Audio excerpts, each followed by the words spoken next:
Well, hello, good morning. I'm looking at Professor Anna Gramatianki. I think we can start our second day morning session. Ladies and gentlemen, dear colleagues, participants, and dear students. I have the honor to welcome my great colleague from the Department of Music Theory and Interpretation of the Krzysztof Penderecki Academy of Music in Kraków, Professor Marcin Strzelecki, who will start our morning session with a very actual subject about using artificial intelligence technology in the development of analytical tools, a case study of sound analysis in music, and I would like to recommend you the book by Marcin Strzelecki, Let the Music Become, Be the Music is the title. Niech się stanie muzyka, nie światło, a muzyka, on musical generativity. Great book, nominee to the award of Jan Długosz this year. Marcin is not only a theorist of music, but also composer, multimedia artist, music critic. He plays the guitar, but he is actually a multi-instrumentalist. Designer, calligrapher. I have some artifacts from Marcin. Electronic specialist and also a programmer, and envy you all these skills. So please welcome Marcin Strzelecki.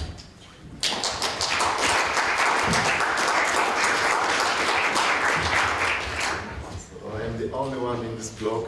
Maybe it will change in the future. Thank you. I'm really thrilled to be here with you, and congratulations to all the presenters.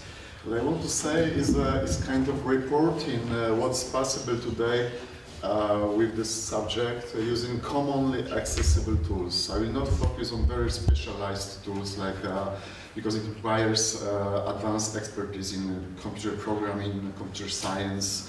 So I'm just doing a research right now for you. What is accessible for you, for everybody of us?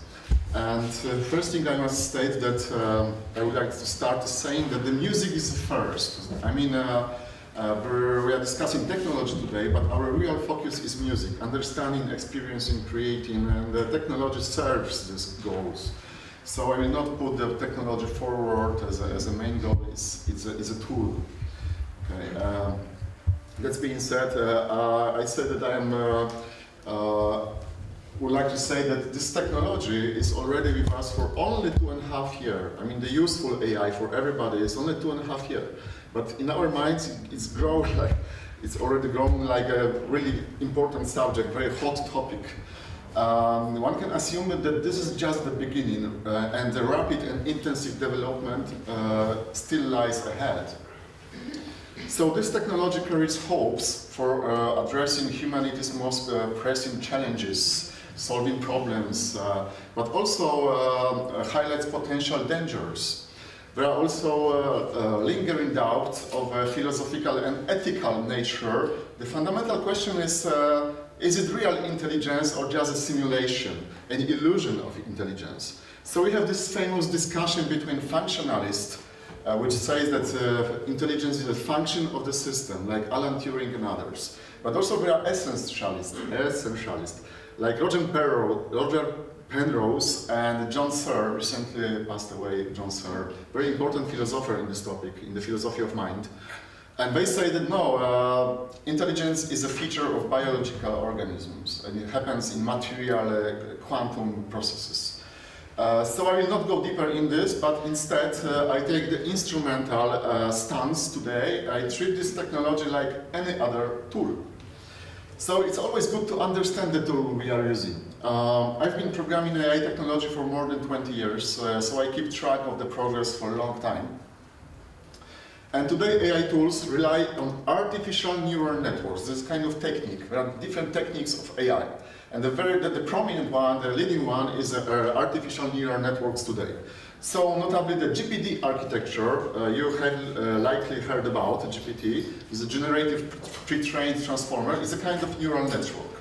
And GPT are large language models that trained on huge data sets predict the most likely continuation of text in a given context. And the context is really wide, like 300 pages of context. The network is the attention is very wide. The model sees the 300 pages of text and generates most plausible continuation. But one can argue that the models now do more than just simply predict the text. The GPT tools apply learned patterns to new context, enabling reasoning and tackling new tasks. Remarkably, they can plan for long-term goals and execute multi-step interference chains, multi-step. And finally, this is why we can use those tools to support music analysis. I mean, designing the strategy, long-term strategy, is not just a narrow task, it's planning, it's reasoning also. So those models transcended the initial goal, which is creating text. They transcended, go beyond that. How can we interfere with this technology? There are three main possibilities. First, commercial general purpose models. We say models because this is a kind of network which is modeling the human psychological processes, for example. So they are not designed, the commonly accessible tools, they are not designed specifically for music analysis, but we can use them anyway. Also, such common tools, everybody of us is using maybe, those common tools, they can generate new software. We can ask for new software for new tasks. The model says, I cannot do this, but I can propose a software. This is very interesting, it's very, very promising for the future, I think. So we can require brand new software for particular tasks on the fly. And finally, we can also design custom AI models specialized in particular music analysis. This happens in some centers for music computation like Lausanne, Graz, IRCAM also. They are designing specialized AI models. But the problem is that this is not accessible for us. So as you can see, these three levels require different technical competences. Ranging from known through moderate to advanced. So we can have known programming skills to use those commonly accessible tools. I will now focus on the first two cases because first, specific AI models for music analysis do not exist yet. I mean the accessible models for everybody. And currently I am working on such tools. I have a grant for computation and power in University of Technology in Krakow. I have access to very strong computers. So maybe next year, this is the sum for the future, maybe next year I will present specialized models. But also my goal is to propose widely accessible solutions, not the specialized technological advanced devices. So our analytical material is digital data, including scores as images, scanned images, MIDI files. You know, MIDI file is just digital score, let's say. Audio recordings and supplementary data like statistics, historical data, texts written by musicologists, and so on. So we can analyze those digital information. So what can we do using widely available AI tools like GPT or Claude? GPT chat is just interface. This is very important to realize that this tool, this chat, is just a telephone. We can call the home, call the servers, and the real action is happening remotely on the server. This tool is not intelligent. This is the common mistake, we think. So we are connecting through internet to the server, we pay money, and we get the service, AI services, let's say. An option is to run a local model on your own computer, which gives you independence from the big platforms. But this, as I said, we have to develop such a tool. There is a website, Hugging Face, and you can download many models, thousands of models, but there are no models for music analysis yet. For downloading. So maybe in the future. So I would like to give you a general overview of my attempts to use popular tools in music analysis. And first we are focusing on the images, on the scores. I have chosen some basic examples for piano and orchestra, and also some old and new music. So the question is, how deep can the model analyze and what's in the score? So the general purpose chatbots can identify detailed musical notes from images. Only broad visual features like density or texture. However, they excel at reading letters and digits in the score. There are also letters and digits. And those models can read this and understand. And this is a very important hint. If you have emotional labels or dynamics or some other text is a hint for the model to make a reasoning what the music should be with such a text around the notes, you know, so expressions and so on. In such cases, the AI isn't analyzing notes, but performing reasoning heuristically based on all available graphical information.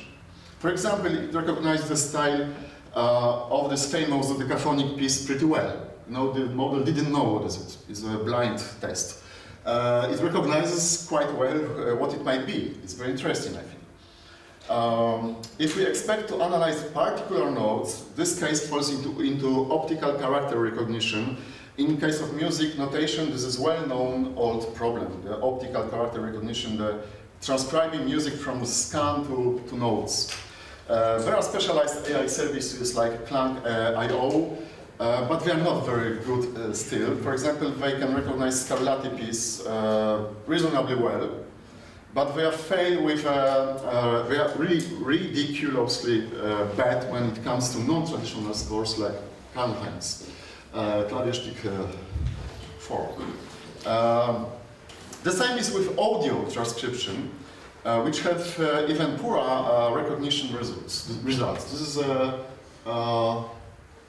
This is Scarlatti from audio, quite nice, but this is traditional, conventional score, and this is transcription, and it's really poor right now, okay?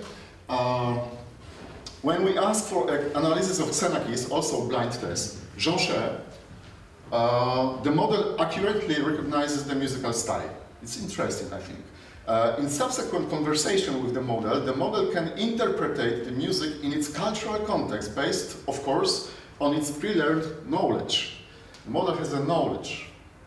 By inputting Penderecki's trenody, the model can even recognize the piece by title. And it argues why this is Penderecki, because of the instruments, because of the notation. This must be Penderecki's trenody. Okay. It's also interesting to prompt the AI model to describe an audio recording, like recognizing speech. We are uploading audio, and model describes what it hears, let's say. Okay? So also it's interesting that descriptions of Penderecki and Xenakis music are completely accurate, I think. That recognizes the source quite well. You can see the final conclusions, you can see the argumentation just from the side, blind test. Okay? In this case, we are dealing more with general interpretation than with an analysis of the musical material. Although such interpretation can be even inspiring, I don't know, maybe. And finally, an example of MIDI data analysis, that is a digital score. It's interesting when we feed it with the beginning of the serial piece, like Webern Opus 27, the AI model will recognize the primary set and generate the decaphonic matrix for us, which is, I think, useful in our everyday work that we have.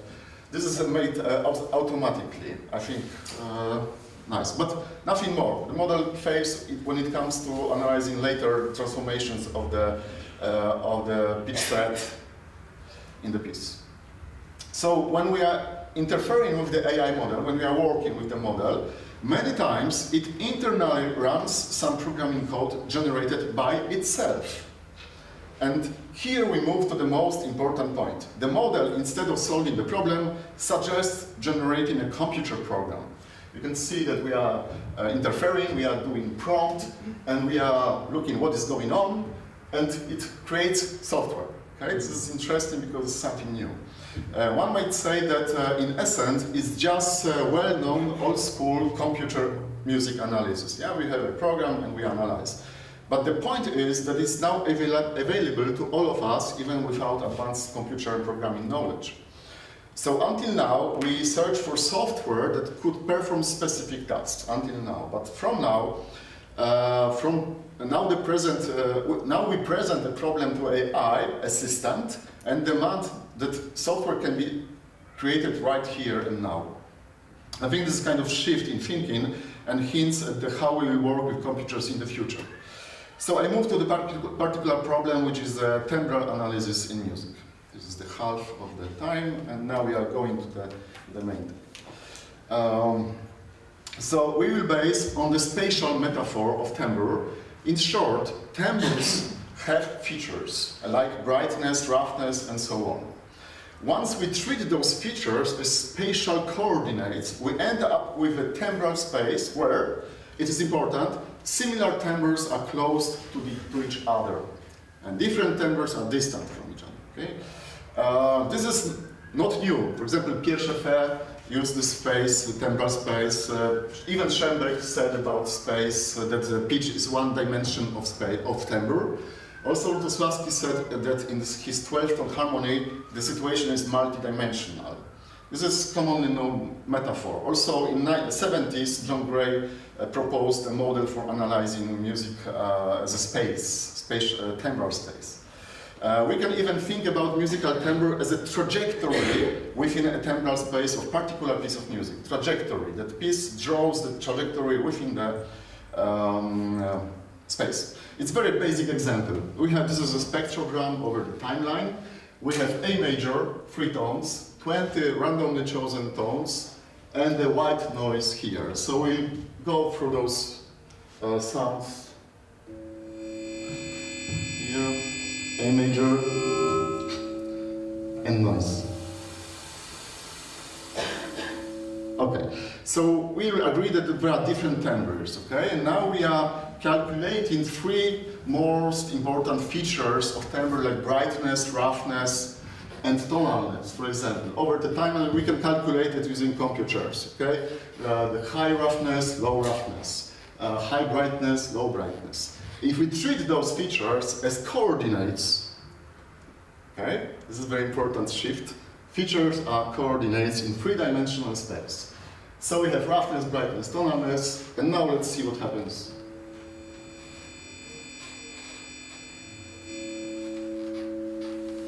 Okay? This music draws a trajectory within the timbral space. Okay? We can analyze music this way later on. So great. Let's dive in and explore it with our AI assistant. We would like to take the approach, follow me, So I will ask the model for particular problems, and step by step we are moving forward to the solution. For example, we can start with the question: we are going to perform timbral analysis of audio recorded music. What do you propose? And we receive the guidance here. This is just a shortcut of the big text about how to do this job. During the process, we are introduced to basic concepts, ideas, and terminology of classical timbral analysis, like, for example, multidimensional scaling analysis, principal component analysis, reduction of dimensionality, and cluster analysis. We are doing this with students. They learn how to do this job. What are the basic paradigm of timbral analysis? So we are learning that. And for example, we have a documentation. Finally, we have a documentation, 30 pages of instructions, okay? And explanations, what are the terms, how to interpret the results. So we have instructions also. This is a record from the conversation. This is my question, this is an answer, okay? So everything is documented. And now some results.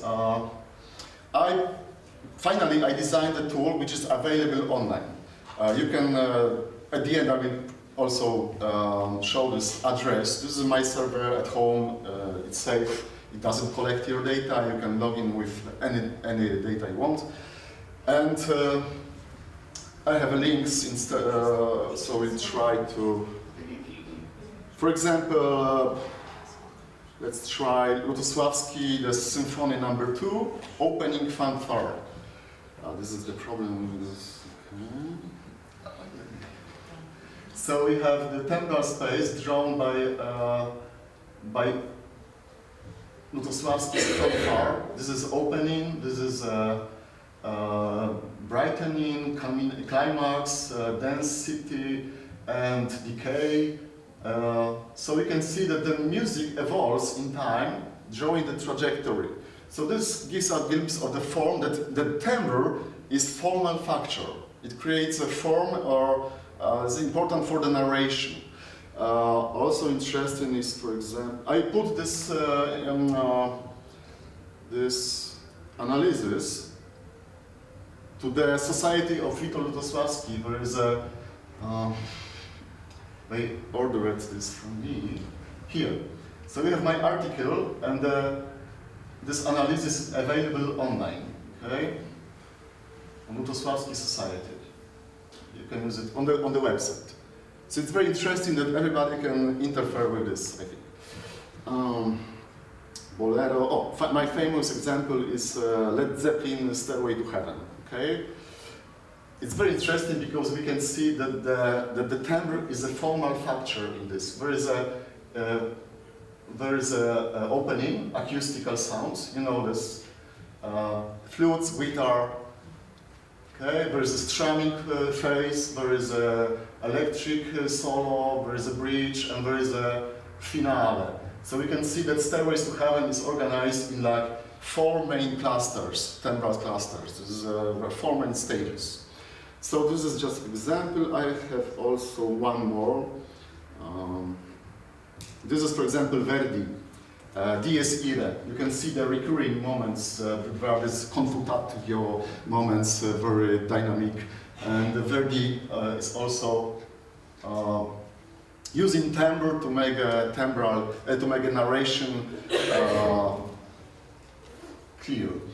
Okay, so now one more example is Tomasz Kienik and Alexandra. You were in Valencia. I showed this because we are analyzing this in Valencia this April. So I use this timbral trajectory, and then I use a timeline over the volume, and I identify the timbral qualities, main timbral categories, like timbral themes, let's say, on the timeline. And final result is to put those colors on the score. So you can identify the main timbral categories in the score. I think it's very useful for us, musicians. Okay. So here come some conclusions.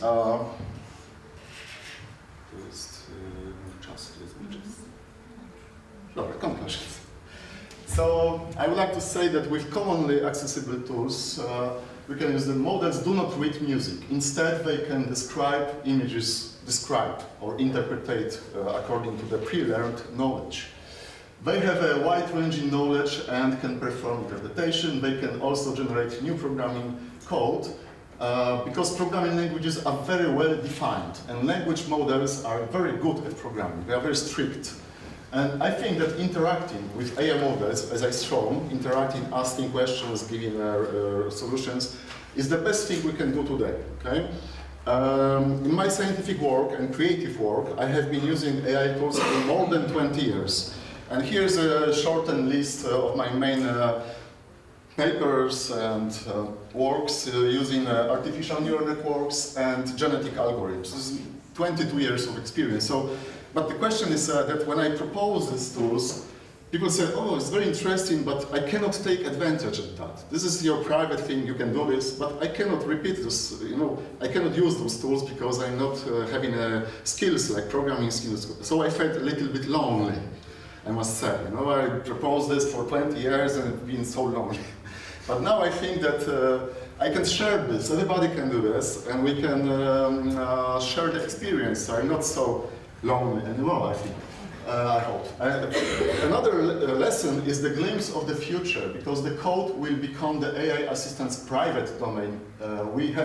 We may no longer need to see it. The code will be the latent space, we call it, a latent space. So it will, in the background, we will not deal with the code, programming code anymore at all. We will just ask please solve this problem. And what happens in the background is a private thing of the assistant. So what will matter is most is the result produced by the model, and interpretation and the resulting will still be our own responsibility. There are only data from analysis, and the interpretation, cultural interpretation, aesthetical, will still be laying on our work, okay? So this is the address of the tool, this is my email, this is QR for the online tool, and give me a shout if you want some more explanations. Thank you very much. Thank you, Marcin.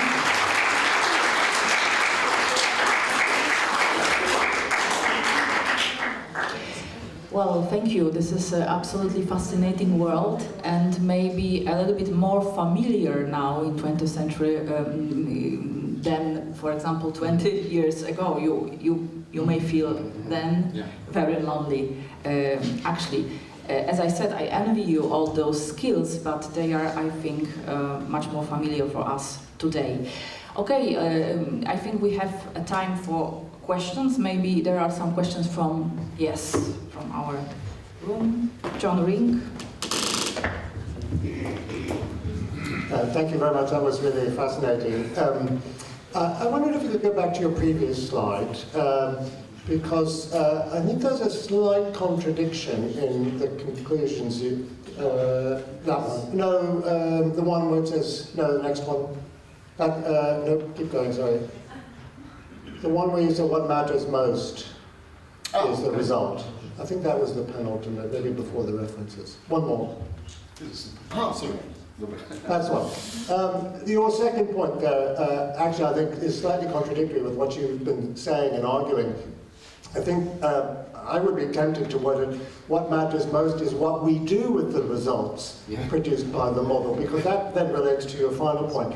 And with that in mind, I wanted to just interrogate what you see as as it were, the intuitive potential of that sort of three-dimensional diagram. I mean, this is absolutely fascinating work, and I think I fully agree that timbre and many other parameters have constitutive properties in musical form or structure. So I think this is a brilliant demonstration. What I found most intuitively helpful was your color blocks on the score, because as a musician I started to get a sense of both the location and the potential rhythm of these, because that structure has a rhythm, the timbral rhythm, if you like. I find that harder to grasp in the three-dimensional mapping.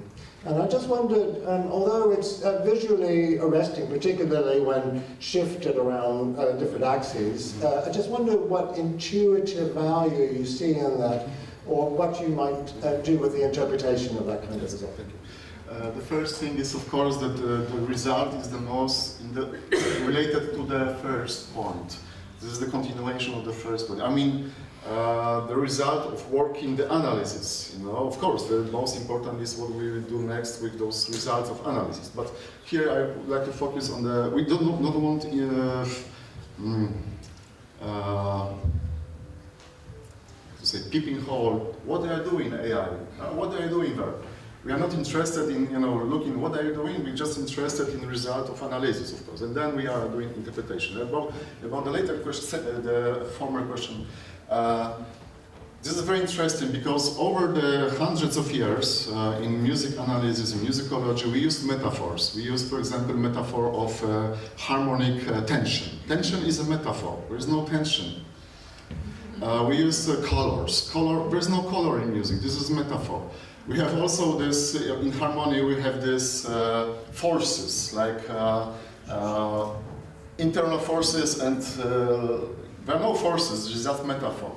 And the spatial metaphor is very prominent, is very fruitful, new metaphor we are using in many domains. We are using everywhere when we are analyzing qualities. For example, the perfume, the scent, this is quality. You can present it in three-dimensional space or multi-dimensional space. For example, the human character, the personality, is a quality. We have 4 dimensions of human personality in psychology, there are tests for that. We can present many, like taste of the food is also quality. And so I introduce students to this new metaphor for for thinking about phenomena. And gradually they start to understand intuitively, without knowing what is roughness, without knowing what is inharmonicity or spectral entropy. This is not intuitive. Spectral entropy, what is it? But this is one dimension of the timbre, spectral entropy. If we do not understand the dimensions, but we do understand the distance and closeness, we understand that there is something similar and something different. So this way we can also have a glimpse how wide is the space of the piece. For example, I didn't show this, but you can compare spaces of two different pieces. And you can see that this piece has this space and the other piece has this wide space, different contrasts, I mean contrast, high contrast. This space is more condensed or focused in one point, and this space is much bigger. I analyzed 3 years ago progressive rock music, for example, by Yes, Close to the Edge. Huge space of timbres, comparing, for example, to regular popular music, which is a really narrow space. So the interpretation is, the sky is the limit. You can invent what to do with this metaphor. I think it's interesting for students also that this metaphor is something new, that it's gradually goes to the common sense. You know, we are thinking about things spatially. It's kind of new paradigms of understanding things, like qualities. Just a quick follow-up. I mean, I take the point, I think that's very well made. The one thing I would say is that you could imagine n-dimensional mapping, and it starts to become more difficult to grasp a metaphorical reality from it, something that really represents. I think the three-dimensional with the notion of space and coming and going, that may be relevant, but it does depend a lot on the different parameters of the axes in question. So anyway, thank you. Also, I didn't mention because during performing the analysis, you can interactively adjust the parameters. You can choose this or this to get the best, most clear results. So people are learning how to tune up this tool to have a particular to underline or highlight the interesting topics. You know, the first is the problem, as I said at the beginning. First is a musical problem, and when we adjust the tool to get the most interesting results, which will reveal something. Well, I thank you very much for this. It's very exciting. You are a great expert in this field. I have a tiny question about this Albéniz evocation. I would like to hear more about that. Namely, this piece and style Albéniz in whole Iberia is very dense. So it's extremely dense. So there are many superimposed parts. So it's very polyphonic. So that Arthur Rubinstein said that you can never play all the notes of Albéniz. Yes, yes. You must just select those which are pertinent, which are not pertinent. So I wonder whether your computer analysis could make such distinctions among pertinent and non-pertinent notes in the score. No, it will not distinct particular. This is just like you have a cheesecake. You make a slice through the cheesecake. You know, you just make a slice through the texture. Okay, no particular levels. Maybe there are some tools. I think we can develop tools to separate layers, but it just make a additive timbre of everything together in one moment. So every point in this chart is 1/10 of the second. Like a frame of the audio signal, 1/10 of the second. And this is the slice through all the texture, okay? But also Arthur Rubinstein said when he was visiting the family of Albéniz to receive the scores, they gave him the scores of, he played this and family said, oh, you're playing like my father, exactly. So Arthur said that, you know, this is something he's understanding intuitively. I know this anecdote from.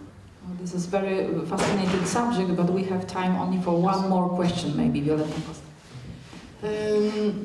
I would like to say something about spatiality from the cognition point of view.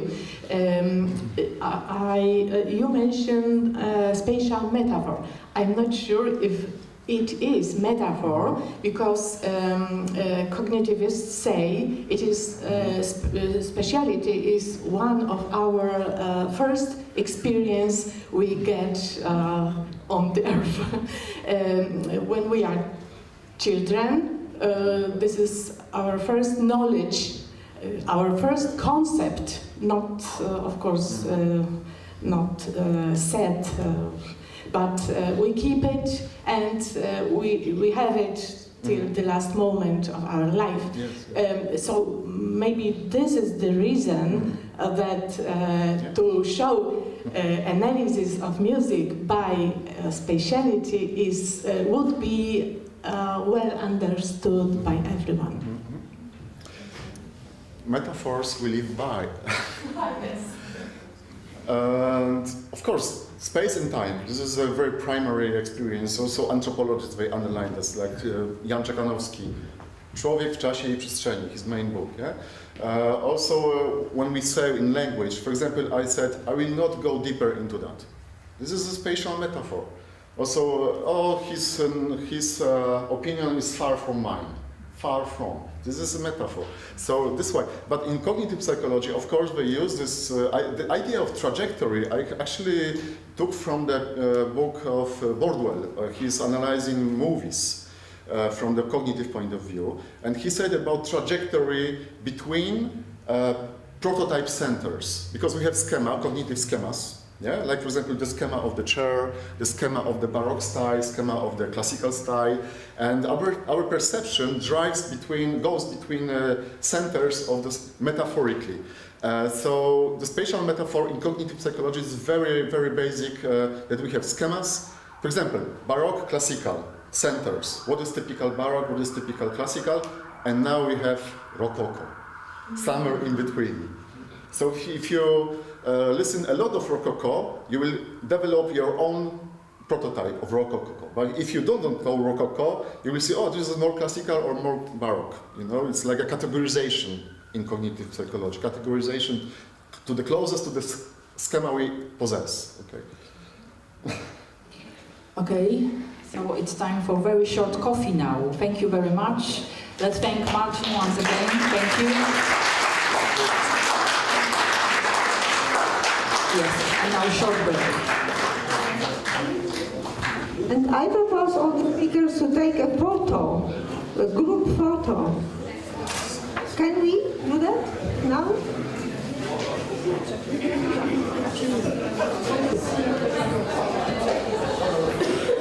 Let's sit down here, please. Some people down here. Another one. Sit down, proszę Państwa, tutaj Panie, tu Pan profesor. Sit down, please. Sit down.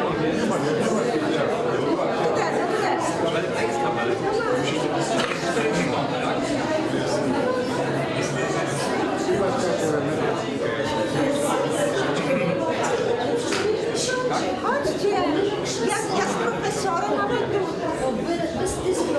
A wy tu. Anna, profesor Draus, profesor Lee. No tak, Ania. Deputy dyrektor.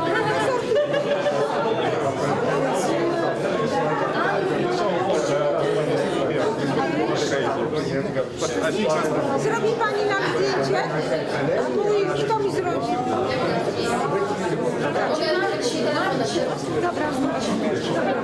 Dobra, sit down.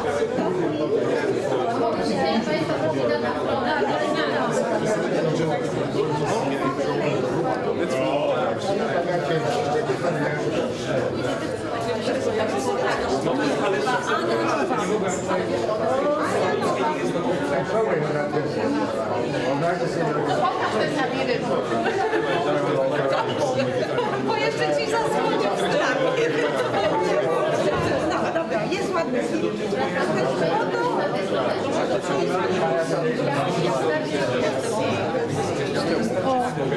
Może oczywiście. Zapraszamy. Większego tak.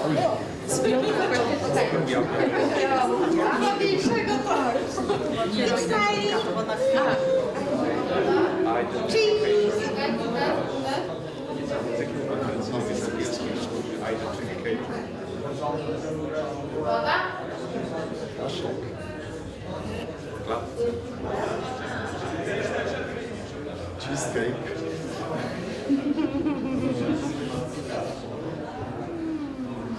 AI to ogromnie, to w ogóle Telefonem robisz, tak?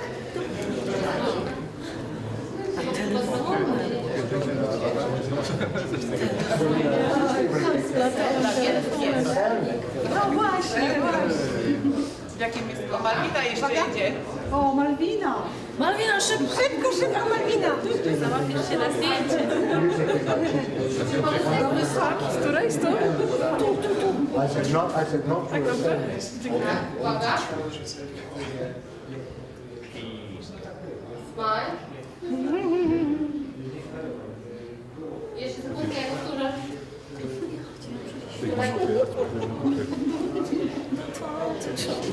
Hej.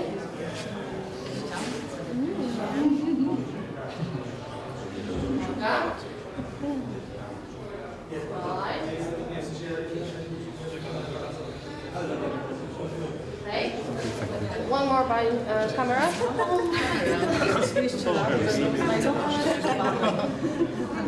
Uwaga. Nie rozumiesz się.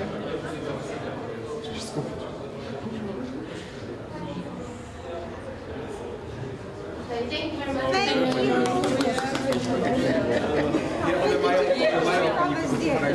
Pani mi przekaże, bo ja mu zaś.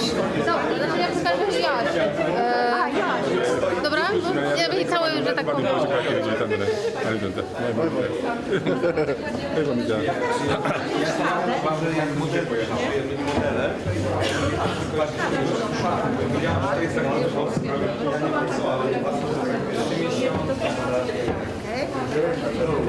Ready?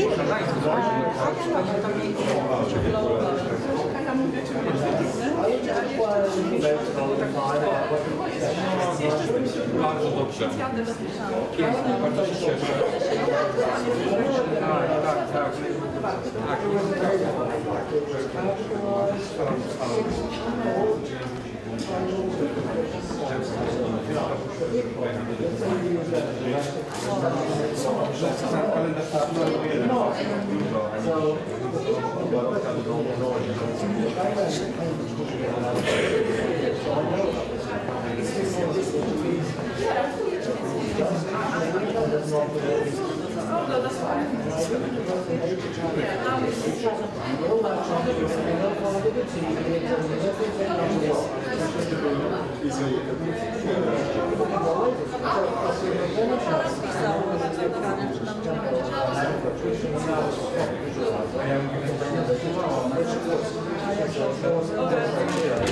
Poza tym, to mają uwagę, że słucha innych koncertów, jak pani też chodziły w Irlandii.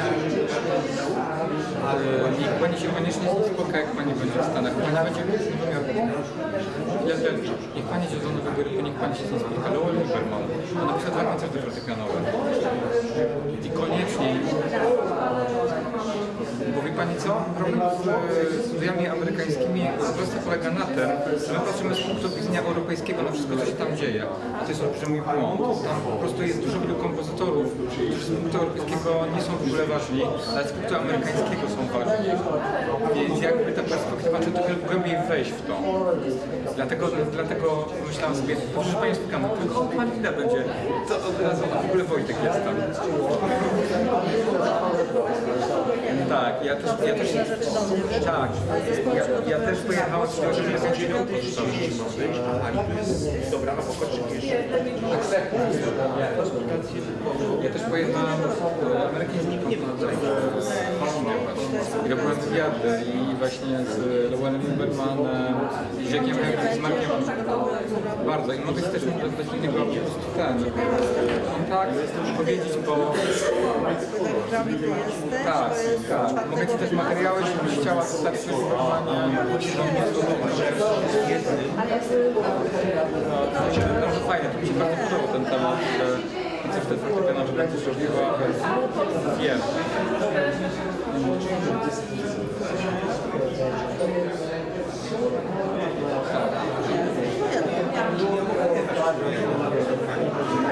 Na pewno.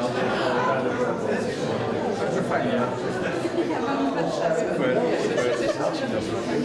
Czyli od stycznia do czerwca. No fajnie. Koniecznie podróżować po Ameryce i oglądać różne rzeczy.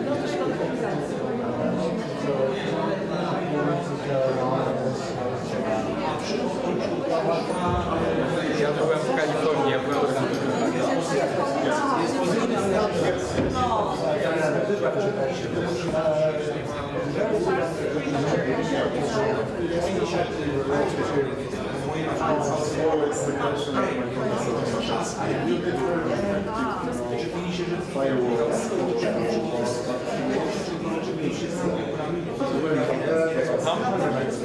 Tak, to taki początek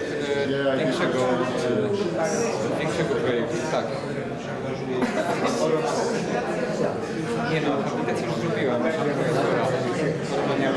no bo poznałem pewnego zasypienia w Kalifornii, kompozytora, który zupełnie prosto jest nieznany i myślałem, czemu nie zająć się nim, skoro jest tak wyrzucony kompozytorem w Łodzi.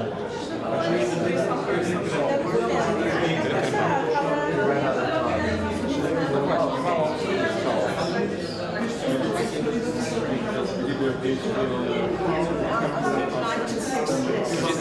W Szwajcarii jakby jadę do Francji, żył w wojnie i prosił o azyl w Szwajcarii.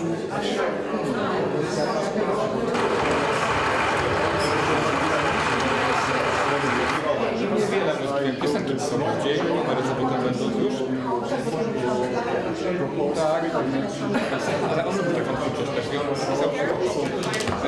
Opery tylko nie ma, ale jest balet kameralnej dużo, i muzyki fortepianowej, też polskich twórczości.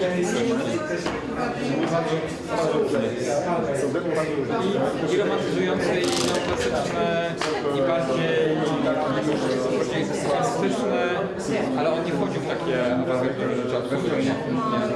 Się właśnie pokaże, że innego człowieka.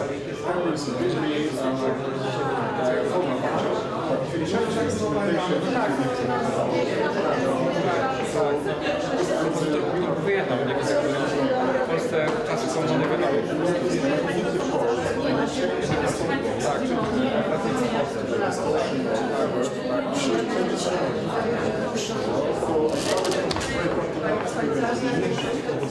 Pracował ciężkie roboty na rolniczych polach, nie chodzi do pracy.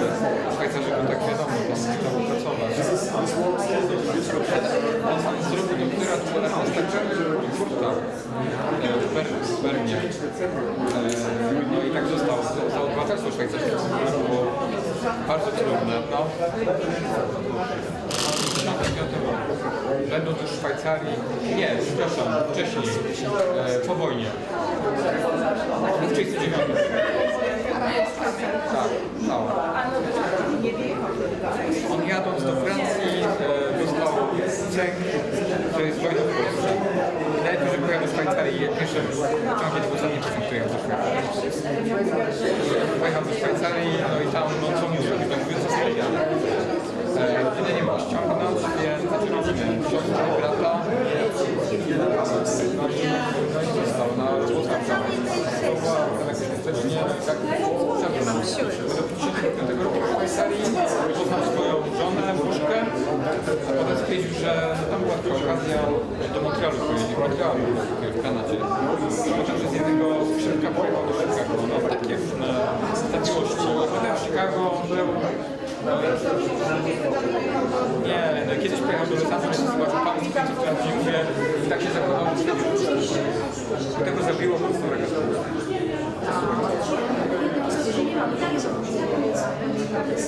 Jest taka ciekawa historia.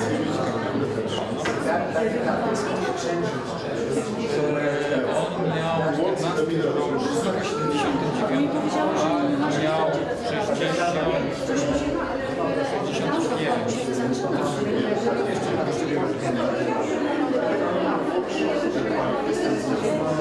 Kiedy mi Indiana będę mówić na interesy bo jak fascynowały takie folklorystyczne rzeczy.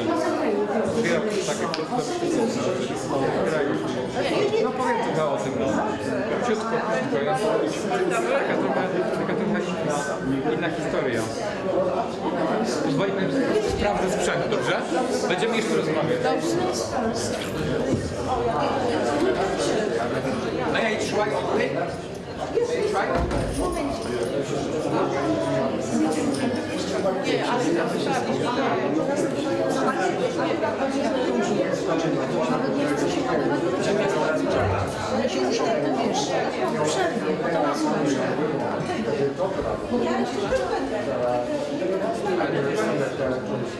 Jest jakiś It's not working. Już się wyjaśniło, bo wcześniej. No, it's okay. Dlatego, że też ma prezentację, korzystać z kameralna. Nie rozpinać wszystkich Ale mediów. dlatego je rozpinałam. Bo jak rozpinamy wszystkie media, to dźwięk idzie na... Proszę, you can check your presentation. Agnieszka, third. A ona wie, że czyta tekst. Ola, przecież ja zapytałam, bo liściła, że 4. Ale nie może. Ewy Kowalskiej-Zając będzie czytany tekst. Ja przecież dobrze zapytałam, bo jest opóźnienie. Nie wiedziałam, że John nie jest taki na czas.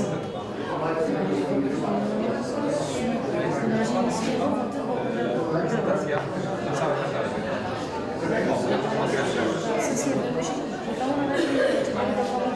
Jeżeli rozpinamy A Natalka to obowiązkowo, Natalka będzie na inne media, to potem się nie łapie.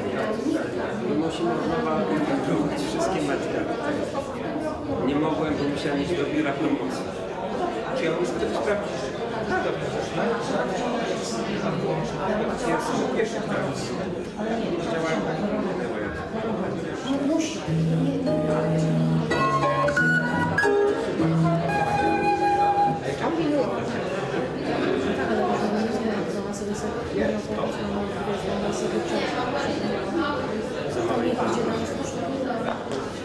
To jest dokument.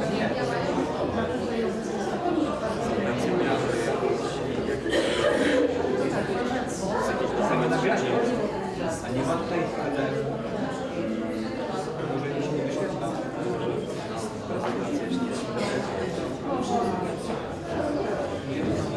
To jest to. Powinno być to. Dlaczego się nie wyświetla? To jest co inno. Nie, to nie jest. To jest Nie ma tutaj rodowni, tylko jest poprzez przeglądanie.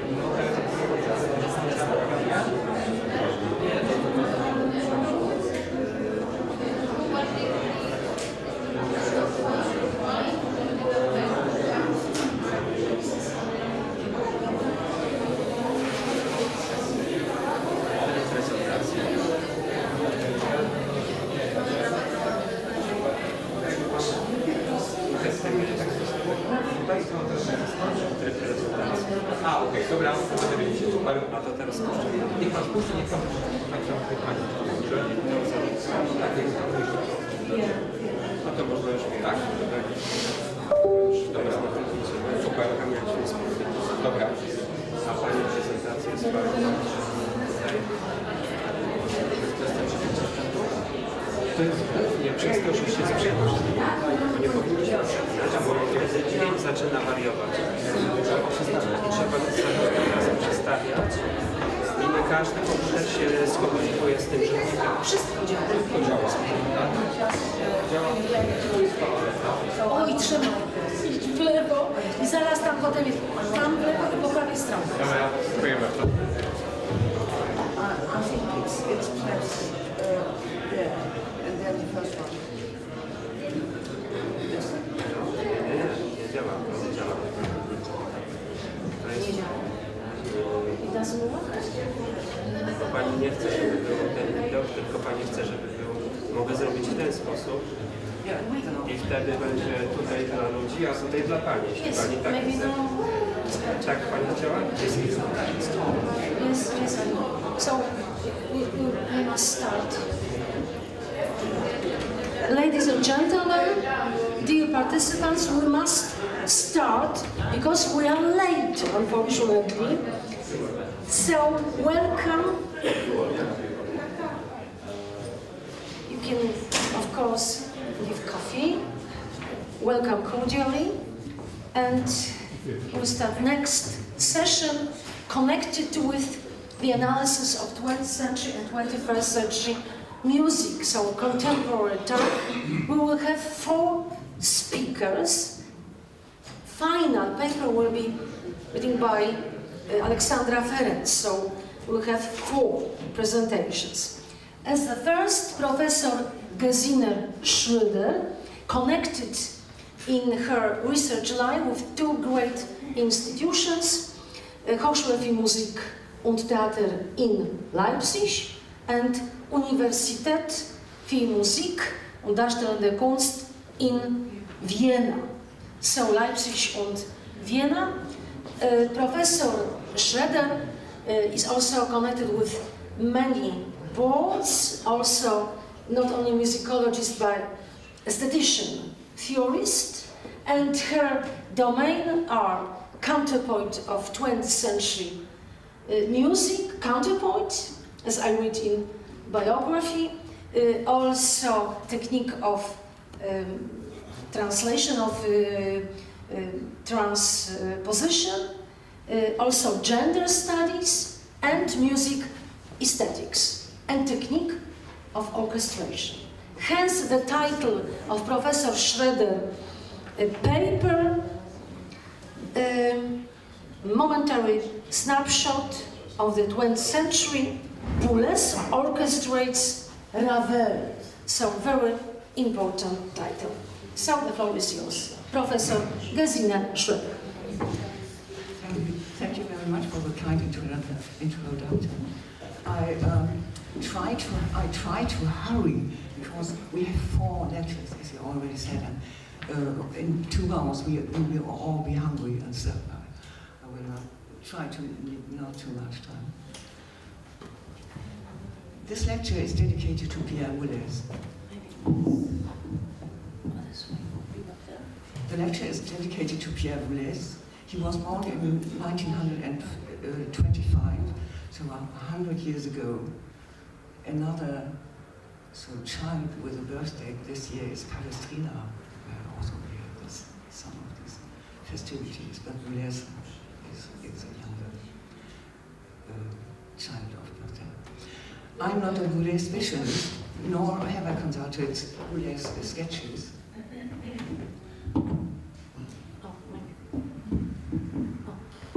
I'm not a Boulez specialist, but nor have I consulted Boulez sketches and manuscripts at the Paul-Sacher-Stiftung in Basel.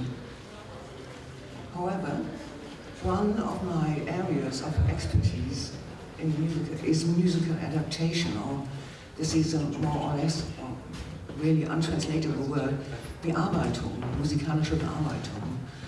In all its facets, so reworking, arranging, transcription, orchestrating, and etc. Boulez repeatedly reworked his own compositions. His works are also characterized by kinds of self-quotations and reuses.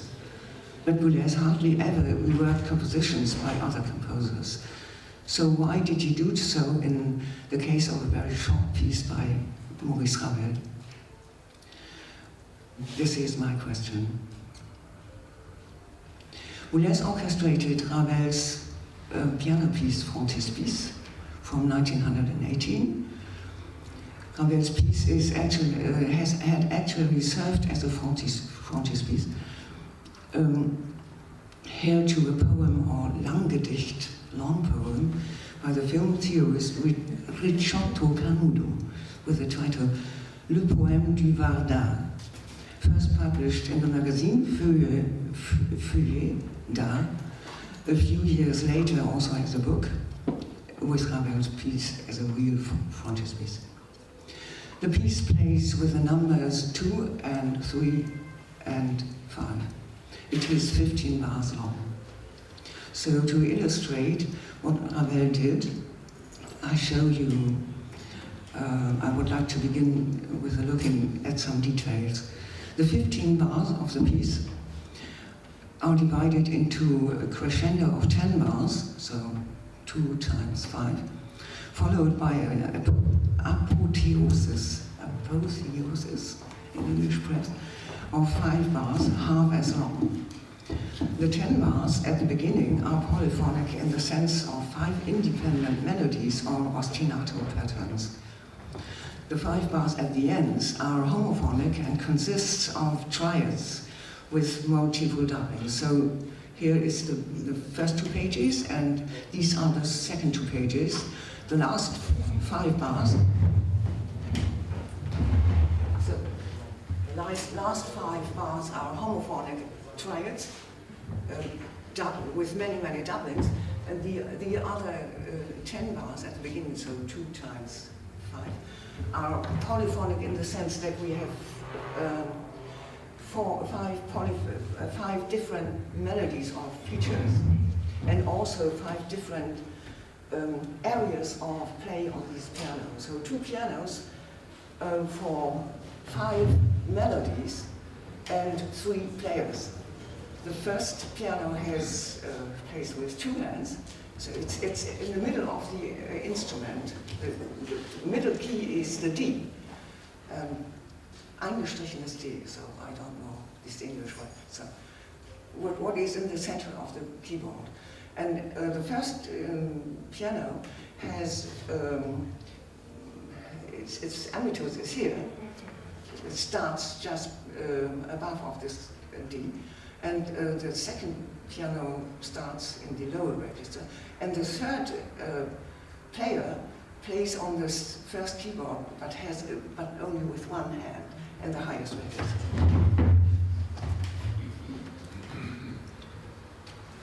Good. The first page of Boulez's orchestration shows that his orchestration is, of course, an interpretation. Boulez adds something initially inaudible before the actual sound on the piano in the orchestra. All keys in the lower half of the keyboard are to be pressed down and held with this sostenuto pedazzo. It creates a deep resonance im Laufe des Stücks. So when other notes are heard, it creates a resonance, not before that. The room of resonance is underlaid to the polyphonic part of the piece from the beginning until the end of bar 10.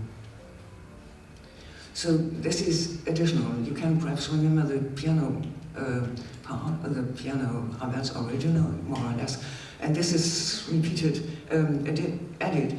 This is the machine type version of, and there it's written as if it is an empty bar. So it's written as a bar, not before the bar, but as a bar.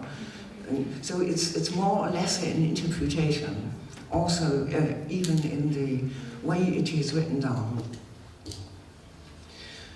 Let me now give an overview of the sections of my presentation. The 5 points, of course, 5 points, are as follows. The specific impulse for the orchestration of Ravel's Enfantis piece. Then possible motives of arrangement, especially in Boulez, next point. Models of musical interpretation respectively of performance practice as models of arrangement according to Mehamman Danosa. Some procedures and techniques, I will explain this in detail if we have time. I have to hurry. Possible traces of the zeitgeist, which is perhaps also an untranslatable word, zeitgeist of the 1980s. So here's the first page.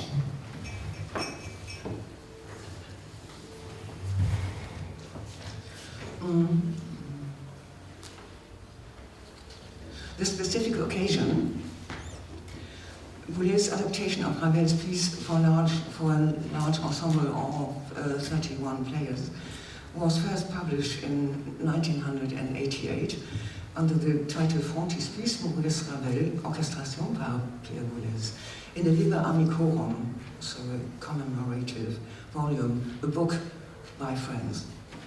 This volume was dedicated to the French musicologist François Lisieux on his retirement as a head of the music department at the Bibliothèque Nationale de France in Paris, and presumably also on Lisieux's 65th birthday. Lisieux was well known as a musicologist specializing in Debussy, less known as a scholar, Ravel scholar. In any case, he edited a catalogue for an exhibition on Ravel, which took place in the Bibliothèque Nationale in 1975.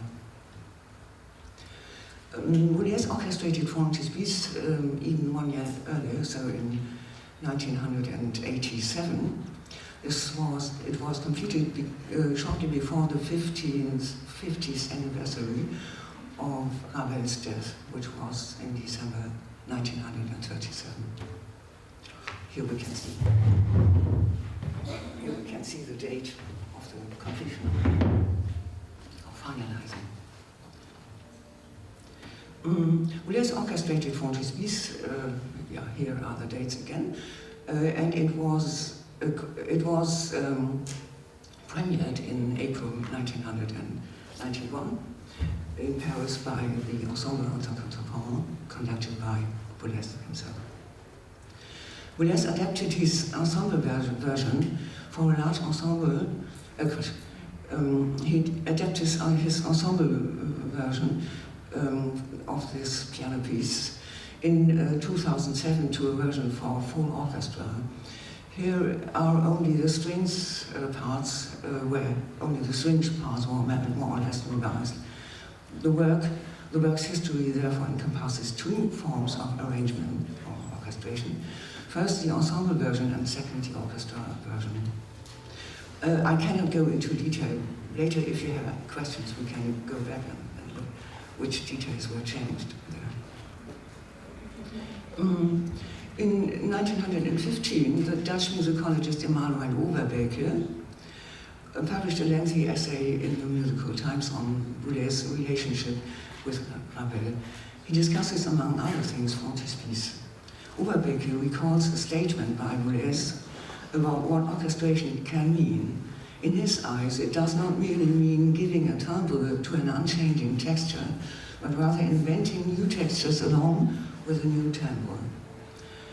Boulez made his statement on the occasion of the recording of his Notation from 1984.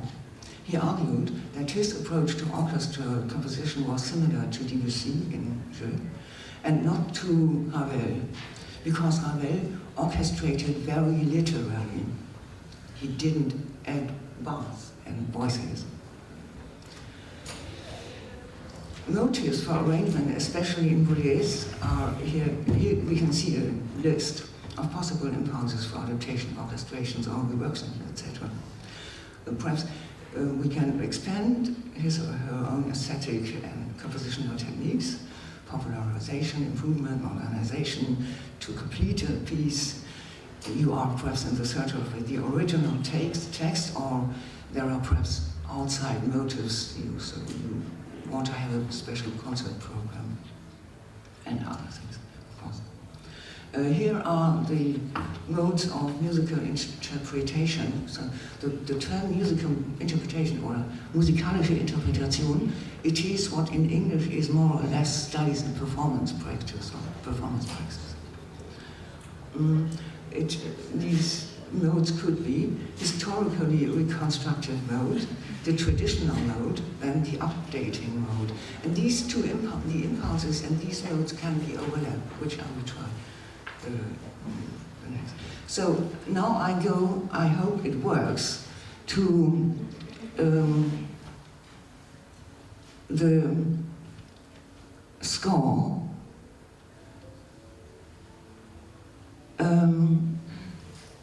And I hope you can see the, I'll go perhaps back to this. What you can see here in the left hand of the first player is we have an ostinato of 5 notes, and this is repeated again and again during the first 10 bars, no change, again and again the same. So the bar here, the measure is 15 notes, which are divided by this ostinato in 3 groups of each 5/8 notes, but it is written as groups of ya da da da da da da da da. So here we again see what is in the title of this Ponte piece. So 503 is the title of this Poème du Varda. A very small register and only very few notes. So this is the one point, the one layer where I can show, or where I would like to show what Boulez did. And the other layer is the right hand of this first player, and there are only the first 2 bars of what he is playing. these repetitions of one note, this D sharp. Zwei gestrichen ist das sozusagen. So only these two. How can I close this? It's perhaps here. And now I think you kept in mind what we just saw there. So this is the score. Can I minimize it a little so that we cannot see all. Can we minimize this a little bit?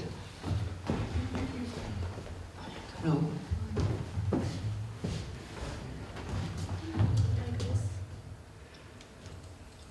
Okay. Yeah.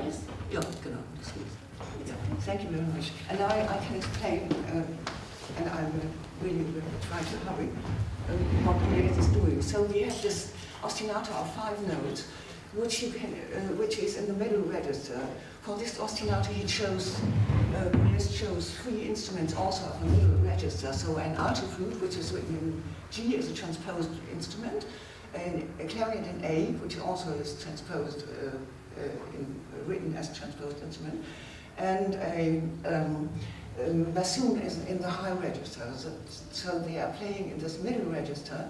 And the ostinato of 5 notes is played by these instruments. For example, a flute, clarinet, bassoon in this order. And in the next bar, you can see that these 5 notes, of course, plays it in or orchestrates in a literary manner, like Ravel himself orchestrated. But this ostinato is then orchestrated in a sort of strengthened way. So the first of these instruments, for example, alto flute, or the first instrument doesn't play 5 notes, but 6 notes. Then. So we can see it here in the first bar, we have 5 notes, 5 notes, 5 notes. And then we have 6 notes, but the same ostinato, no change in the text. And 6 notes, and then also 6 notes.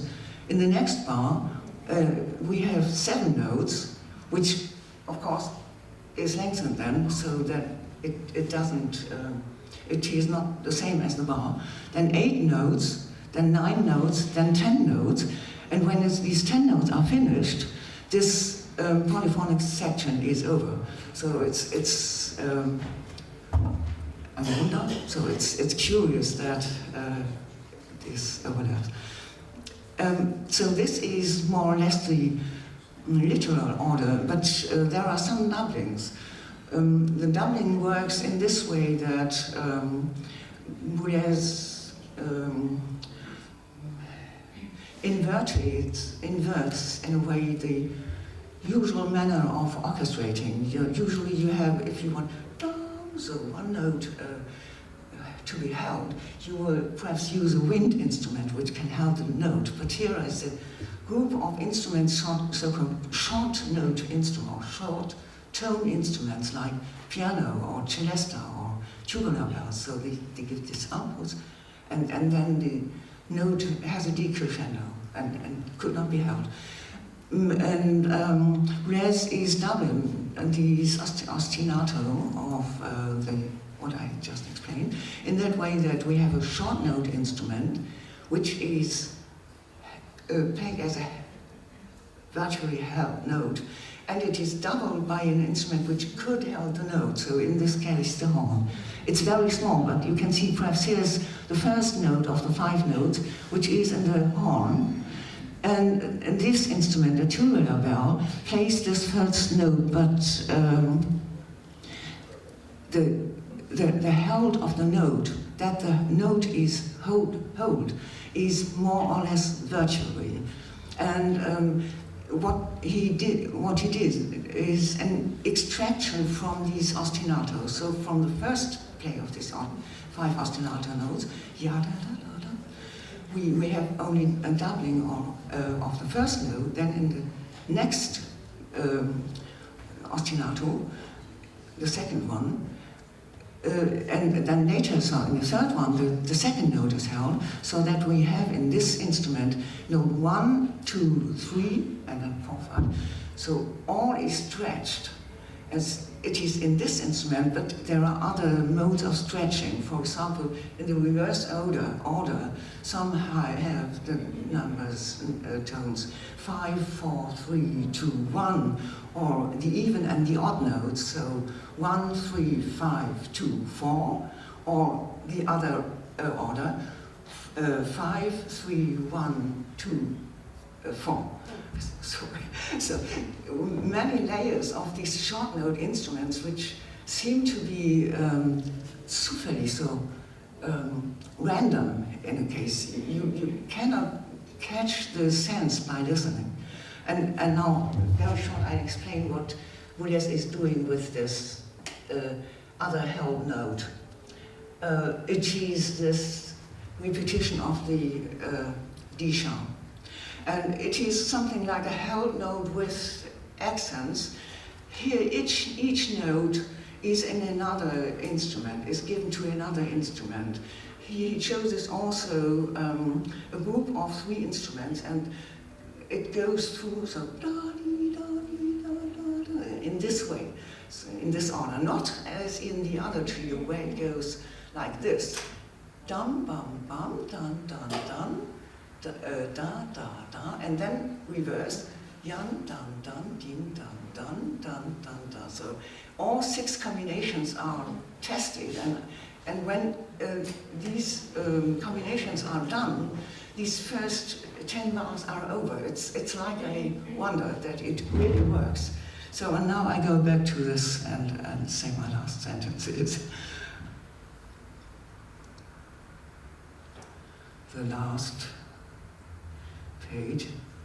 What I try to show were that there are allusions to Stravinsky's way of composing in the 1900 and in the late 1910s years, so around 1917-16. He wrote pieces with so numeral rows and very mechanical things. There are other techniques well known, especially by the later Wagner pieces, so-called instrumentale Reste, which is a term by Adorno, so instrumental remnants or rests.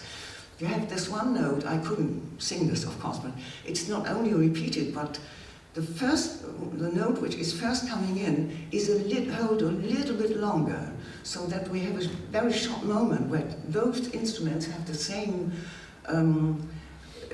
note, and the timbre goes into the other timbre unnoticedly, or should be more or less unnoticedly, which is a technique which we has probably just studied in the piece of in one song by Alban Berg, Die Altenberg-Lieder, and the other third piece where we have a 12-tone chord, and it changes. And we cannot really hear it's always the same chord, like here, it's always the same note, but the timbres are different in each realization of this chord. We can perhaps say that it's a modern version of Klangfarbenmelodie, or what Boulez understood as Klangfarbenmelodie. Schröder wouldn't think something different. And there are, of course, some recurses to Webern's motivic analytic change of timbre, which would be clear if we would have discussed the other layers. But there's perhaps another point which is interesting. There are traces of the present days of these orchestrations, so the late 1980s, in the mechanical use, and we can see in a case also these electroacoustic experiences and the acoustic thinkings of the spectralists, which should be with C and not with K. It's a little bit too German. Here is my literature list. Thank you very much for listening. Sorry that I was too, I didn't. Thank you very much.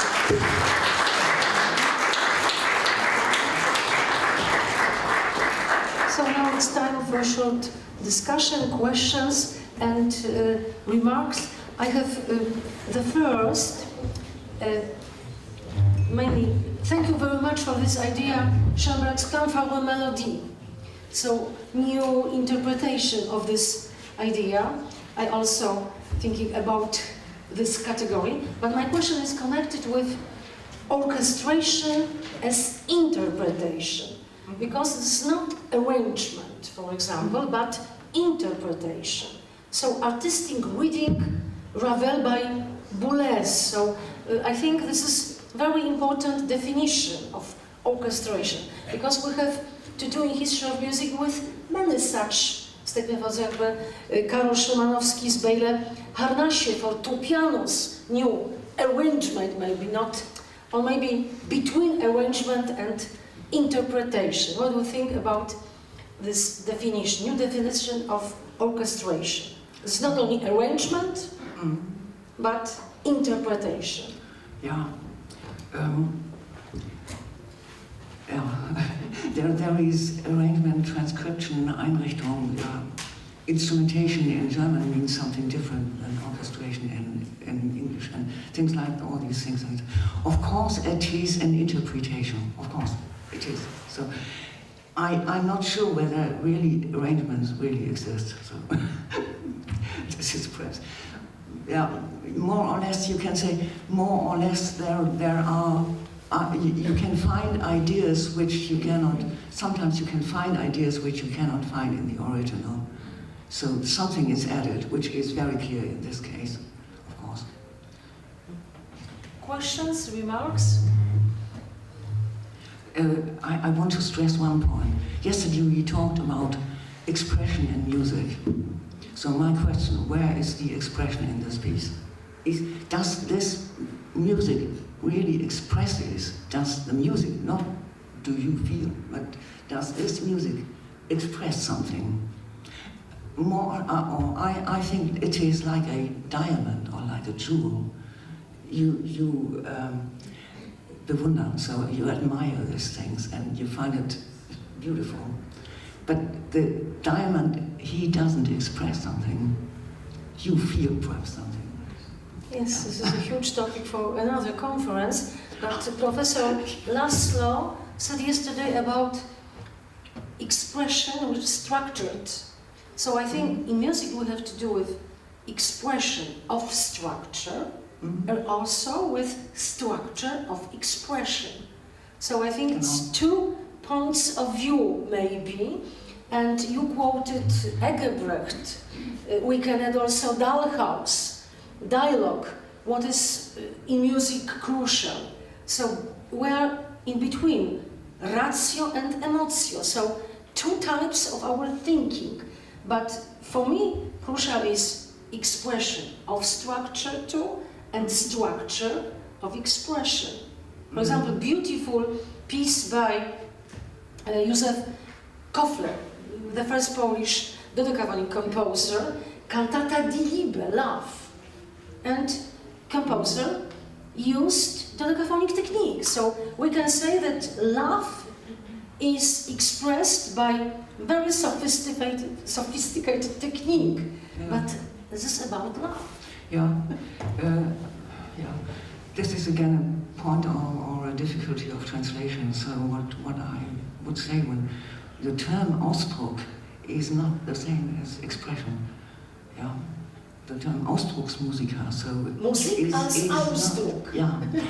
It is not the same as music is expression, so it's not.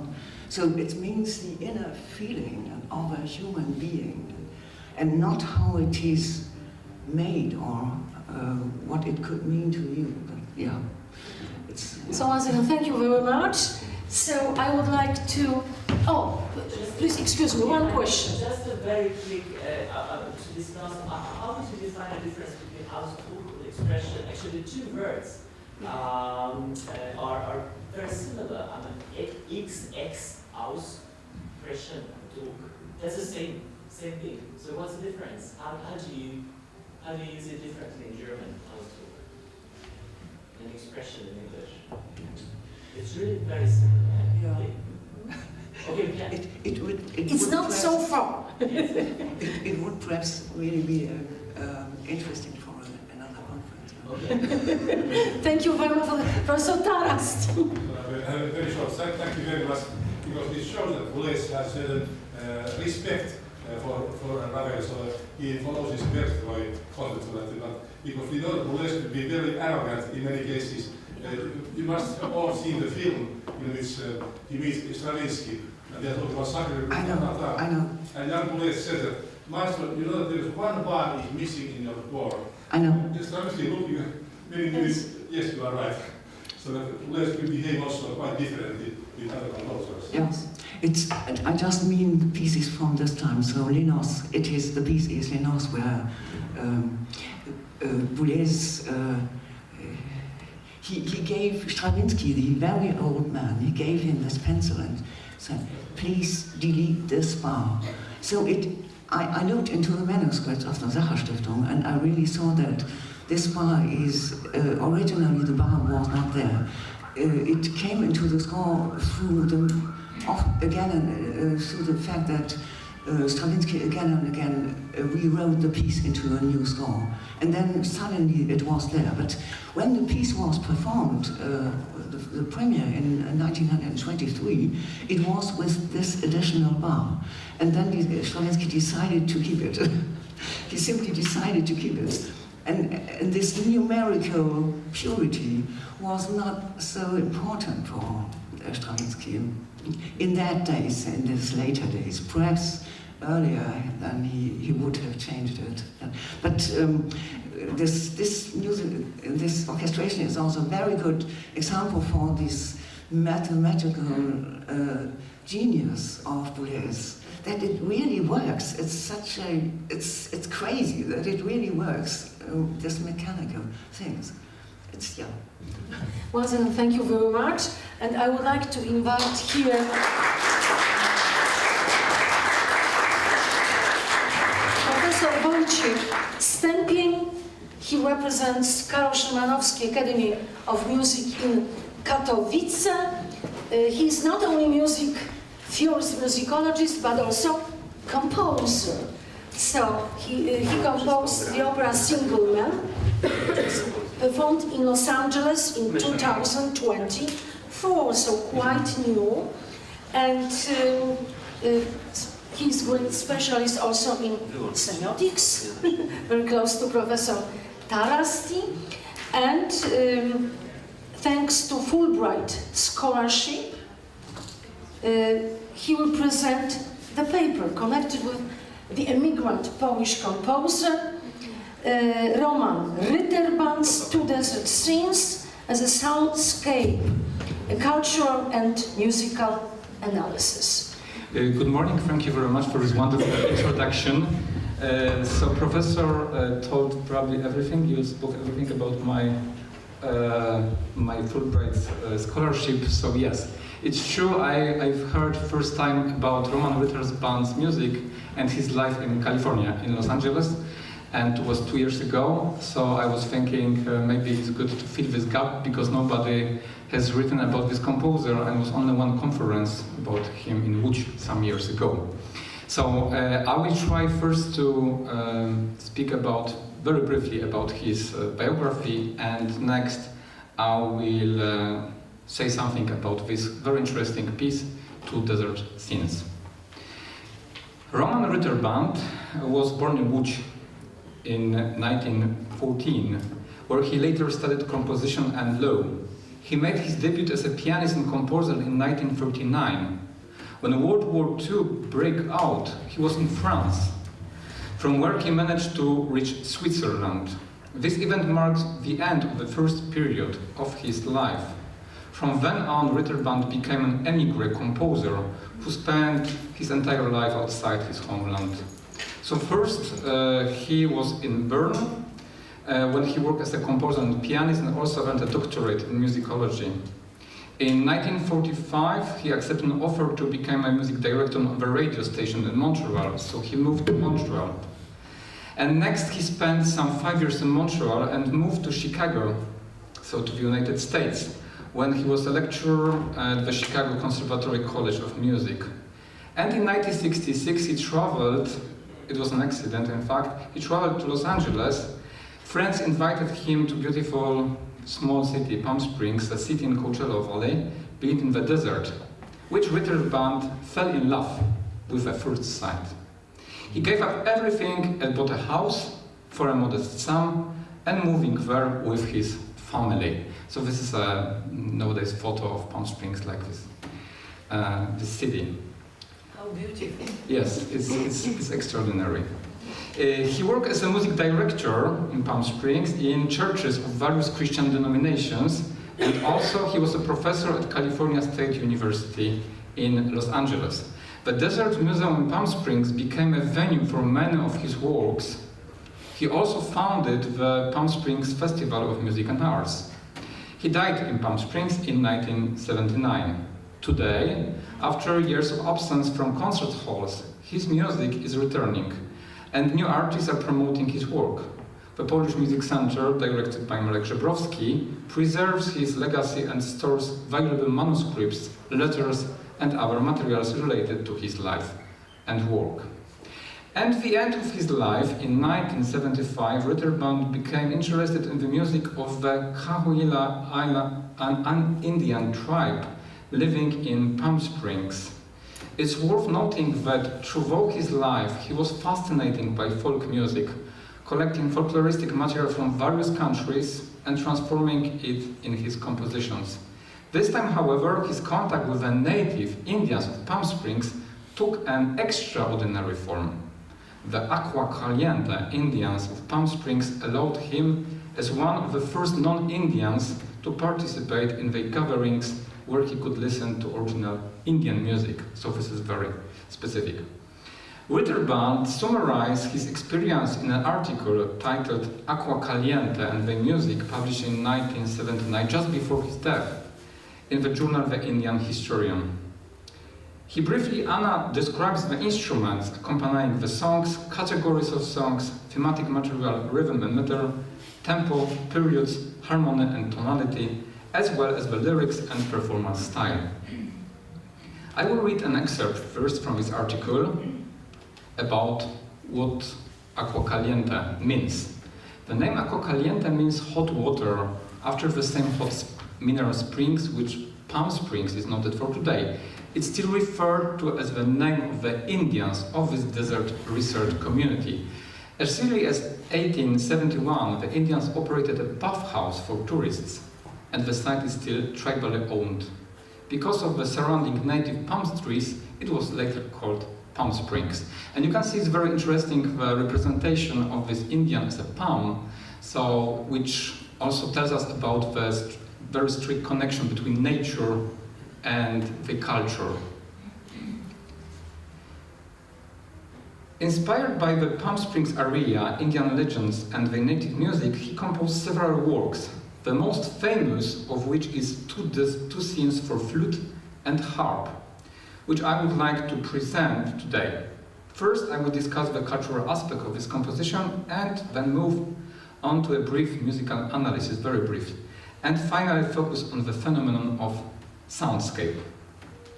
So two desert scenes were composed in 1975 and premiered during an exhibition of paintings by local artist John W. Hilton at a concert in the Moortown Botanical Gardens in Palm Springs. John Hilton, who lived in Palm Springs too, was like Ritterband, interested in the culture of the Indians of Coachella Valley. If Ritterband's article is a summary of musicological reflections of Indian music, then Two Desert Scenes is a kind of transformation of Indian music and at the same time a translation of a desert landscape into sound. The instrumentation of a composition directly refers to Indian music. The flute, although no longer accompanying singing, was once an important element of the Cahuilla tribe. Its sound evokes the tribe's ancient times. The harp, on the other hand, often imitates percussion instruments such as various rattles. Particularly important is the pai-yil, a gourd rattle filled with seeds from the fan palm, the prototype of a maraca in Latin music. In many places, the harp represents this instrument, and in the second movement, the pai-yil can even be used to accompany the flute and harp. There is also a suggestion of a composer that if you have a pai-yil, you can use it here, so together with flute and harp. But it's not, I think, easy to find it in Europe. So yeah, if you can find it, you can use it like a third instrument. The composer called his works scenes, indicating that this is a narrative compositions. They are narrative compositions. That may be a record of Indian landscape from Palm Springs, but can also refer to the word scenery, depicting the Palm Springs landscape. At the same time, there is a correlation between the titles of the pieces and the name of John W. Hilton's paintings, which were displayed during the premiere in Palm Springs. It's possible that the composer decided to name the pieces after Hilton's painting, but this remains a hypothesis. We don't know about it. The first piece, A Smoke Tree Dream, depicts a typical shrub characteristic of the Coachella Desert, the smoke tree, known for its silver-green twig foliage. From a distance, that tree truly looks like a cloud of smoke, hence its name.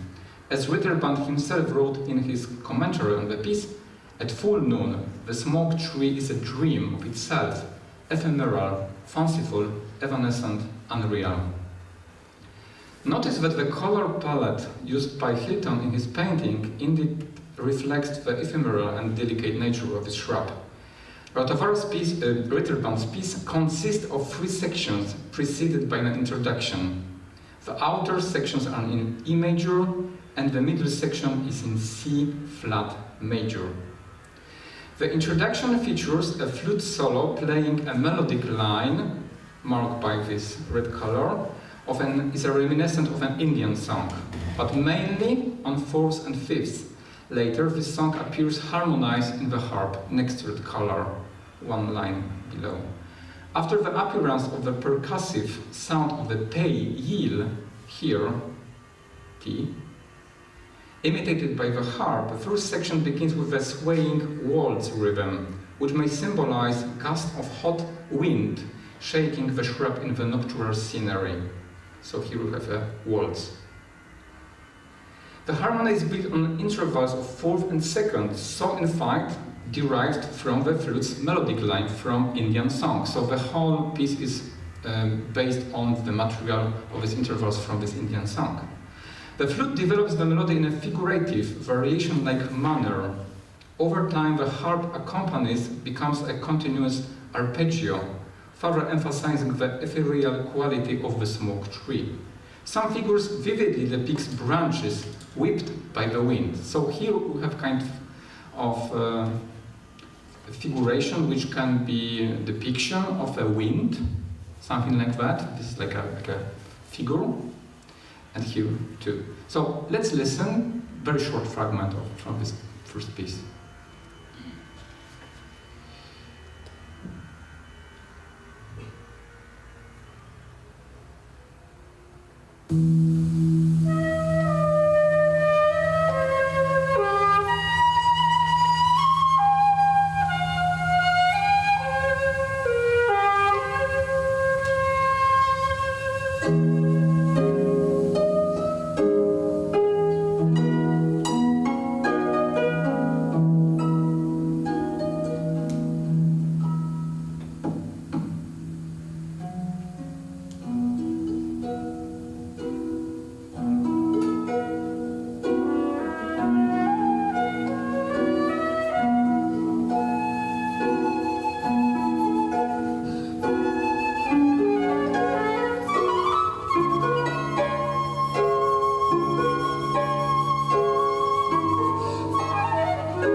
Then transitions to the middle section with a quarter harp accompaniment quoting one of the Indian song.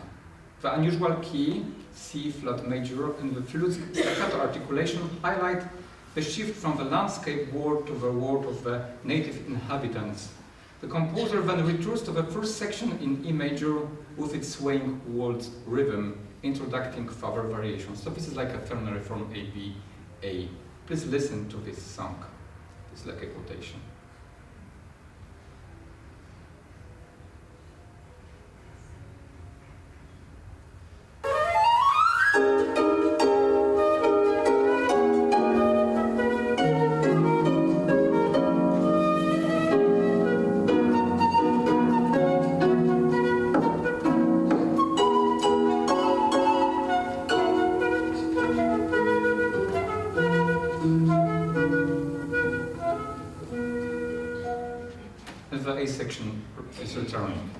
So this is first piece, very short. The second piece, the Tachwitz Falls, presents a different image related to the Palm Springs landscape and refers to the waterfall in Tachwitz Canyon. This canyon is remarkable because of the palms growing there from an oasis for the native inhabitants of Palm Springs, and the area is protected reserve, accessible only at certain times of day. An Indian legend connects its name to Takfish, an evil spirit from ancient times. Unfortunately, I couldn't find a Hitton's painting depicting Tachwitz Falls, but I did find his work titled Tachwitz Canyon, which accurately illustrates what Ritterband describes in his commentary.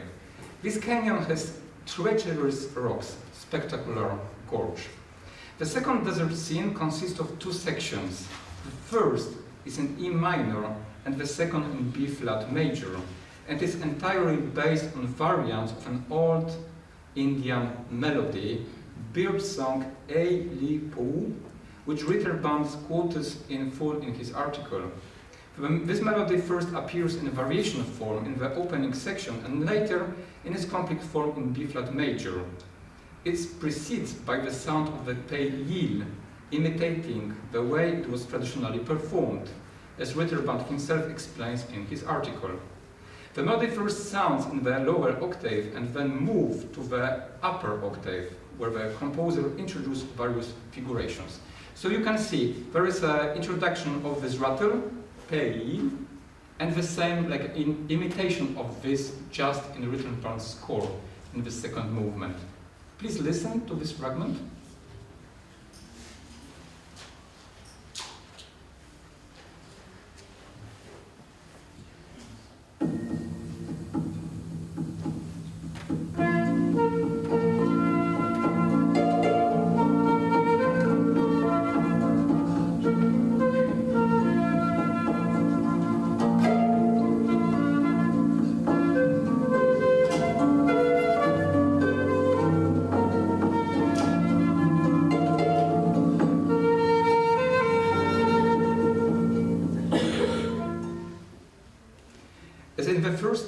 Alongside the melody, harp passages evoke natural sounds, often in the form of the circulatio figure, so like going up and down, representing flowing water, and catabasis in the harp part here, like a falling waterfall. When the song fades, iconic musical representation of 5 groaning sides without any musical pitch appears. These are traditionally ended sides each Indian song performance. So this is like ah, ah, ah, ah, ah. This is like a groaning. And he did this just to show that this is like an end of this song. So please listen to these groaning sides.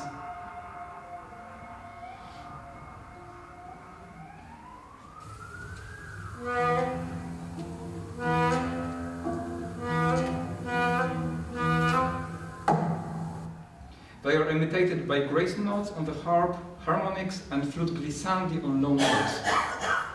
So it's now, I think, time just to listen to the whole second piece, 3 minutes only, and I have time next for conclusions.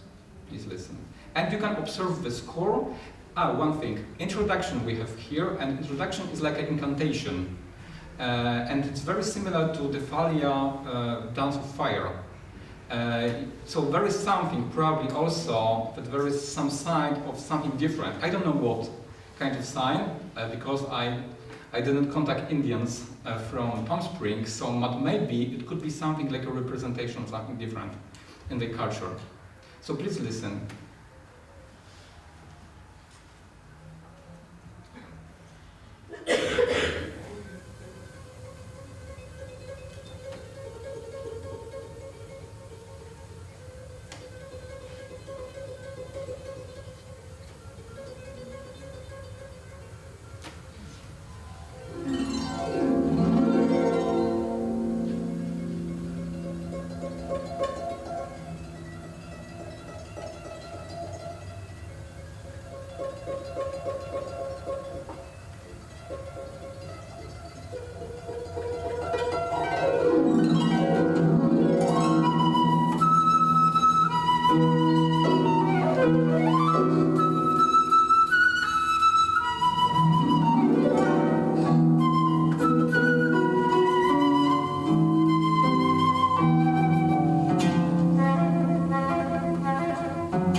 In my opinion, the piece is a poetic rendering of a soundscape of the Praxis Falls Canyon.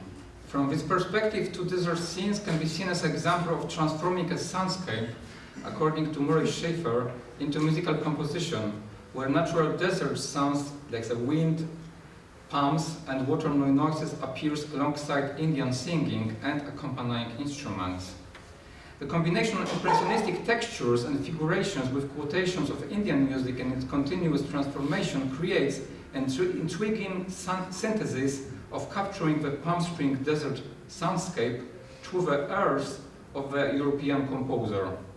In Schafer categories, Ritterband translated environmental and extra musical sounds symbolically into musical ones. In these compositions we find imitation, like an icon of natural sounds, so river, streams and wind, and also human sounds like groaning, and also sounds and the society, so musical instruments like this peil, and also ceremonies and feasts in the music, like folk music, like a quotation. It seems Ritterband selected only those sounds characteristic of the acoustic community of Aqua Caliente tribe.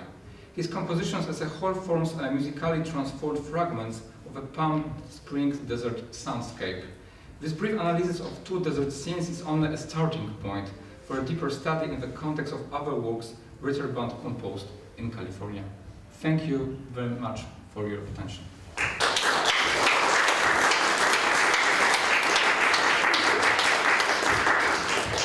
Thank you very much for such beautiful piece in French character, maybe, I don't know, and for such iconicity, beautiful iconicity. So now it's time for questions, remarks. Professor Anna Granadianki. You know, I don't know this affiliation with the output of this composer. It's first time when I have an occasion to know something. So could you tell us something about his works, stylistic? There are only the works like this inspired by Indian music? Or? Yes, so in fact Indian music was only inspiration for him during his last 4 years because he got a skin cancer because of the sun in palm strings and he died. But generally he was fascinated by Polish music and he wrote a lot of Polish dances, so a lot of suites for piano and also a lot of songs in different languages. His first Hebrew songs, 3 songs were written just before he immigrated, so in 1938, 3 Hebrew songs. And these were just recorded, and it will appear next year, like in January. And he next wrote some piano pieces, 3 preludes. These pieces are written in Switzerland when he immigrated, and one piece, Nocturne, is very specific because it depicts his immigration in Switzerland because he had to work. He had to do some labor works to survive in Switzerland because he didn't get first citizenship. It was not so easy to get it. So a lot of piano pieces, and after he composed also many other chamber music and orchestral music for some ballets which weren't performed at all, and a lot of songs. In fact, also popular songs. It was in Montreal and Chicago and in California. So his music is variety of styles, I mean. So he could write like a neoclassical, expressionistic, like Erich Schoenberg, and also this, I don't know what is. It's like a mixture of French music and his private style probably, and a lot of romantic music and some experiments. So, and popular music. So it's cataloged, but I will try to look next year. I'm going to Los Angeles, and I will try to look into the whole like all these manuscripts and what we have it.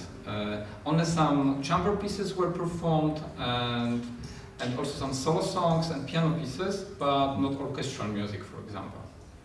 And these pieces are in the University of California?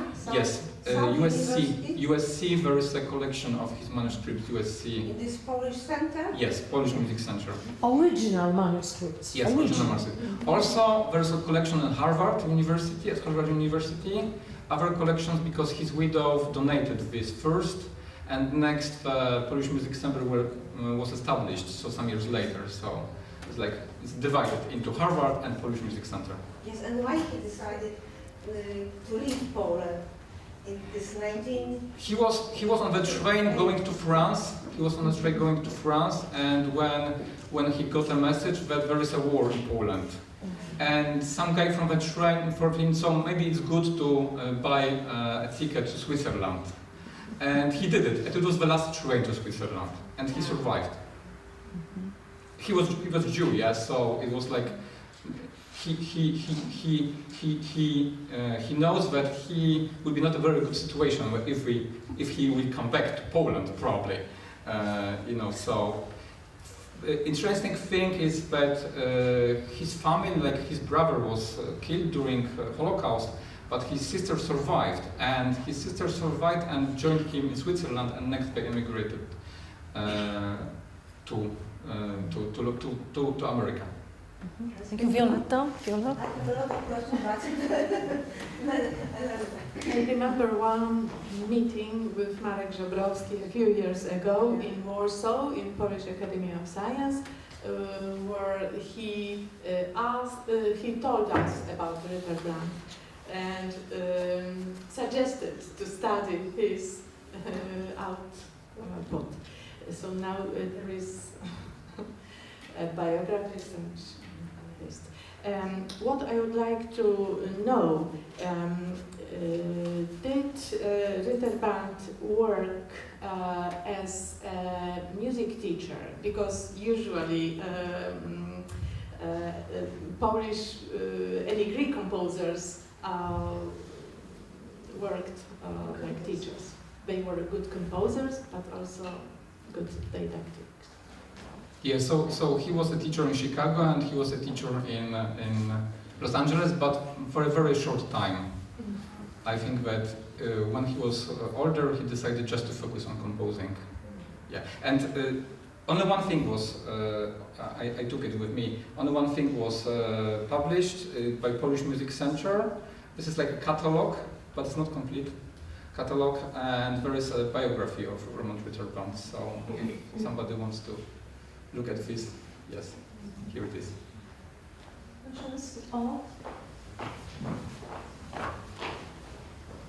I have one question, because it was like there is some connection I just noticed in my thinking. I was hearing in the first part of the for the desert scenes in the smoke tree. Yeah.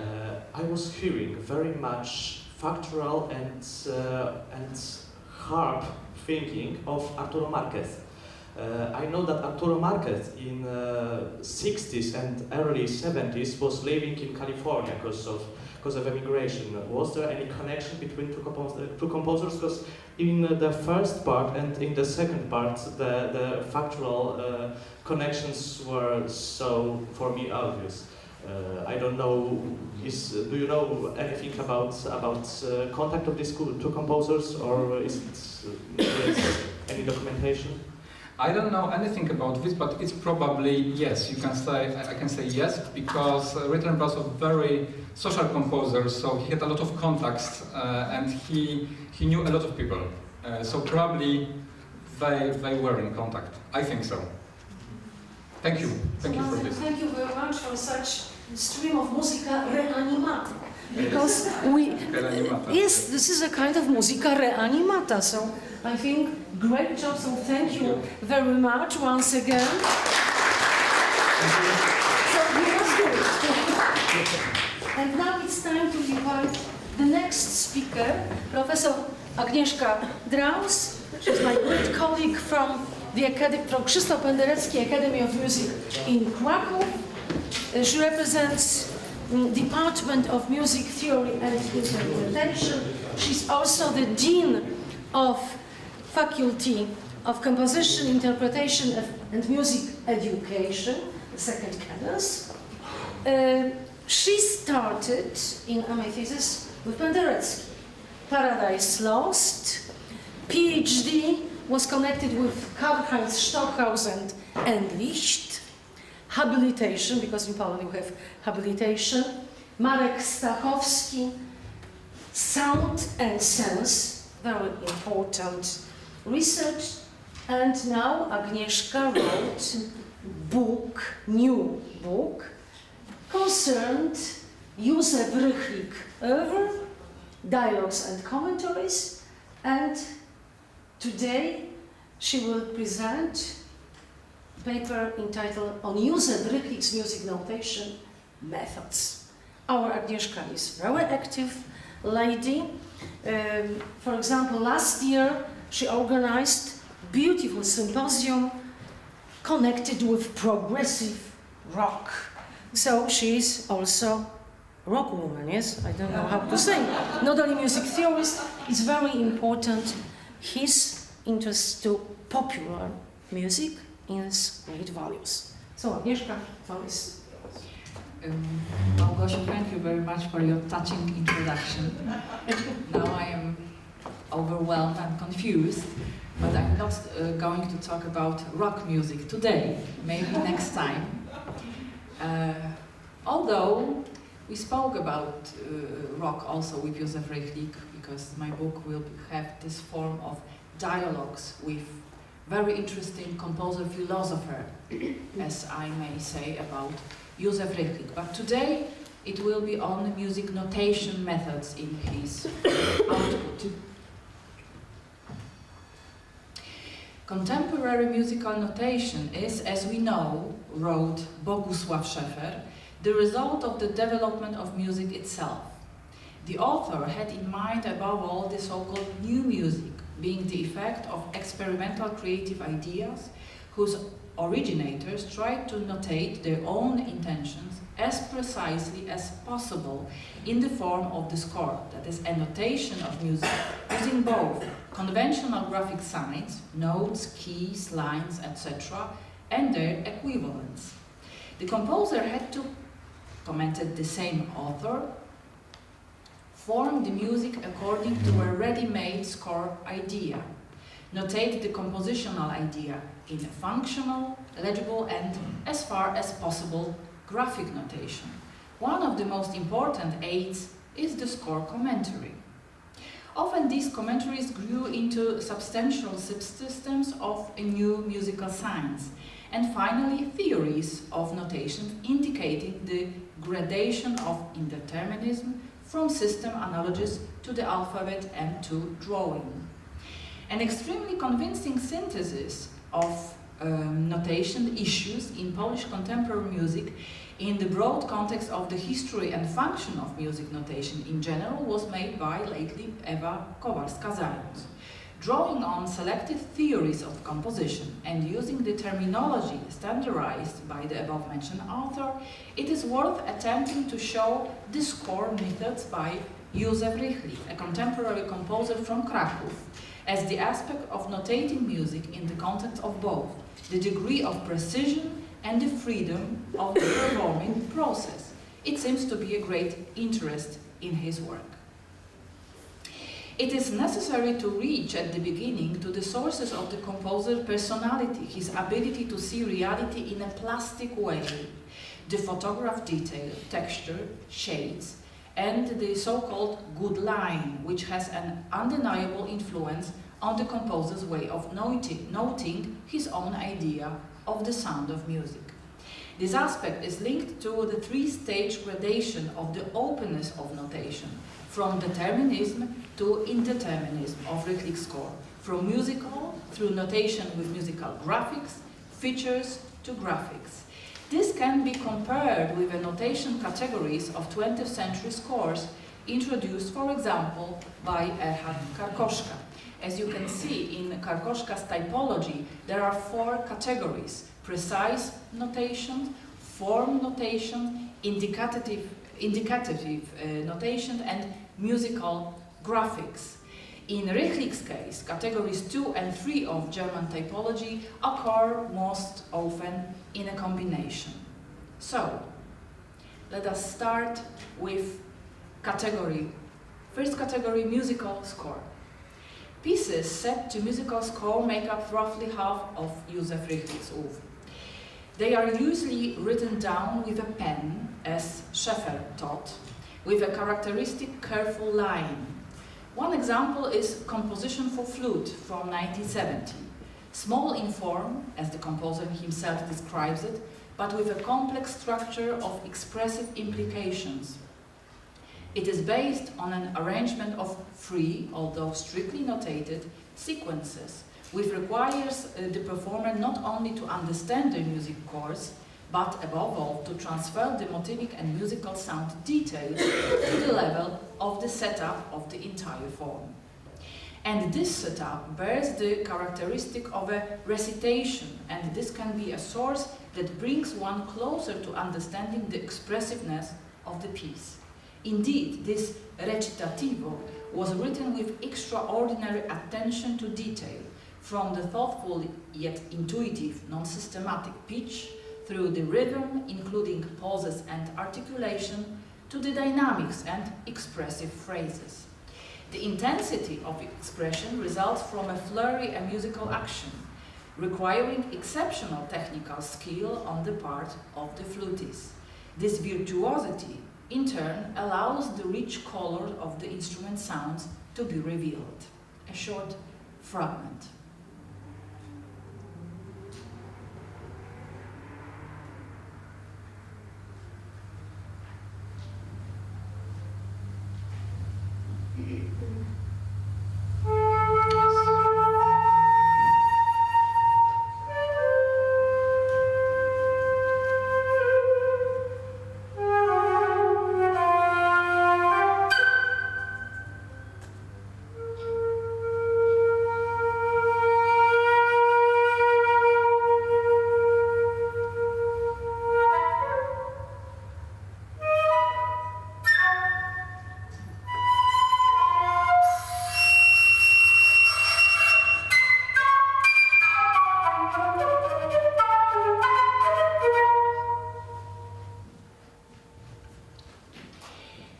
In his 1971 work, Ametrio, for flute, violin and cello, the composer tackled the problems of shaping rhythmic and contrapunctal relations to achieve two contrasting states, movement and continuity.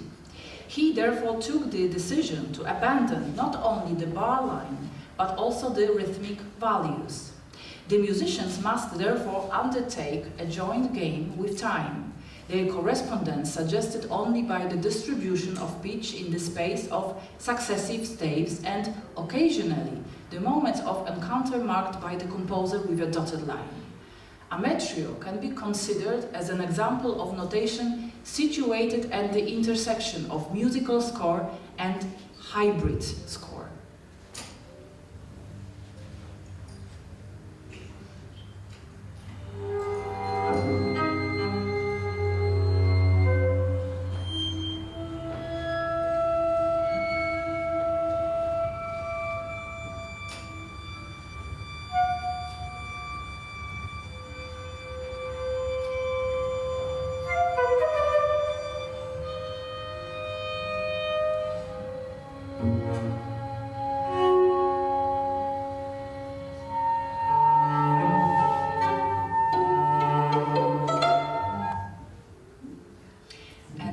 Category, hybrid score, combining musical and graphic features. The hybridity of notations involves a combination of sign and drawing, symbol and commentary, conventionalized signs like notes, also in sonoristic scores such as pitch locators, and individual signs proposed by the composer. This is reminiscent of the system proposed by Anestis Logothetis, an Austrian composer of Greek origin, who, for his works written after 1960s, developed the principle of notating the score through unconventional signs and images. The notation was thus, in a way, a symbol, as Krzysztof Baculewski put it, of the musical work represented. It could cause an inspirational relation in the performance and suggest performance instructions.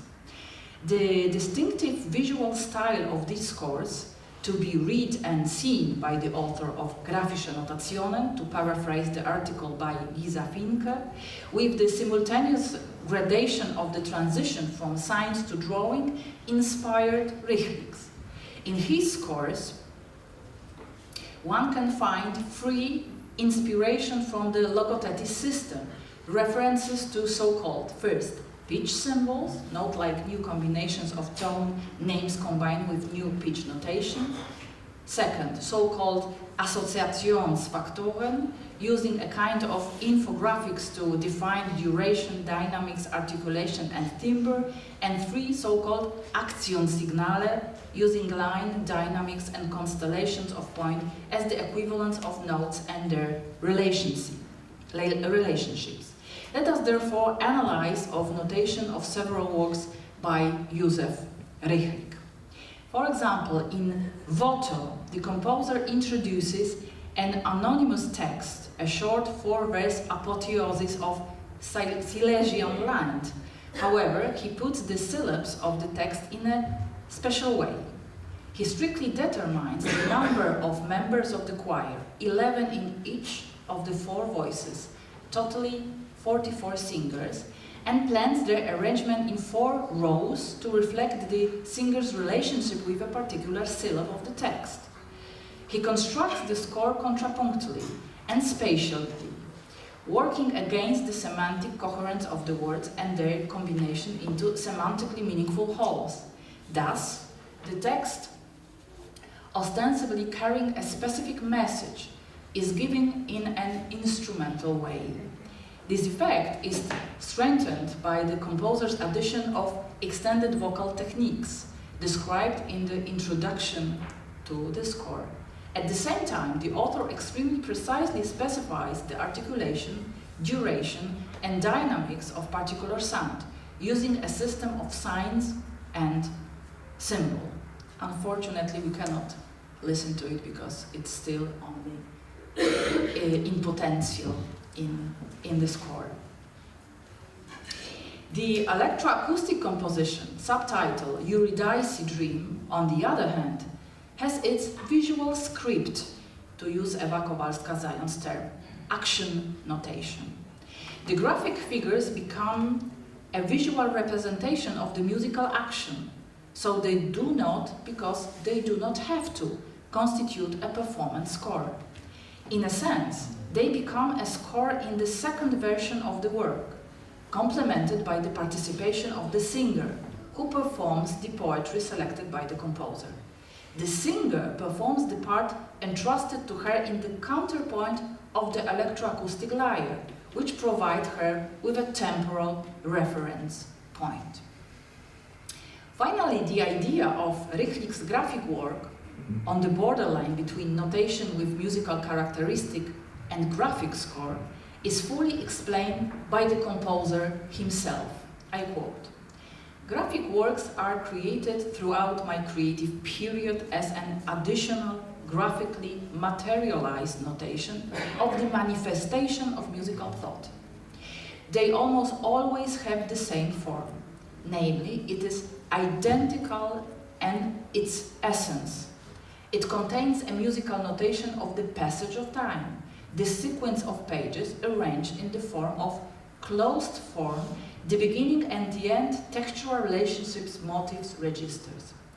Everything as in the traditional notation of a work. Of course, graphic signs appear in the form of motif phrases, figures, and arrangement, textual, temporal, as well as register, density, etc. They are characterized by a certain expressiveness. I call this my work graphic works, precisely because of the sameness or similarity to the essential features of musical thought, recording for the existence of music. Of course, my graphic works fall into the genre of graphic music, but as we remember, the essence of binding, of translating the image into music, into temporal relations, dominates there. There is something there. There is essential to classical musical notation that bears a record of the passage of even in the normal score form. It is important to understand the space of the drawn sheet of papers in terms of the passage of time and the relations of registers arrangement, identical to the layout of, for example, the graphic vertical notation of a piano keyboard. A specific example here is piece for solo violin. In this case, the graphic drawing, which was created first, functions as an intuitive, reflexive, spontaneous notation of the music, which composer then notated in a traditional way. The other graphic works remained in the original drawn form. And third category, graphic score. Józef Rychlik's oeuvre also includes carefully prepared original materials that refers to artistic graphics. A graphically stimulated work is, among other, Peut-être, an extremely difficult composition, which the time requires the performance to re-evaluate their thinking and be open-minded.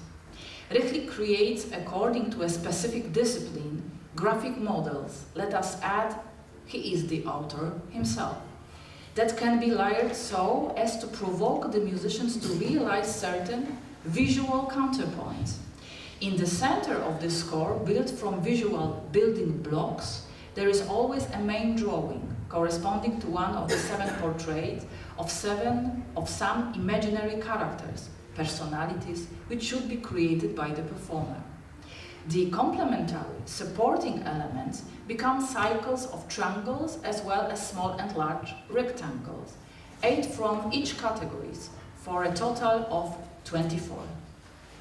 The artist should be selected one supplementary element from each of these categories and add them in any way he wishes to the main portrait.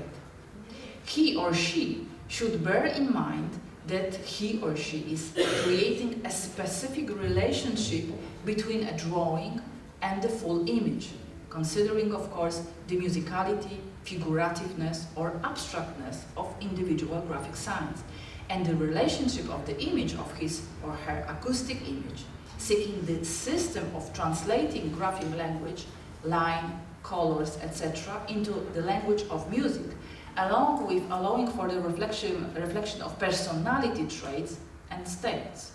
For the time being, the piece is still waiting to be realized. To the three categories of Richtlik scores indicated above, we can add a fourth, exceptional category, where the function of the musical score is taken over by another visual work, an independently existing image, which in the process of syncretic realization becomes an inseparable element of the identity of the musical work. Richtlik acts here, as it were, against the thesis of Bogusław Szefer, who, defining graphic music in his lexicon, wrote, "It is possible to imagine a plastic exhibition of musical graphics, while it is impossible, conversely, to transpose a plastic creation into musical language. Impossible mainly because even the most extreme musical graphics, for example, made by a musician, will contain musical suggestions, while pure graphics will revolve around imaginary that cannot be transported into such elementary music parameters as pitch, volume, and above all, time, rhythmic material." Szefer therefore doubted that it would be possible for the musician-performer to read the sounds of the artistic graphics. He did not assume a situation in which such a reading would be the responsibility of the composer, gifted with a feeling for plastic spatiality and a desire to transmedialize into the sound prepared process of creating pre-compositional assumptions and the final musical effect in the form of an electronic acoustic piece. This is how the piece 2M80 by Józef Richtlik and Andrzej Ziembliński was created. In the author's note, this project was called a syncretic piece, music painting, which is not the result of an accidental artistic intention. It concretizes some of the intuitions that have long accompanied both authors in the work. The painter was led to the world of sound, the composer to the visual spatial. These extra-genre associations converge precisely in the work presented. Andrzej Ziembliński, the same year of birthday, 1946, who is responsible for the graphic layer of the project, is mainly known for his highly original, large-scale architectural paintings. He graduated from the Faculty of Painting and Graphics at the Academy of Fine Arts in Kraków in the class both Wacław Taranczewski and Janina Kraupe-Świderska. Ziembliński-Richtlik's syncretic work is titled After the Painter's Work, to which the composer added a subtitle line, Fugues Around the White, exposing, as it were, a trajectory of thought in the transcription of image into music. Each layer of this piece, sound and visual, Richtlik wrote, lives in its natural spatial environment.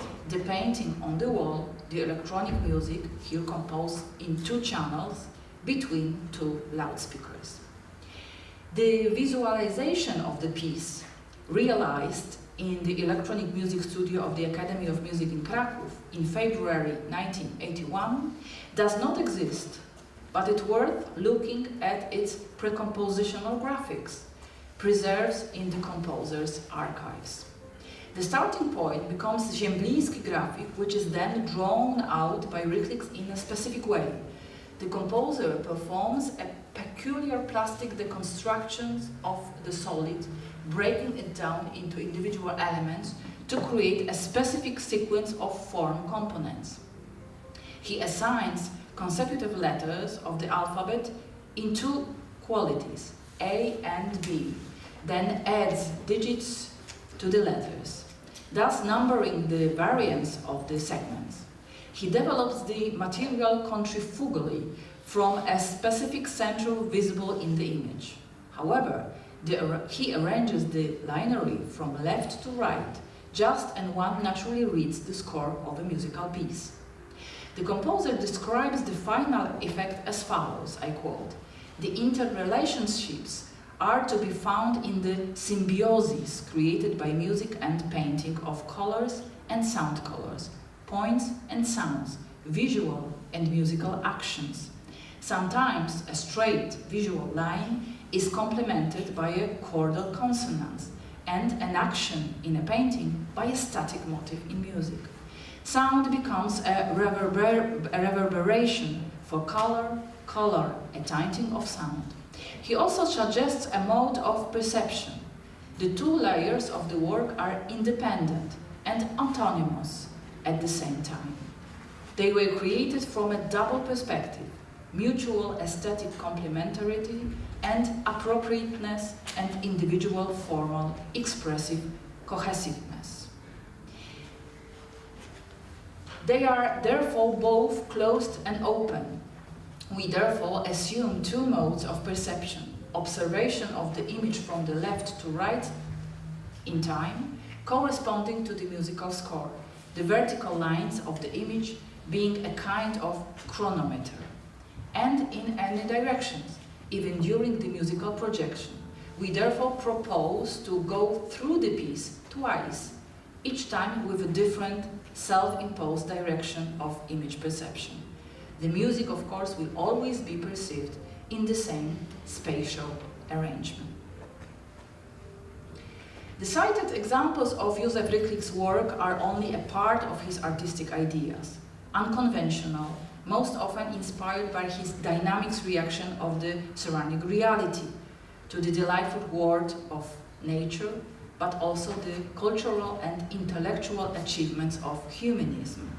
Notation in this case must therefore be consistently supplemented with elements compatible with the aforementioned ideas. Is it then an effective and efficient, precise, functional and comprehensive, economical and systematic as the conventional one? This will be judged by the performers. Thank you very much.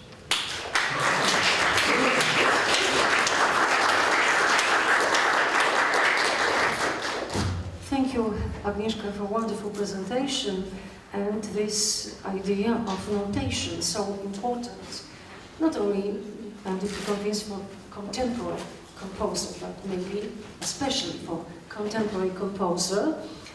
Only one remark from my side about this hybrid score, combining conventional musical features with this graphic notation.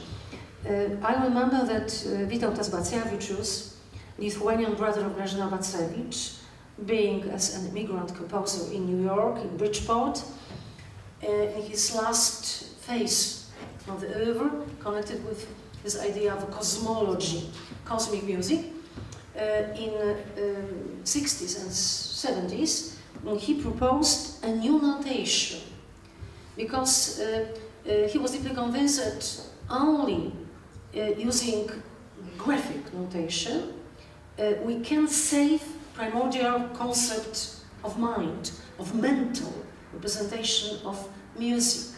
So he noted, as a first step, graphically. And after that, he transported into conventional notation. Maybe it's not the same situation, but do you note words by Józef Rychlik about this kind of save the first concept of music using graphic notation, because it's easier and faster, as Witautas Bacjavicius said. Yes, thank you for this. This is very close, I think, to Rychlik's thinking, but I think Rychlik must be also very pragmatic, because he is a father of 4 children and several grandchildren, and through whole of his life he struggled with all difficulties and obstacles, and he always said that sometimes he did not have time for noting exactly the idea that came to him in tramways, in trains, in during walk. So, and there was not so high a technological equipment with him like recorder or microphone or smartphone as we do. Everybody now has his own musical studio with him. So he started to make these graphic notations as a noting the most interesting for him ideas. And sometimes he made it through traditional score, and sometimes he left it. And we discovered it together, and I said that I think now, in the third decade of the 20th century, these are ready scores for reading. Just performance has to be very open-minded. Maybe we are after all these avant-garde tendencies to be this performative openness, like fluxus, happenings, and so on. But maybe it's a better situation. We can treat it much more seriously as a normal practice of performance of very contemporary, sometimes experimental music. So I think, yes, this is very close thinking. Thank you. Questions, remarks? Beauty notation. I remember also other pupils of Bogusław Szefer, for example, Barbara Buczek, and her Anakumena for 89 practically solo instruments. So all pupils by Szefer, I think, beautifully noted musical concepts. What do you think about this kind of beauty of notation? When I started to research Rychlik's pieces, I had my first present from Professor Rychlik. It was this very gentle pen to mark the score. So it was his first effect, yes. I remember when Bogusław Szefer told me to use a very good equipment to notate music. And the Szefer was notating his music only with pen. And yes, but in many ways, Rychlik is overpowering this, his mentor, Bogusław Szefer. I would say that even he's sometimes against his thought. But this is, I think, the subject for another paper. Yes, one question, Professor Schröder.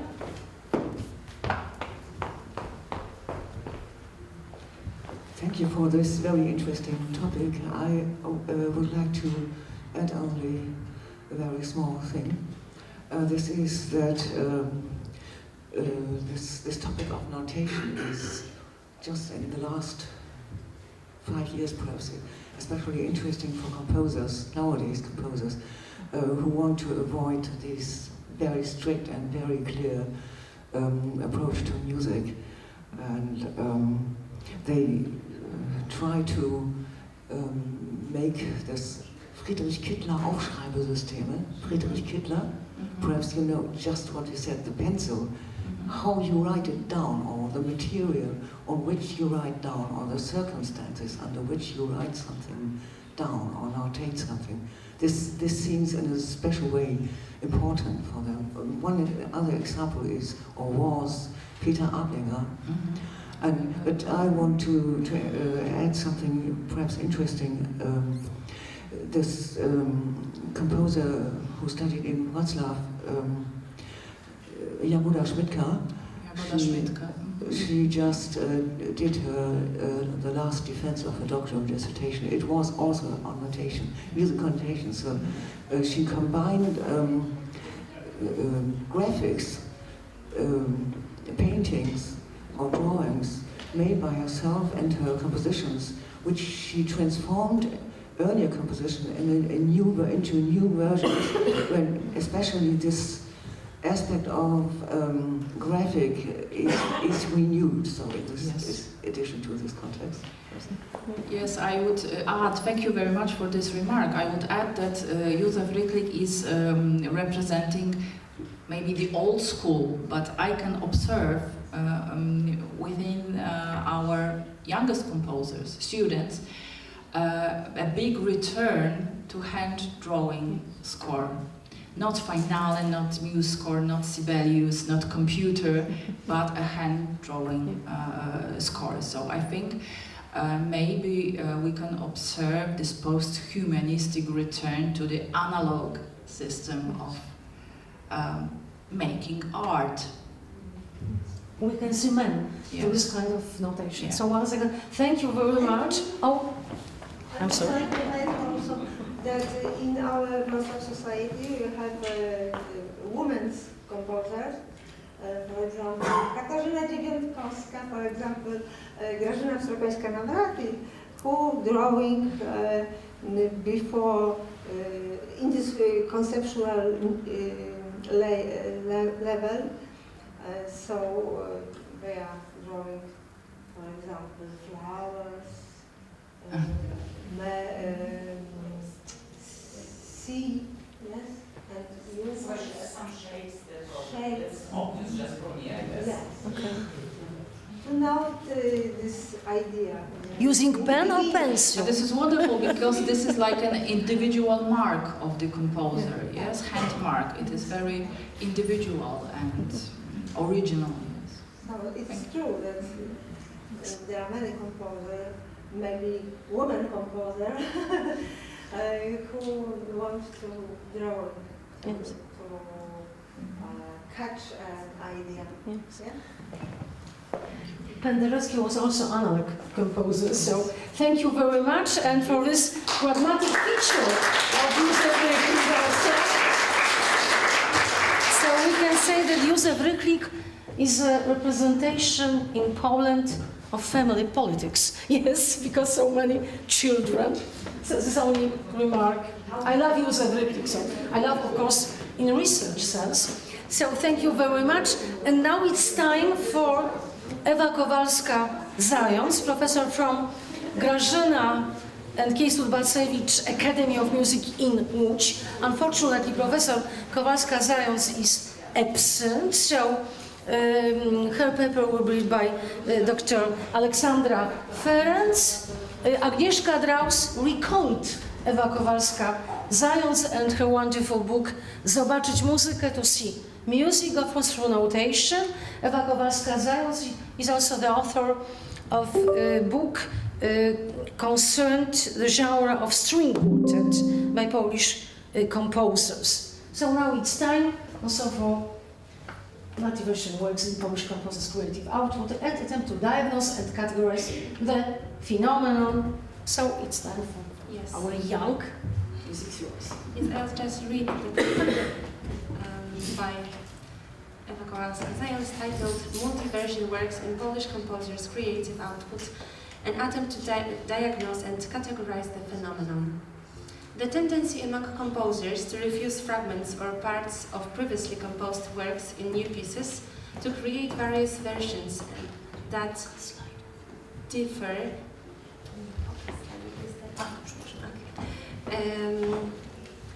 that differ both in performing medium and form is not a new phenomenon.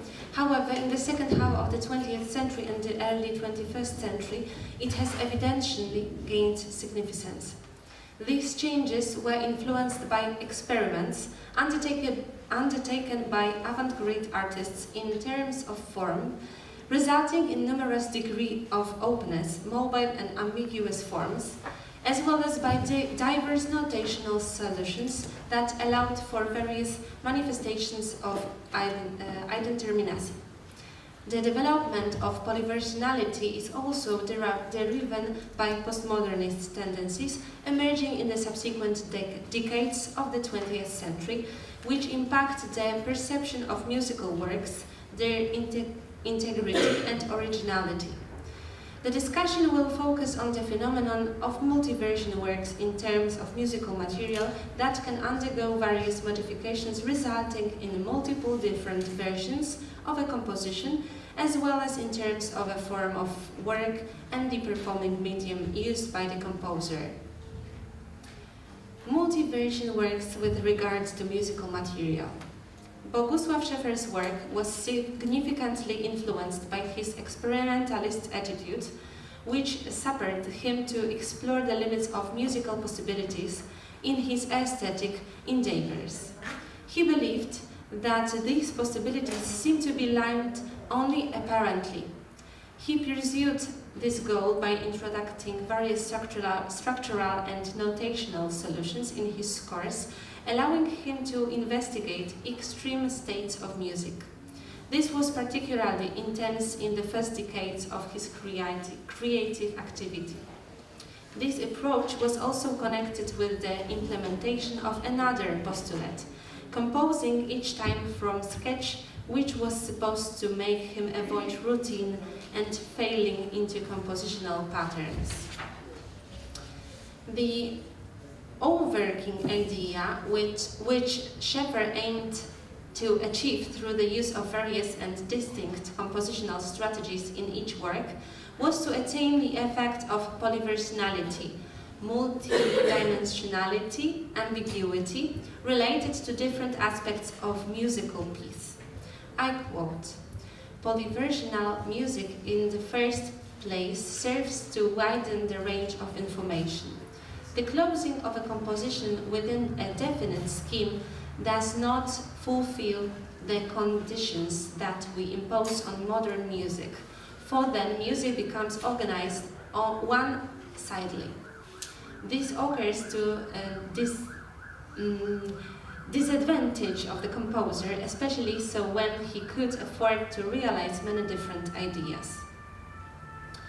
Achieving this polyversionality was the result of applying numerous technical solutions, both related to notation, allowing to generate different variants of a piece from the notation proposed by the composer, as well as related to experimenting with other aspects of the work, such as material and form.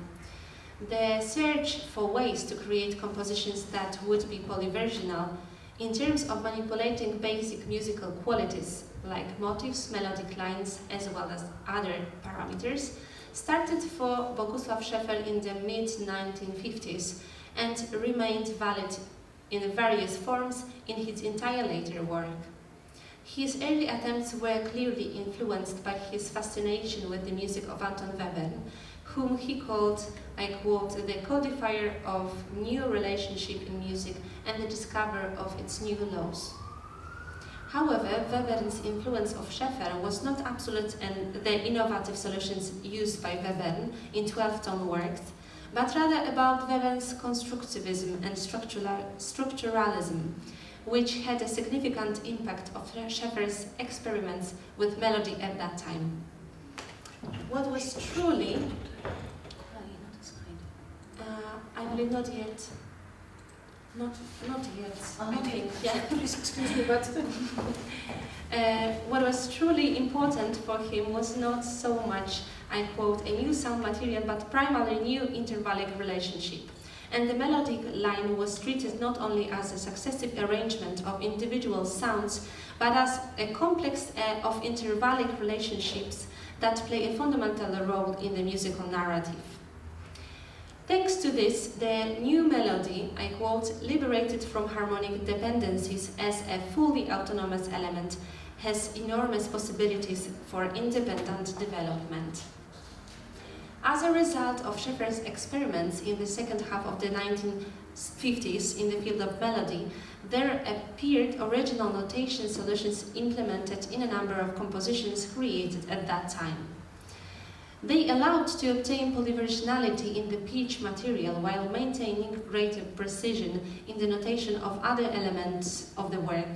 Although each of these compositions had its own original notational method derived from the concept of the piece, Scheffer managed to develop solutions that enabled a condensed and somewhat abstract way of notation, making it possible to implement the idea of infinite music. This category referred to words that, thanks to their notation, were equipped with a great potential of generating various performance variants. However, as Scheffer wrote, I quote, "The composer cannot predict all possible executions. They can only be given a common formal denomination, resulting in performances that are materially very different but always somewhat similar in structure." An excellent illustration of the idea of infinite music is Studium in Diagram. This composition for piano is the result of Scheffer's structural experiments with a new melody liberated from tonal or modal dependencies, or even more broadly, harmonic ones. What becomes the key issue in the definition of its intervallic structure as abstract relationships detached from specific pitches, expressed through an original form of notation. And now you can see the example of Bogusław Scheffer's Studium w Diagramie, Studium in Diagram. Besides the idea of infinite music, which mainly referred to the organization of pitch material in Scheffer's work, he soon introduced another concept into his creative work, supraparameter music. This approach was primarily used in compositions that did not specify in a particular performing medium, such as Media for any 12 vocal and instrumental parts, 1967, SG Quartet for any instrumentalists, 1968, Reading for 6 performers, 1968, or Syntactics for 3 performers of any kind, 1970, and OP for a group of performers, 1972. Unlike indefinite music, which focused on a single element of the work, that is melody, supraparameter music was characterized by, I quote, "the interchangeability of all possible elements, such as pitch, rhythm, dynamics, articulation, timbre, spatial placement of sound, its continuity, density, and so on, and the freedom to determine their sequence of hierarchical importance. It is usually notated in rectangles, from which performers freely interpret various symbols." The end of the quote. Scheffer's creative activity aimed at achieving polyversionality in the musical material was meant to create, through original notational solutions, an artistic situation in which performers could develop their own versions, while still maintaining the idiomatic features of the composer of this music. Polyversionality in terms of forms and performing body of the work. In Poetyka dzieła otwartego, Umberto Eco writes about the fundamental ambiguity of artistic communication, which makes openness an immanent feature of artistic creation, independent of the time of its origin. According to Eco, an open work should not be perceived only through the author-reproducer relationship, which leads to formal ambiguity and the existence of numerous potential executions, out of which the interpreter selects just one and shows it to the audience, thus presenting them with a completely closed work. Openness can also occur on the work recipient level, as Eco states. Every perception of a work is thus both interpretation of performance, because during each of them the work is reborn in a new perspective. However, for avant-garde artists, the idea of an open work allowing the audience to interpret it anew and find new meanings without disrupting its artistic structure seems insufficient. Much more interesting were solutions situated within the realm of mobile and or ambiguous forms, representing a broad spectrum of various ideas for introducing indeterminacy in musical architecture, up to the extreme case of an open work, as exemplified by John Cage's Piano Concerto 1958. I quote, "The guiding idea of this piece is the negation of all musical connections," the end of the quote, "that link individual voices into a whole as well as stylistic uninforming of particular parts." I quote, "The work is identical to itself only as a concept, not in the primative sense of performance identity," the end of the quote. The issue of the open works was also an object of creative reflection for many members of the Polish compositional community, including Bogusław Szefer, Gesine Schröder, and primarily Roman Haubenstock-Gramati, who developed a series of original solutions in the field of mobile forms inspired by Alexander Calder's kinetic sculpture, which he encountered during his stay in Paris in 1957. Both Szefer's and Haubenstock-Gramati's experiments regarding formal indeterminacy and the author's idiomatic forms of notation have already been addressed to the music theory literature and do not require further discussion here, though. However, attention should be drawn to compositions where polyversionality appears in its various manifestations within traditional closed forms, and where the multiversion nature of the work concerns mainly the performing body or form.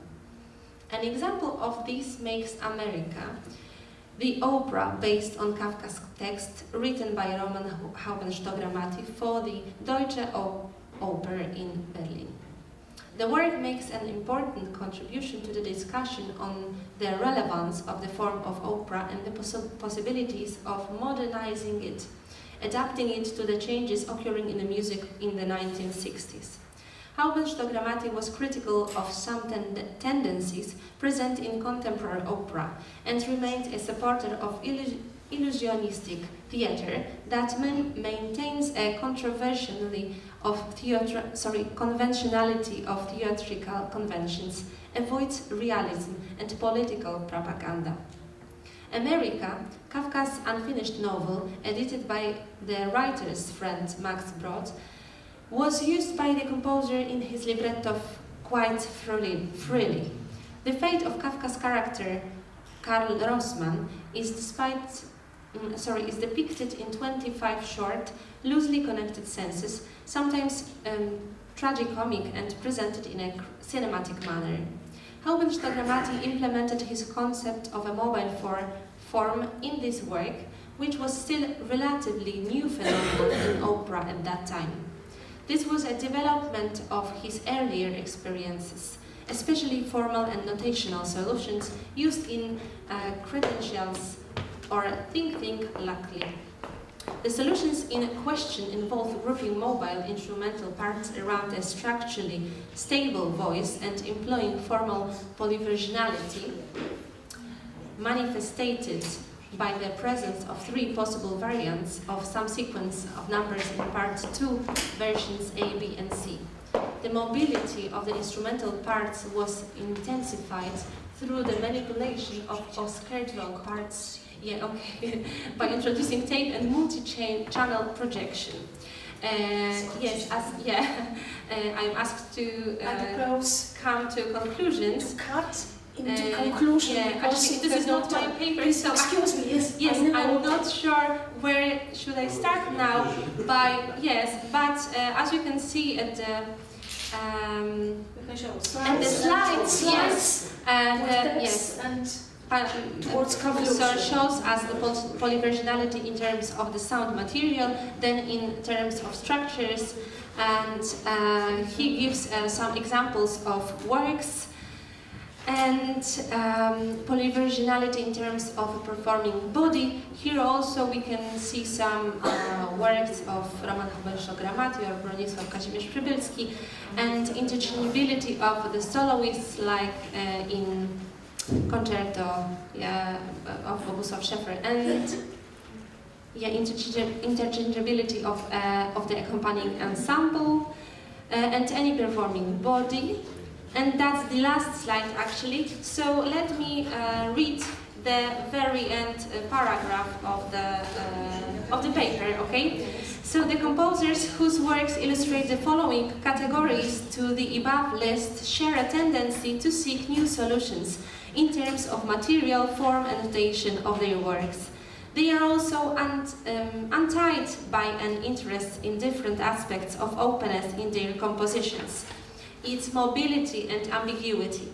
This openness to new ideas and experimental approach is also reflected in their creative output, which encompasses traditional genres and forms in their polyversional variants.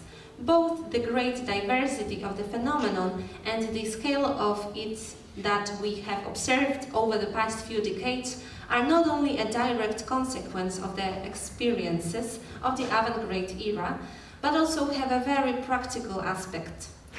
Thanks to its multi-faced nature, this creative work has the potential to be more actively presented in concert life. Thank you. Thank you, Alexandra, for your help. We have no time, so I proposed to cut text because we have 5 papers. Please excuse me, I announced only 4, but we have 5. So now it's time for Professor Anna Granadianki. She is spiritus movens of our conferences. She is leading figure in Wrocław music theory, the great specialist in Alexander Tansman output. Also, she is a great specialist of Wrocław School of Composers, the author of wonderful book. So thank you for your contribution to, of course, research on Polish music. Wrocław means, of course, Polish music, so it's very important research. And now it's time for the paper, the composer-performer-listener relationship as a research perspective in the analysis of Adam Poremski's works. During the yesterday concert, we experienced one work by the composer. So composer is here, yes, welcome. And there are also many students. It's a wonderful situation, and this is the time for Professor Anna Granat-Janki. Thank you for introducing me.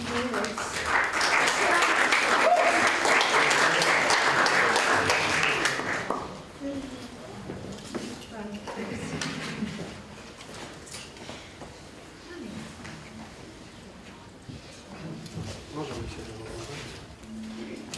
Zaraz włączymy.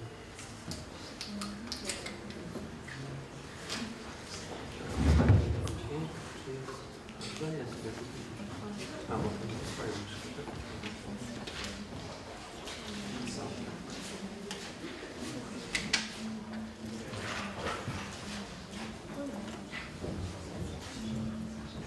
Ja tylko sprawdzę, czy ja to nie, nic nie da. Tylko odpuścić myszkę.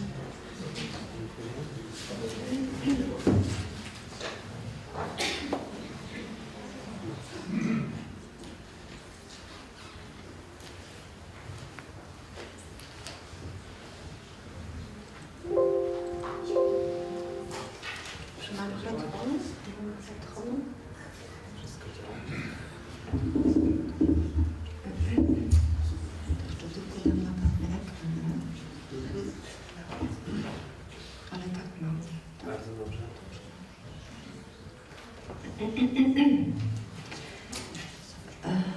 So, thank you for introducing this kind presentation of me. So I welcome you most cordially, most warmly, and I would like to speak about composer-performer-listener relationship as a research perspective in the analysis of Adam Poremski's works. In In the second half of the 20th century, new trends such as digital revolution, the performative turn, and the spatial turn emerged in science, in art. In the context of these trends, the relationship between the composer, performer, and listener has changed. In order to understand these changes, one should recall that in the 19th century, the figure of the composer was put to a pedestal, while the listener was assigned as the role of the humble recipient. In the second half of the 20th century, however, it was the audience and their way of experiencing live music that became particularly important. One could observe a move away from text-centered research, for which the starting point was the score. Increasing attention was paid to the listener's experience of the performance, hence the importance of the listener-performer relationship. In the 19th century, passive experience of the work was replaced by a multiplicity of individual experiences and by active and unconventional reception. The return to the physical dimension of music stemming from the concept of performance art meant in turn that a bodily aspect of music performance, including the integrity of the instrumentalist's gesture, became most important to composers. Jennifer Walsh, the Irish composer, wrote that it's not too late for us to have bodies.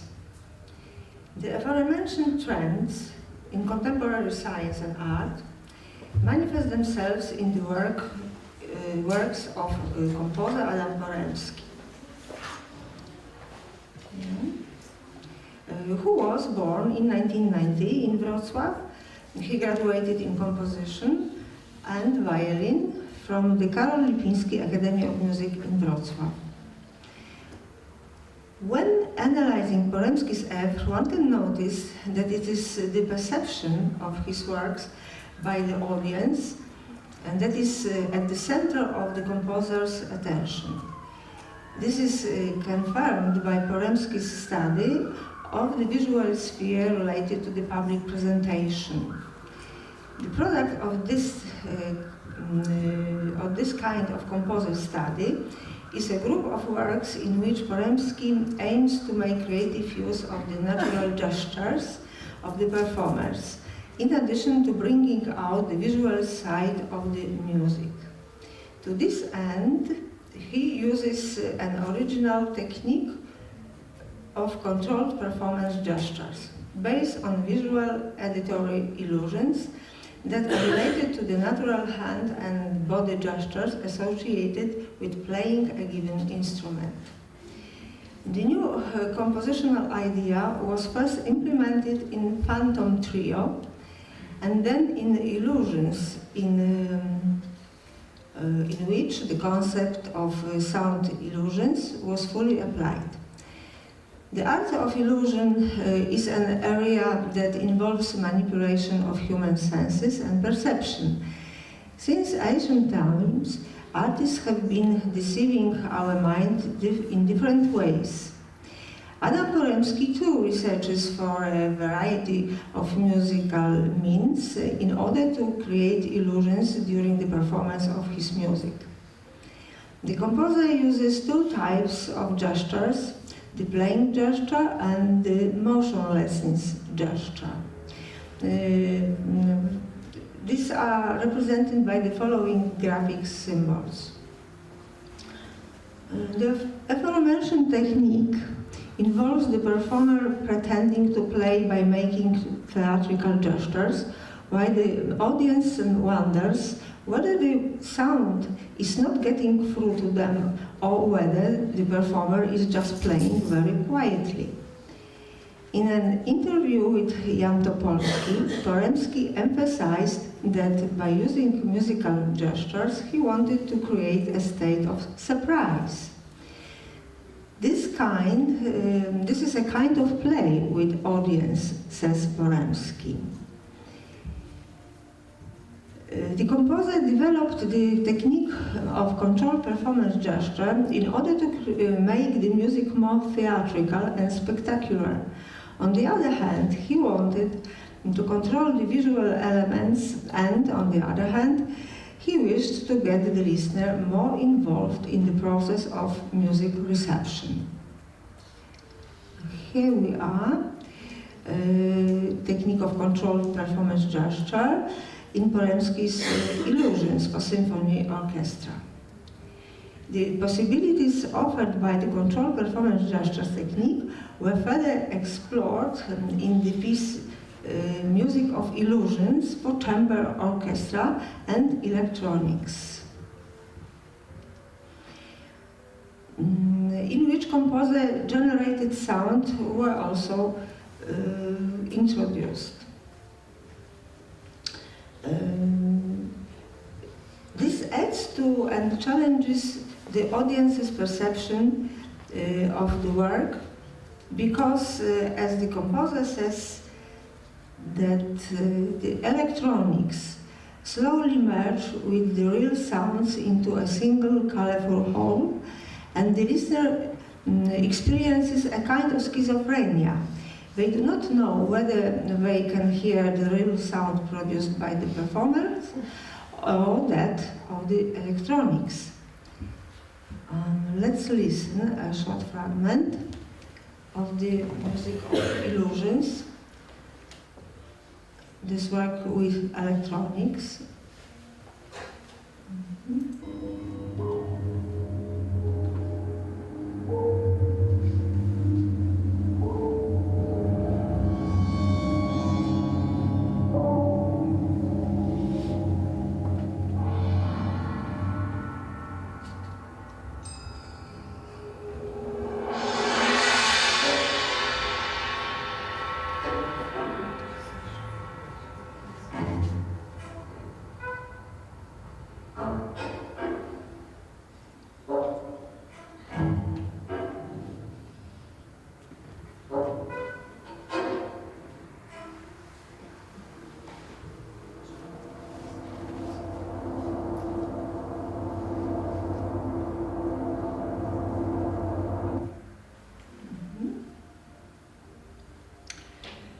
By implementing the concept of sound illusions through the use of the controlled performance gestures technique, the composer has broadened the range of his artistic activities to include elements of theatricalization and performance art. The audience faces even further challenges in Poremski's multimedia music.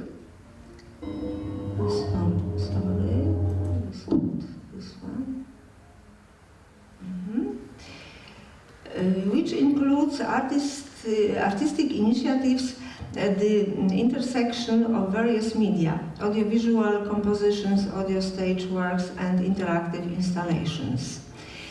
They take various spatial forms, and their execution necessitates collaboration with specialists in various fields. An interesting example is the interactive installation Sol Invictus Beta, that was created in collaboration with audiovisual artist Agnieszka, who was responsible for the video part. In the composition in question, the listener is an active participant who can independently create music and images, being in motion and engaging his body. To do this, he must enter the area of a magnetic field in which his movements are detected by a sensor. Thanks to that, he can improvise and see how movements change the music and image. Meanwhile, during the performance of the audiovisual work, Sol Invictus Alpha, the listener sits in the audience, listening to music in the traditional way. The dancer performs on stage, and her movements, when detected by the sensor, affect the music and video.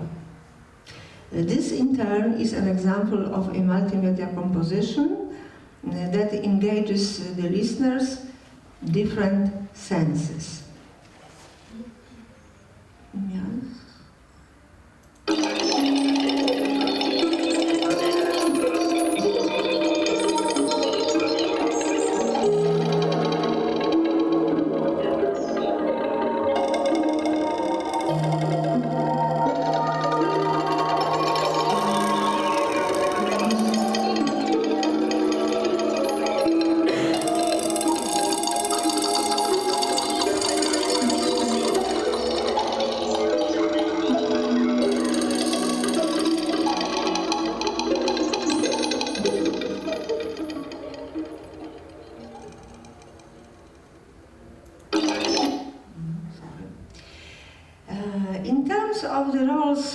Of the composer and listener, the interactive installation A Piacere is interesting.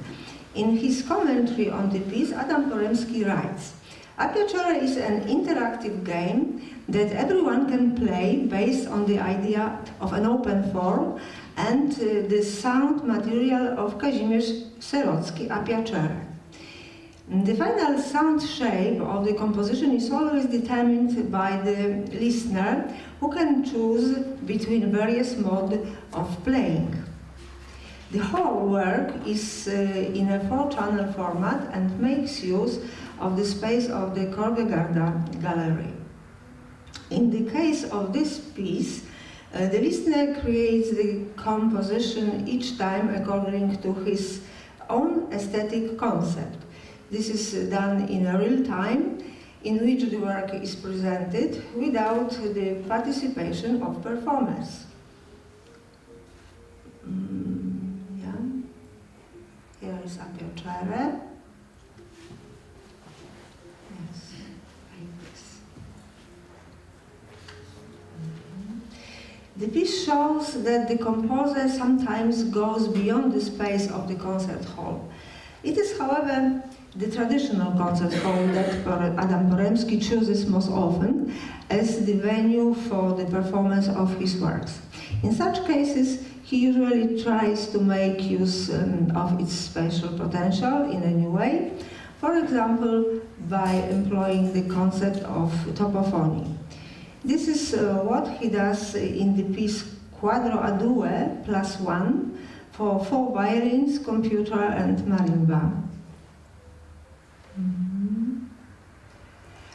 In which he places 4 violinists around the audience in a traditional quadrophonic arrangement and uses 4 loudspeakers located in different parts of the hall. This is this arrangement of instruments, and here we are also the graphics of the computer program of the work and first page of the score. From the point of view of the composer-performer relationships and listener relationship, the composition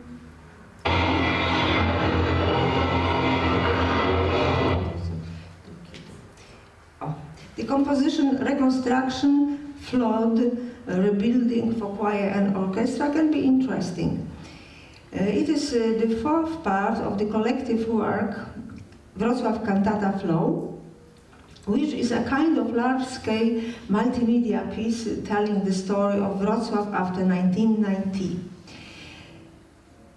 In addition to Adam Poremski's music, these multimedia performers included visuals on the buildings of Ostrów Tumski, light installations, fireworks, and barges on the Oder. The entire event being commented on by a narrator. The urban space in which the performance took place, together with the acoustics, had a significant impact on the quality of the music reception.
Conclusion.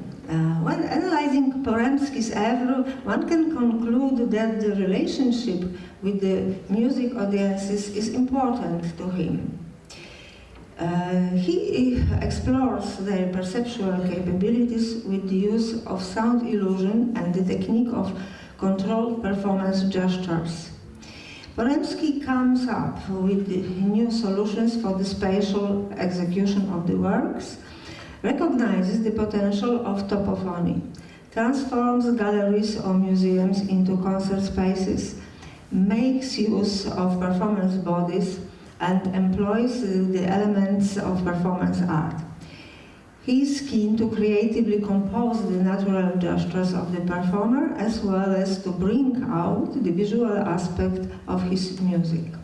The composer undertakes artistic initiatives and at the intersection of various media, enabling the listeners to perceive his pieces simultaneously with different senses to create the music themselves. New possibilities for deepening the relationship with the audience open up to the composer through new media. He creates new musical spaces by means of electronics, combines sounds generated by the computer with those produced on acoustic instruments, thanks to which he can play with the audience's perception. He also relies on improvisation in the creation of live music during a concert, often giving up traditional score notation. Adam Poremski is a modern artist who builds new relationships with the performers and audiences of contemporary music. Thank you very much.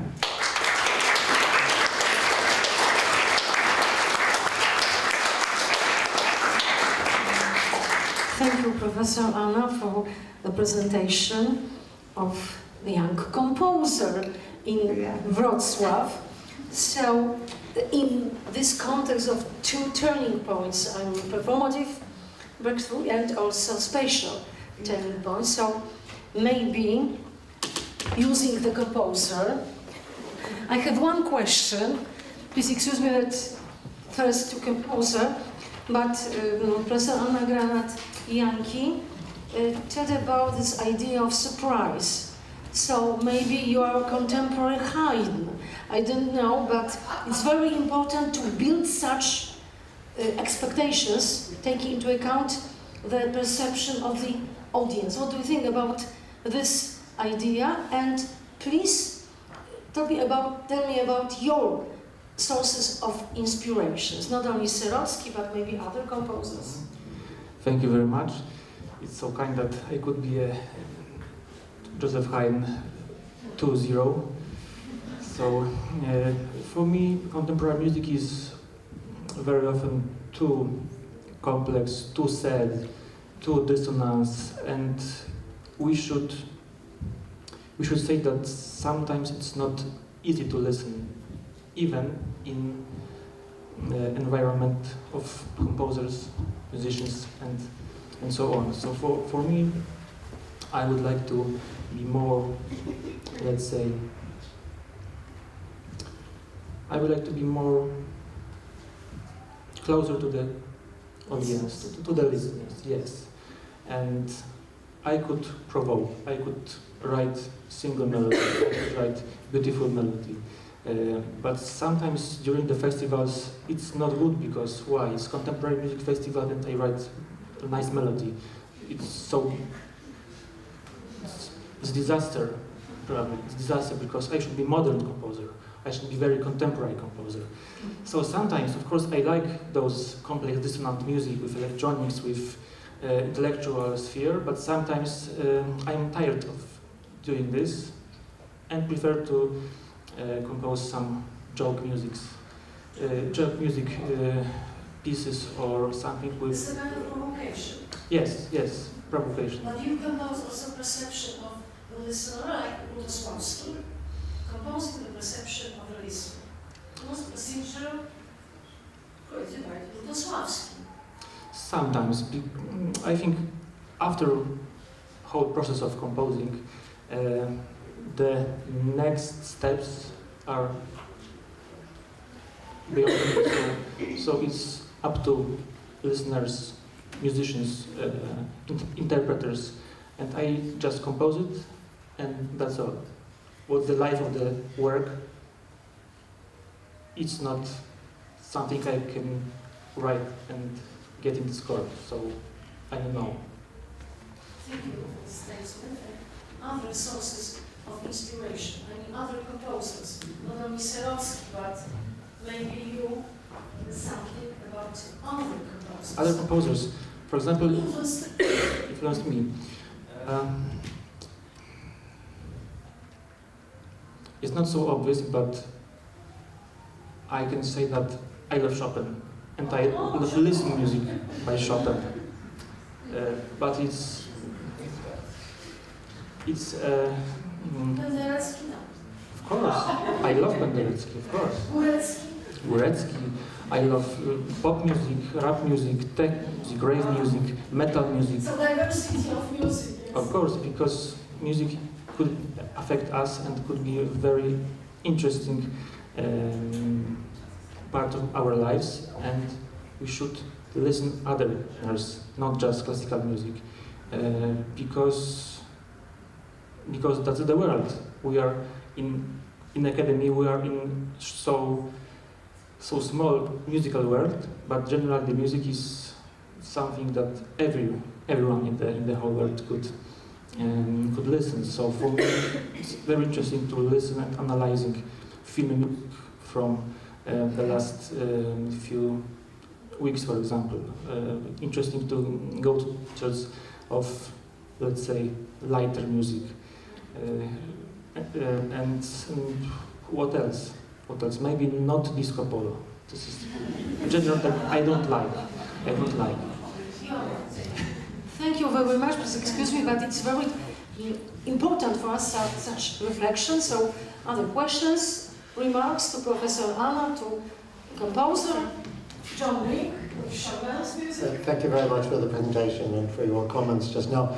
I'm very interested in the relationship that was described between composer, performer, and listener. What I'm not certain about is where the performer fits in. We have the perspective of the composer, of course, and we've had discussion of the new role of the listener, someone liberated or more involved, perhaps. But I'm not quite sure whether the performer suffers, if you will, from the freedom given to the listener, and whether the notion of controlled performance gestures is actually inevitably a straitjacket, or is that just a kind of accident through the terminology? So it's really a matter of knowing how the performer fits in and whether there is as much agency as there might be in playing Chopin or any other composer of a more conventional kind, or whether there is limitation. I don't know whether a professor wishes to comment on the performer's stance, or perhaps the composer wishes to comment. Yes. Thank you for such a comment. Maybe composer. But I think it's also a topic for another conference. Yeah, so it's difficult to say something interesting, having not too much time. So I told that now is time for building new relationships between composer, listener, and executor, performance listeners, and society's audience. So it's normal that new people want to change something in our usual thinking about music, about perception, about composition, process of composition. It's one example, for example. For example is one example, one of this example. So thank you very much once again. And one question or remark? Yes, I have a microphone.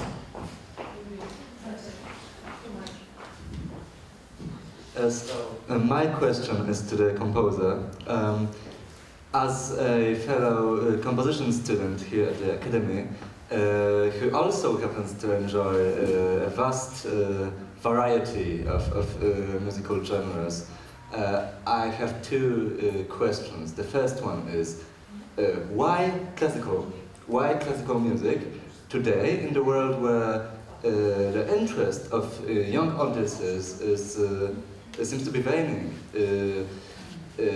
for classical music? So when you have so much to choose from, why is it worth today choosing classical music? And secondly, what do you think is the direction and the future of classical music, where it could actually go? Huge. Thank you for such questions. Like in life. Well, I believe in acoustic music written using acoustic instruments, because in AI time, probably electronic music would be so automatic, for example, so we don't know it is still my work or just algorithm versus machines. So, and the other aspect is computer is for everyone, but violin is not for everyone. I mean the performer.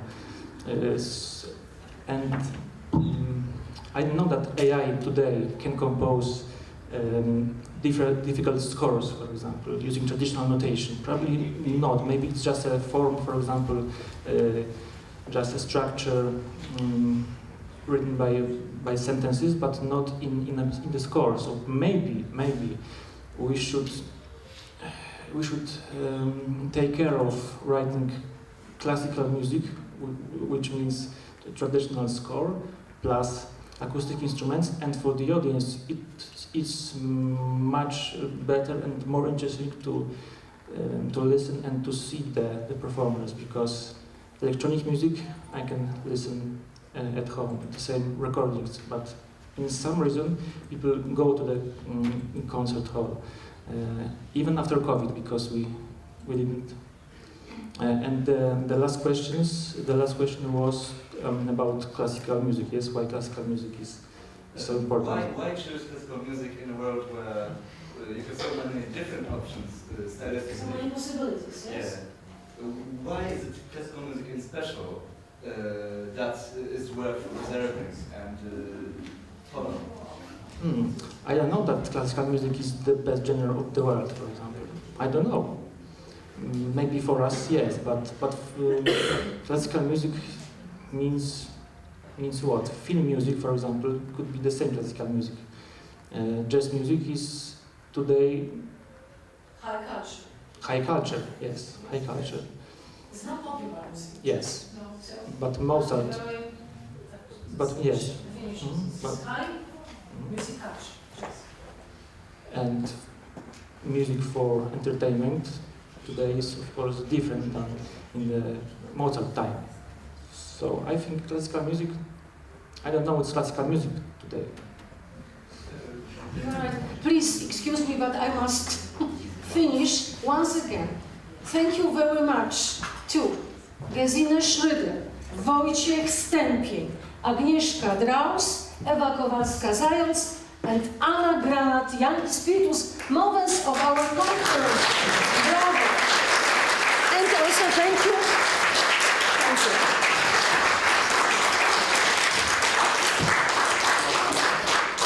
Dear ladies and gentlemen, we are working very, very hard.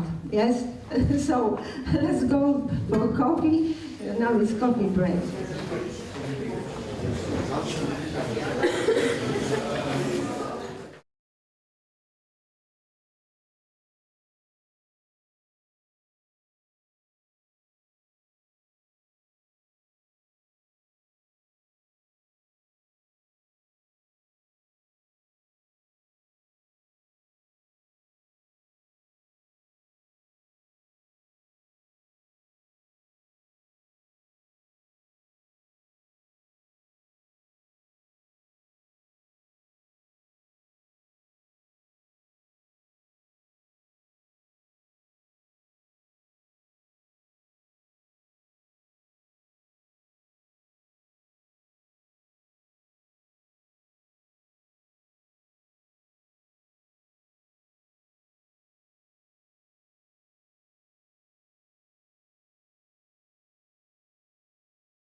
Prosimy słuchaczy na salę. 3 razy. Może po prostu nie chcą przyjść. Słyszą.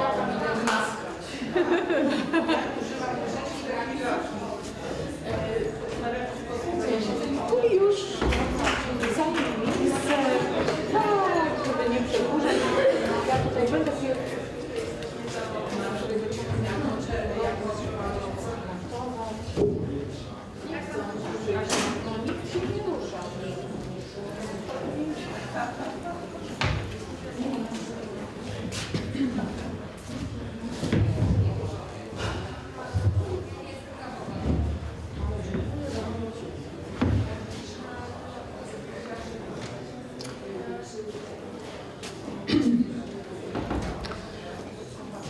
We are starting next session. I think this is very special session. 3 participants are speaking about 3 women composers. The first participant is Professor Violetta Przech, who is absent now, and instead of her, we have Professor Katarzyna Szymańska-Stułka, who will read her paper. So please, you can start, and we think it will be, of course, without discussion, so after this we will go to the next paper. Thank you very much, ladies and gentlemen. I have the honor to present the paper by Professor Violetta Przech as a replacement of her. The paper is titled Anomalia Lunea Media for Soprano, Baritone and 50 Instrumentalists by Bettina Skrzypczak. Inspirations and Context, an Idea Expressed in Sound. In the case of Bettina Skrzypczak, the sphere of inspiration is linked to her interests in the sciences, mathematics, astronomy, acoustics, which significantly influence her compositional concepts.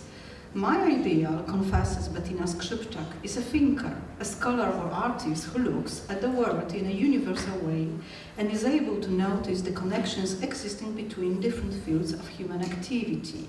The composer's understanding of the world is close to that represented by scientists and artists at a time when science and art were devoid of wider references.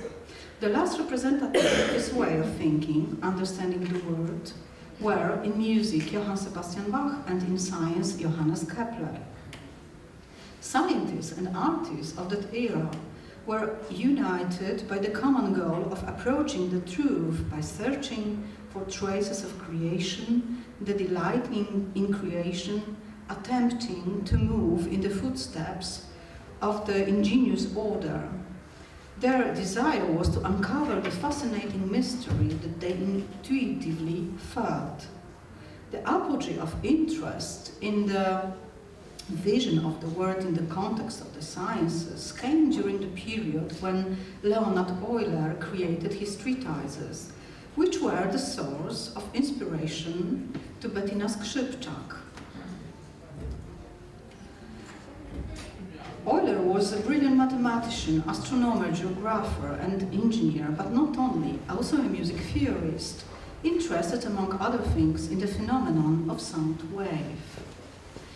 This had to do with a commission which the composer received from the University of Basel for a work to commemorate the 300th anniversary of birth of the Swiss scientist. Bettina Skrzypczak's fascination with science is complemented by reflection of a philosophical nature. Its development and deepening was undoubtedly influenced by Skrzypczak's long-standing contact with the well-known Swiss philosopher Hans Zanner, whose lectures she attended during her studies in Basel from 1988 to 1991. Bettina Skrzypczak gained her philosophical grounding by studying prominent pre-Socratic thinkers such as Pythagoras and Anaxagoras, as well as the late antique thinker Boethius, with his famous On the Consolation of Philosophy. In the 90s, she studied with particular attention the writings of the early Romantic poet and philosopher Novalis, who captivated her by his ability to find a thread of connection between seemingly distant areas of life and his reasoning. Other early Romantic philosophers from the circle of German idealism also remained in the area of her studies: Friedrich Wilhelm Joseph Schelling, August Schlegel, Friedrich Schlegel. Among the figures that were important for the composer and representing a period closer to our time, Skrzypczak mentions Ernst Cassirer, a representative of the Neo-Kantian Marburg school. Bettina Skrzypczak therefore creates her work in the belief that there are natural connections between the scientific and philosophical vision and the artist's vision. These fields, she states, are complicit in the emergence of musical ideas and their realization. They are therefore a base, an impulse that I forgot about, however, when I start writing music, says the composer. And although the titles of some of my pieces evoke program associations, my music has absolutely nothing to do with program music. Reflection of non-musical nature provides the ground from which ideas of a purely musical nature sprout. Regarding Bettina Skrzypczak musical inspirations, they originated in the Polish avant-garde scene of the late 50s and 60s of 20th century. Kazimierz Serocki, Tadeusz Bert, Witold Lutosławski, and later artists such as Yanis Xenakis or Luigi Nono, with whom the composer had the opportunity to collaborate. Skrzypczak met Xenakis in person while still being a student in 1985 at the composition workshop in Kazimierz Dolny, which she regularly attended in the 80s. She also met him many times later, in the early 90s, in his Paris studio. Xenakis' fascination with music was primarily linked to his artistic credo, the essence of which was the search for common elements between the scientific method and the methods of sound composition. Skrzypczak found in his attitude, views and concepts the confirmation of her own vision of art. These inspirations are particularly evident in compositions created many years later. The orchestral SN 1993J from 1995, this composition in the sphere of ideas refers to the explosion of supernova 1993J. Or in the later work, the work presented in this paper, Anomalia Luna Media for mezzo-soprano, baritone and 15 instrumentalists from 2007. The work composed in connection with the aforementioned 300th anniversary of the birth of the eminent scientist Leonhard Euler. Idea expressed by sound about the organization features of Anomalia Lunea Media in the context of adopted assumptions. In order to demonstrate how the sphere of ideas inspired by science and philosophical thought is reflected in the sonic organization of a particular composition, in the earlier mentioned piece, let us note at the outset that this is a vocal instrumental work in which the very choice of verbal text, Euler, Boetius, Da Vinci, and Borges, although determined in part by the nature of the commission, is a testimony to the scientific and philosophical predilections of the composer himself.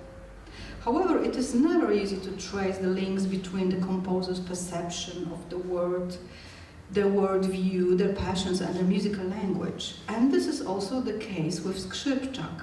Ideological principles processed and encoded in the system of musical science refer, as the composer suggests, to fundamental categories of musical organization, such as time, space, as well as to phenomena that are linked to these categories: processuality or staticity, multi-layered and multi-dimensionality, perspective of plane, clarity of feeling, vagueness of the contour, structure, sound, layer.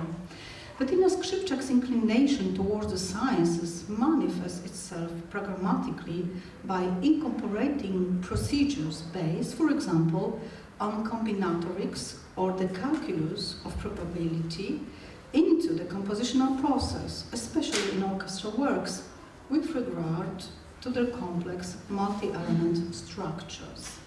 In the case of Anomalia Lunea Media, Bettina Skrzypczak reveals that the decisive impetus, this is the quotation from the composer's statement, the decisive impetus for writing the composition was Leonhard Euler's thesis present in his treatise on the moon, in which he states the impossibility of perfect, complete cognition.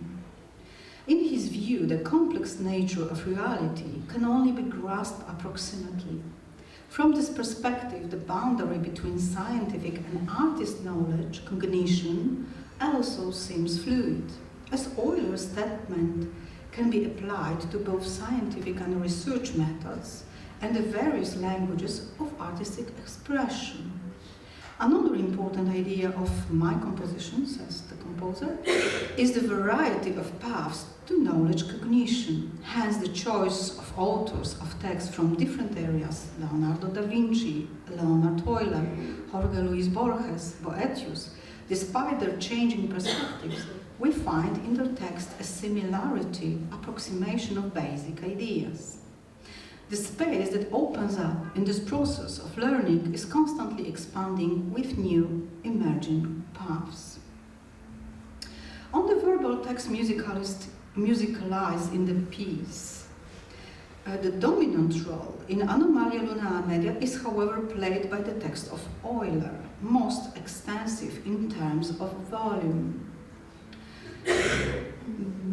which is due to the nature of the commission.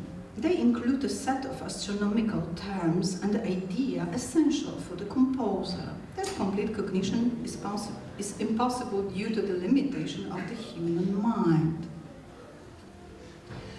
Accurate and complete comprehensive knowledge of the movements of the moon is so deeply hidden and associated with so many adversities that it seems to be far exceed the powers of the human mind. Text by Euler appears in many moments of the composition, including in the culmination. The text by Borges, musicalized by the composer, acts in turn as the poetic framing or illumination of the elusive, ambiguous reality, which we cannot entirely understand. I do not know where I first saw it. This is the quotation, whether it was in the primordial sky of the Greek doctrine or in the evening. Borges' text is introduced by the composer as the second in the piece, and it provides a lyrical counterbalance to Euler's rational text.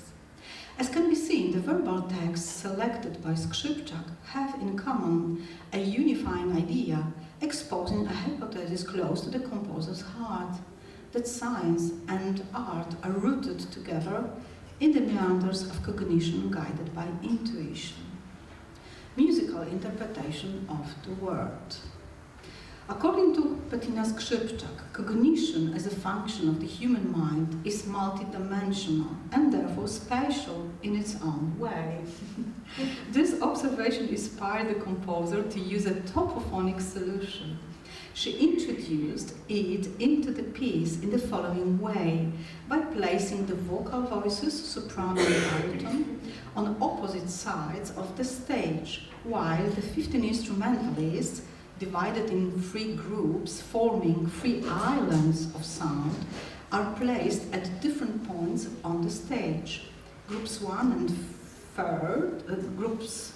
and 3 at far end, and group 2 in the center. According to the composer's conception, the spatial disposition of the components of the performance apparatus symbolizes outer space and the celestial bodies orbiting within it. This idea leads to another, the changing constellations in which the moon, the object of Euler's cognition, is located. In Bettina Skrzypczak's musical language, this element is fulfilled by creating various textual relationships between the elements of the cast, vocal voices and instrumental groups, as well as individual instruments, for example, between the voices of the violin, which are present in each of the three groups, or the extremely placed flutes belonging to groups 1 and 3. You can see the fragment of the score, for example. The composer assigns specific functions to the performers. The instrumental groups are in dialogue with the vocal parts or have a commentary function. Dramaturgic functions are assigned especially to the vocal voices, which in the solo parts, in a symbolic sense, become the carriers of subjective reflection, while in the due sections, when the voices present semantically different texts in simultaneous manner, they symbolizes uncertainty, ambiguity, the search for a solution or a way out. Noteworthy in this context is the episode in which the composer musicalizes the text by Borges. The vocal voices, framed in a polyphonic manner, present different fragments of Borges' text. The phrase "Ich weiß nicht," repeated several times, this is here on the bottom, indicates, in accordance with the composer's assumption, a sense of uncertainty, an attempt to find an answer to the question, who is approaching the truth? A scientist studying phenomena, or perhaps a poet led by an undaunted imagination. In the context of the semantics of the verbal text, the choice of the types of voice itself is also relevant. The high voice, the soprano, generally fulfills a lyrical, poetic function, while the low voice, the baritone, metaphorically speaking, represent a rational approach, proper to science. We go slowly to conclusion. One more slide. Here we have here to illustrate the idea expressed by sound about the organization features of Animalia, and with the text La luna densa e grave come sta la luna. This is the text by Leonardo to sum up this discussion. To summarize, summarizing Euler's mathematical theorem, which exposes approximate values and never the ultimate truth, resonates in various ways in the sonic organization of the composition. It is reflected in the unstable, constantly moving arrangement of textures, co-creating an unusually vast sound space. Microtonal ambiguity of the pitch, the moving, ever-changing harmonic and color fields, vague, veiled interval structures against which the tritone interval and the pure fifth closing the composition. Assigned the phrase by Boetius, expressing in the soprano part the desire to perceive truth with a clear mind, take on a symbolical meaning. Króciutki przykład, możemy jeszcze? So, the very, very short fragment from the score and from the performance to illustrate this paper.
Thank you very much for your attention.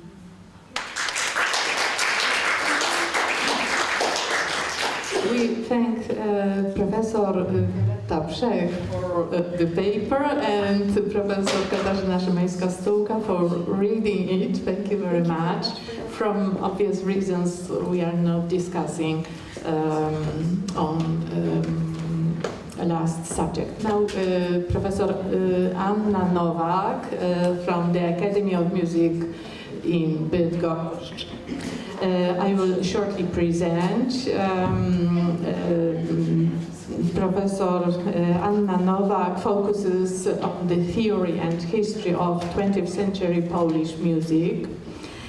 She has published 3 monographs in English. The titles are as following: The Pomeranian Symphony Orchestra, An Idea Enfleshed, then was the Contemporary Polish Concerto, Transformations of the Genre, and the third one, Pieno Mazurkas in 20th Century Polish Music. Yeah, of course, many articles, and now we are going to listen to her paper called Time as a Basic Factor of Musical Form in Hanna Kulenty's compositions. Thank you for introduction. All my text is available via this QR code, and now I will present it. Since the 20th century, time as one of the components of musical form has been of artistic interest in composers seeking new forms of expression in music. Polish musicologist Dorota Maciejewicz described this phenomenon as follows. In music based on a tonal center and conducted along linear harmonic progressions, time was treated almost intuitively as a means of manifestation of the piece. In the 20th century, composers became more aware of the potential of time, as revealed, among other things, in the diversity of concepts of time in music and in the creation of new temporalities and composition. The possibilities that the new temporalities opened up for music artists are not limited to giving previously unknown meaning to musical events unfolding in the timeline. Equally important is the perceptual outcome of the piece thus composed, its auditory experience. For, as Jonathan D. Kramer argued in his monograph, The Time of Music, New Temporalities, New Listening Strategies, music has, I quote, the power to create, alter, distort, or even destroy time itself, not simply our experience of it. End of quotation. In a multi-phased analysis of the phenomenon of musical time, the American musicologist also drew attention to its dualistic nature, which he presented in the form of an opposition of linearity and non-linearity. It est, the act of becoming, the succession of events one after another, as the opposite of being, duration, immutability. The different concepts of time, as Dorota Maciejewicz pointed out, created a tension expressed, among other things, in the dispute about time waged by composers. Polish composer Hanna Kulenty, whose philosophical reflection and musical praxis revolve around the ontological category of time, also engaged in this artistic discourse. The particular focus on the temporal aspect of a musical work was already evident in the closing questions of the written part of her diploma thesis written in 1986. I quote, "Would the music I would like to write be an attempt of returning time, our European returning? To what point? How far? What opportunities do I see for being in these times, which are new for us, other great times?" End of quotation. In my philosophy of time, written 3 decades later in 2015, this second chapter is entitled My Philosophy of Time. It is a presentation of a fully crystallized conception of the functioning of time in her musical work. In the music, the functioning of time is explained with the use of spatial and astronomical metaphors and mathematical symbols. According to this theory, time as the fourth dimension of the world we experience, besides length, surface area and volume, is a real, linear time in which events have a beginning and an end. I quote, "We live in a linear time in the sense that human existence is programmed for linear time because, after all, we are born and we die." End of quotation. Linear time, being the fourth dimension to the first power, is a set of subsets called length to the first power, surface area to the first power, and volume to the first power. Time raised to higher powers arises from the superimposition of several different times. Time squared is the surface time. It arises from the superimposition of 2 different times. Time to the third power is the spatial time formed from the superimposition of 3 equal times, etc. These times are unreal because we don't live in them, but as a non-existent, asked the composer. In describing the specifics of the non-real time, she refers to astronomical comparisons. The times of rotation of the planets, for example, Mars or Mercury, that she cites, are different, so from the perspective of our earthly sensation, they don't be real. Although, she adds, they take on the characteristics of real times when they are recognized and felt. End of quotation. According to Hanna Kulenty, such a superimposition of times of different dimensions is possible in music, as exemplified by her works. The music she creates is precisely a function of several times. The right composition of musical time accustoms our brain to feeling a longer present, achieving a trance.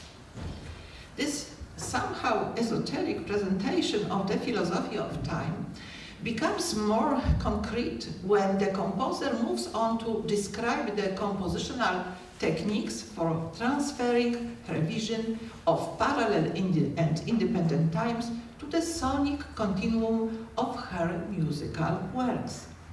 In doctoral thesis written 3 years earlier, Kulenty uses the term spatio-temporal structure, which is crucial to understanding how the different dimensions of time function in her compositions. What then is the spatio-temporal structure, we can ask? If we use the terminology of the Polish philosopher Roman Ingarden, it means as much as a sound creation with specific characteristics of melodic, harmonic, rhythmic, and sonic nature, as well as expressive features. The particular juxtaposition of these qualities constitutes the musical identity of a given spatial-temporal structure, and the temporal formation indicates the kind of musical time of which it is a sonic representation. For example, short times, also known as linear, terrestrial, real or conventional times, are generally characterized by fast tempos, fine rhythmic values and intervaling musical actions. The long times, also known as extraterrestrial and real times, are times with a slowed musical narrative, stopping its course to put the listener into a trance, being, I quote, a link to the passage into another longer reality. End of quotation. The composer's planned grid map of musical times is therefore the key to discovering the formal premises of her works and the dramaturgical meanings of the individual musical structures. However, the textual complexity of Hanna Kulenti's orchestral compositions requires the separation of the basic units of musical syntax. It has individual spatial temporal structures and the determination of their function in the course of the work. The theory of expressive meaning of musical structures by Robert Houghton proves helpful in this regard. It distinguishes musical units with a special markedness and ranks them in terms of dramatic significance. When we assess from this methodological perspective the spatial-temporal structures in composition Emotions for accordion strings and percussion, composed in 2011, structures which are identified as sonic representations of 5 different musical times, it turns out that they are precisely the structures with dramatic feature, representing a high formative and expressive potential. It is these structures that co-create the musical narrative of the composition, delineate its nodal moments, and give the work a discursive character. In Emotions, their pitch structure was formed from semitone successions of tones clusters around several adjacent pitches, which is why they were called by Kulenti semitone swirls or melody themes. Here they are. The fastest time, number 1, is represented by motifs formed from hexadecimal values. A slightly slower time, number 2, is represented by the octal motifs. Slow time, number 3, is created by motifs with a quarter note structure. Very slow time, number 4, occurs when melodic phases are formed from half-note values. The slowest time is produced by melodies formed from half notes and longer notes with irregular succession. Here are 2 short musical excerpts. The first one presents time number 1 of the so-called short time. The second example, the fragment of the piece ruled by a long time. Now time number 1.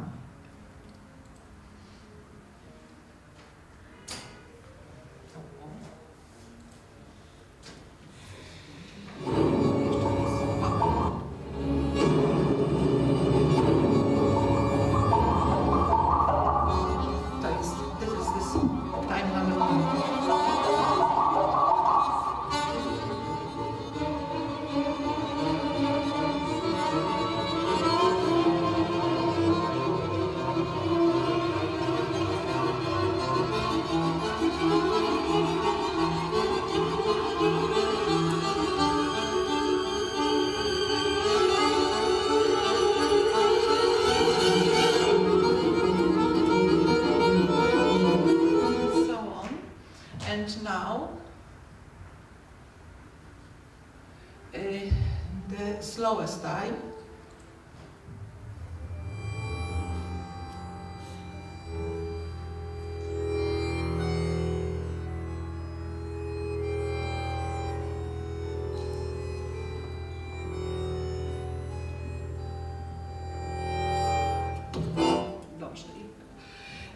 The phases of the work in which individual structures are dominant component of the form are illustrated in the following diagram. It shows how spatio-temporal structures with very high energy potential, this is times number 1 and 2 in red and yellow color, are broken by structures with longer times when the narrative slows down. These slower times dominate the flow of the music in the final phase of the piece, a phase intended by the composer to put the listener into a musical trance. The moments of abrupt changes in the narrative flow triggered by the emergence of a new spatial temporal structure, marked on the diagram by a vertical line, mark the transition to a new time.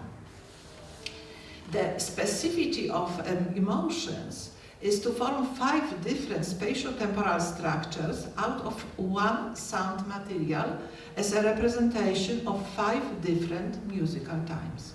In other compositions, the dramaturgy of the form is constituted by spatial-temporal structures contrasted not only in the temporal sphere, but also autonomous in the fields of melody and sound.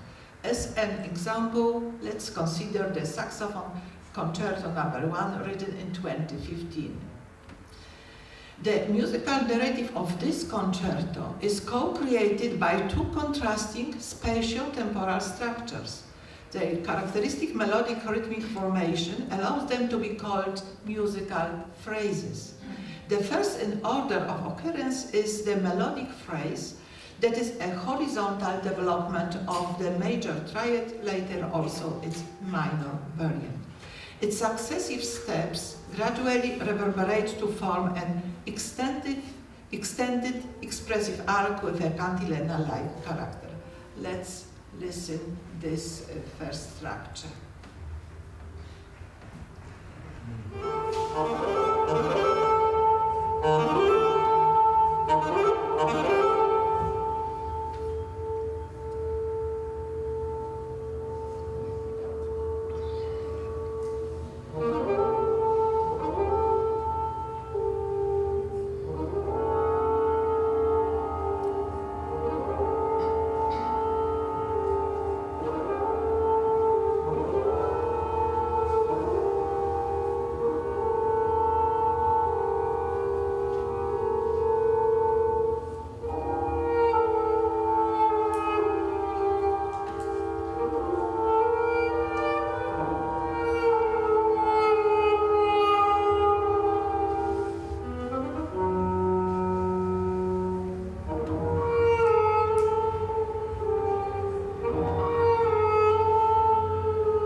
The second structure contrasts with the first in its dense character.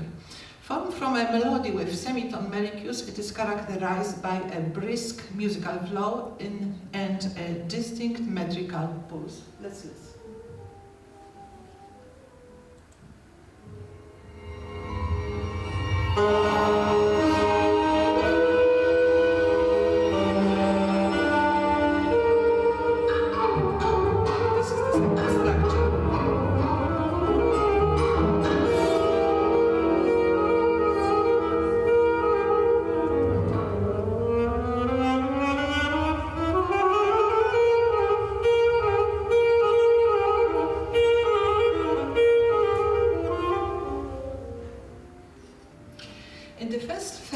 Of the concerto, the first structure is thus representative of one of the short conventional times.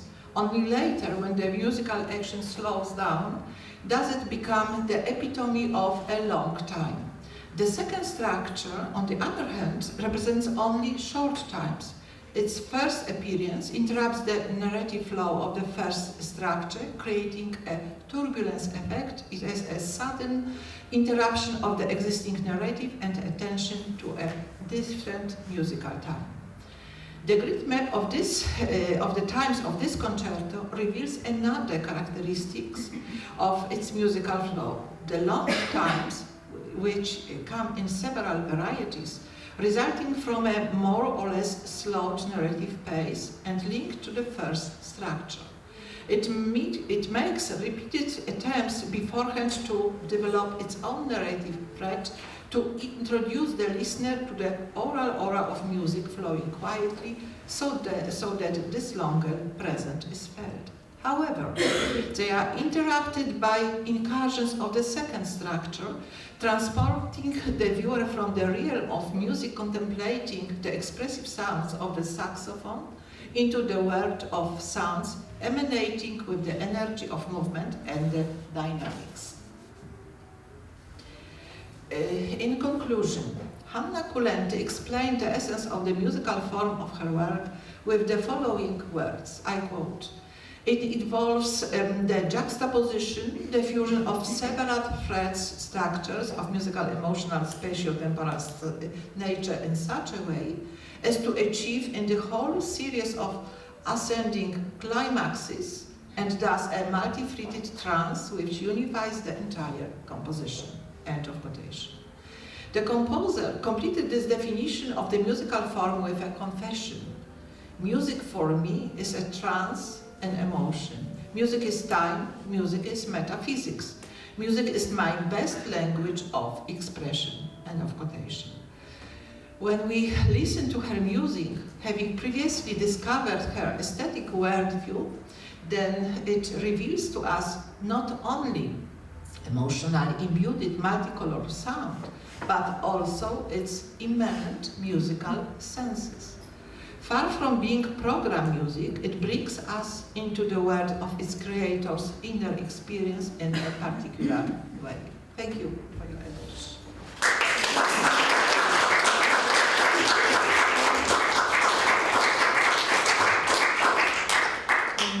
Thank you, Professor Anna Nowak.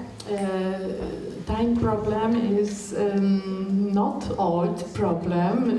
From composer's point of view, it was introduced only, as far as I know, in the middle of the 20th century. So, and then there were composers who wrote one piece, two pieces maybe, and now we have Hanna Kulenty, who is focusing on this almost in each piece. Yes, because basic conception of her works are based on grid map of times. So she is exceptional composer. Do you have questions, comments to the subject presented? Thank you very much for your excellent presentation. Very simple question. Is it a collaboration between composer and instrumentalists with preparing these pieces? Yes, Saxophonists or accordionist? Yes, this collaboration is very frequent is in this concertos, of course, because many compositions were written as a for someone special? Yes, for this instrumentalist, especially for soloists. Do you know who? This is a saxophonist from Warsaw. I know. No, this is woman. Alina Mleczko? Alina Mleczko. An accordion,ist? I don't know. Thank you. Thank you, Anna, for proposal of different models of time. And I have the question connected with this concrete pattern of time. Maybe we can interpret it also as the representation of concrete expressive category. Because dramaturgy, I don't like now notion of form, because form is like a static pattern. I would like to recommend a category of dramaturgy as a process, not form meaning like pattern. But you distinguished 5 or how many I don't remember, but a few patterns of time. Could it be combine this concrete pattern of time with expression? Because for Hanna Kulenty, music is a kind of expression. Yes, so but maybe you can distinguish not only time patterns, but also yes, concrete. But when I define it spatial-temporal structure, I said a sound creation with specific melodic harmonic as well as expressive features. Yes, but I would like to ask you how we can qualify these categories of expression. I mean, for example, sadness, tragic, nostalgia, or something else. In these pieces we can find many different categories. So it will be the next grid map of these categories. When we combine them, we can more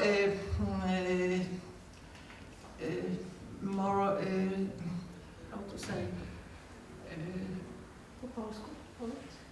bardziej interesting, more deeper interpretation of this level functions and categories. Yes, of course. This plot of this composition. So it's possible. Yes. This music. Yes, of course it is. But now I was concentrated of time because this is the main subject of my interest in this paper. Thank you. Anyone else? No, if not, thank you very much.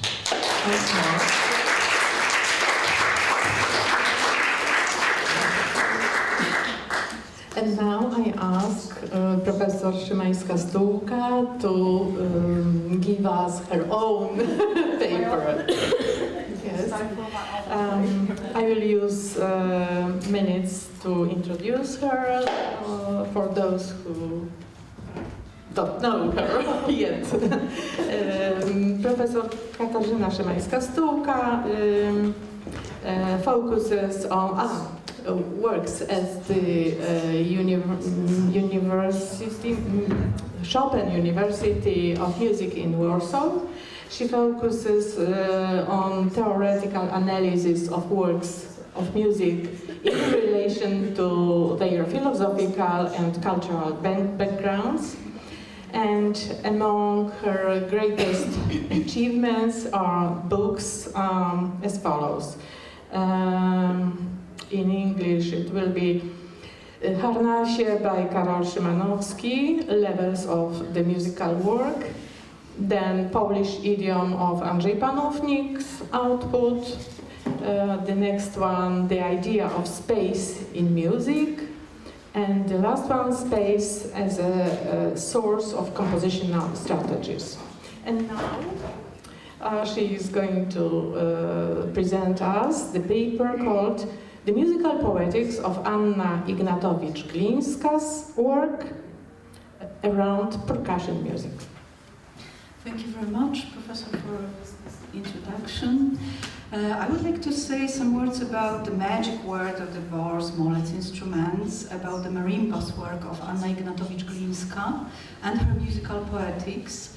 Why Anna Ignatowicz-Glińska? She's the composer representing Warsaw Society of Composition, and this is the element of the wider project. I devoted my attention during the last years for promoting and presenting Warsaw composers' output. But first, I would like to say some words about marimba as an instrument, because it's still the niche instrument, and this is still the niche repertoire. As a musical instrument from the idiophone group, in its ethnic version, it is a primitive type of xylophone with resonators used in South and Central Africa and Central America. In the version used by classical percussionists, it is an instrument with wide range of timbre and dynamic possibilities, used for solo playing in ensembles and for performances with symphony orchestras. It's worth mentioning that in 2010, marimba music and traditional songs from the South Pacific region of Colombia were added to UNESCO's Intangible Cultural Heritage list. Many pieces for the marimba were not written until after World War II. Although works, arrangements like Johann Sebastian Bach, for example, are successfully performed on it. Marimba solo is typically used two pairs of special mollets, and marimba allows for virtuoso solo performances, which is why interesting performances for marimba pieces usually received with great applause by concert hall audiences. Marimba has spread beyond traditional ethnic music to popular music, and I would like to mention some examples from pop music where marimba was used to make a wider and bigger color for instrumental background for the songs. And I would like to refer to the songs by Toto group, song Africa, which was probably the first one with marimba. But I would like to also pay attention to excellent presentation of the song Tonight by David Bowie and Tina Turner, or Tina Turner with David Bowie, maybe that's the better version. With the instrumental path of the song uses marimba also, and Tina herself with her very lyrical song on Silent Wings, presented in her pop album Widest Dreams in 1996. Sting is also accompanying her in this song, and the very nice sound sequence of marimba is used there. In classical music, marimba is rather the young instrument with a young history, and we can notice the composition for marimba by Paul Creston from 1940. That was the concertino for marimba and orchestra, and Darius Milhaud helped introduce marimbas into Western classical music in 1947 with his concerto for marimba and vibraphone. We can also mention Pierre Boulez' Le Marteau sans Maître, using marimba as well, and Steve Reich with his famous marimba phase in 1976. Polish representatives of marimba's music are not a very big, but not also a very small group. We can mention Anna Ignatowicz-Glińska, who started to write pieces for marimba in 1993, and also Marcin Błażewicz with some pieces for marimba, and Marta Ptaszyńska, very well known here in Wrocław and examined by Professor Anna Granat-Janki several times. The composer life and interest in percussion instruments made a very significant path in her composition story. Anna Ignatowicz-Glińska, born in 1968 in Warsaw, studied composition with Włodzimierz Kotoński and also rhythmics and improvisation with Szabolcs Eszterny. And she started her story with marimba's composition with the pieces written in 1993, Cisza podziurawiona roztargnieniem, the silence pierced by destruction. And then in 2002, at the invitation of Stanisław Skoczyński, she was attended the International Percussion Workshop in Żagań in Western Poland, and there she met Katarzyna Myćka, who was a lecturer there, giving recitals and leading master classes. During one of the workshop concerts, Katarzyna heard her toccata performed by the husband of Anna Ignatowicz-Glińska, Piotr Gliński, who is, by the way, the percussionist of the group Kapela ze Wsi Warszawa, the band from the village of Warsaw. And Katarzyna Myćka really liked the piece, and that's when the both composer and the performer met. The composer gave to Katarzyna the sheet music that had been recently published by PWM edition in the Marimba anthology, among several other pieces. And Katarzyna included the toccata in her recital program around the world and in competition programs, and the piece went viral. Let's say some words about Katarzyna Myćka, marimba's virtuoso, pioneer of marimba as a solo instrument, which is rarely represented in contemporary classical music, still rarely represented. Connected with Gdańsk Academy of Music and founder of International Marimba Academy and Marimba Festival, and a very active promoter of marimba's music in classical world. So the cooperation established and resulted with more than 20 compositions now for marimba, solo, and not only in chamber and wider set compositions. And we have here the list of the composition, and I would like to underline some of them. The first one, The Silence Pierced by Distraction, with poetic title given by the composer, and also the pieces which were composed very, very lately. For example, 5 sketches, dance sketches for marimba, timpani and chamber orchestra from 2023. Also important are the pieces like Lux Eterna for marimba and 10 voices for mixed choir, and Polish Suite for marimba from 2019, dedicated to contemporary Polish composer. To say about composer's poetics, I would like to give the floor to the composer herself and refer to the interviews of the composer. Some of them, the most important, is published on the Marimba Festival website. This is the interview from 2019, interview with Anna Ignatowicz-Glińska by Stanisław Kokoszka. But we have other next interviews with the composer. One of them was held this year, 2022, in Polish Composers Associations during the meeting with the composer led by Alicja Gronau-Osińska and other Warsaw composers. The composer, Anna Ignatowicz-Glińska, says about her approach to composition using the term idiom. And I would like to respect her voice and try to name and appoint those idioms according to her reflections. On the slide, I'll also present the famous virtuoso of marimba. Here is Marta Klimasara, who also performed marimba's pieces for so composers like Marcin Strzelecki. But let's go to these idioms. The first is sounds idiom, sorry for this mistake. Bar instruments, of course, are particularly suited to melodic playing, and some of them, the marimba and vibraphone, have the ability to shape harmonics, stemming from the formal playing technique and the instrument's extensive range, especially in the case of the marimba. Composers said that harmonics plays a very important role in her music, so these possibilities of the marimba are particularly important to her.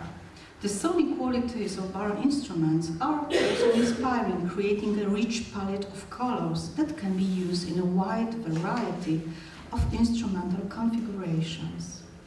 It's worth noting that both the marimba and vibraphone, being virtuoso instruments, also work perfectly as ensemble and accompanying instruments. The marimba sound is more round, as composer said, than vibraphone sound, although it varied in individual registers. Due to the material used, wood, its natural decay is shorter than that of metallophones, but we wouldn't say that modern marimba is a short resonating instrument. This is certainly an instrument exceptionally sensitive to room acoustics. The same marimba will sound different in every room, and there is something magical about it. Importantly, any type of music sounds well on the marimba. Constructions idiom. Composer pays attention to the technique closely related to character of the instrument. This beautiful and deeply inspiring instrument poses several significant challenges for the composer.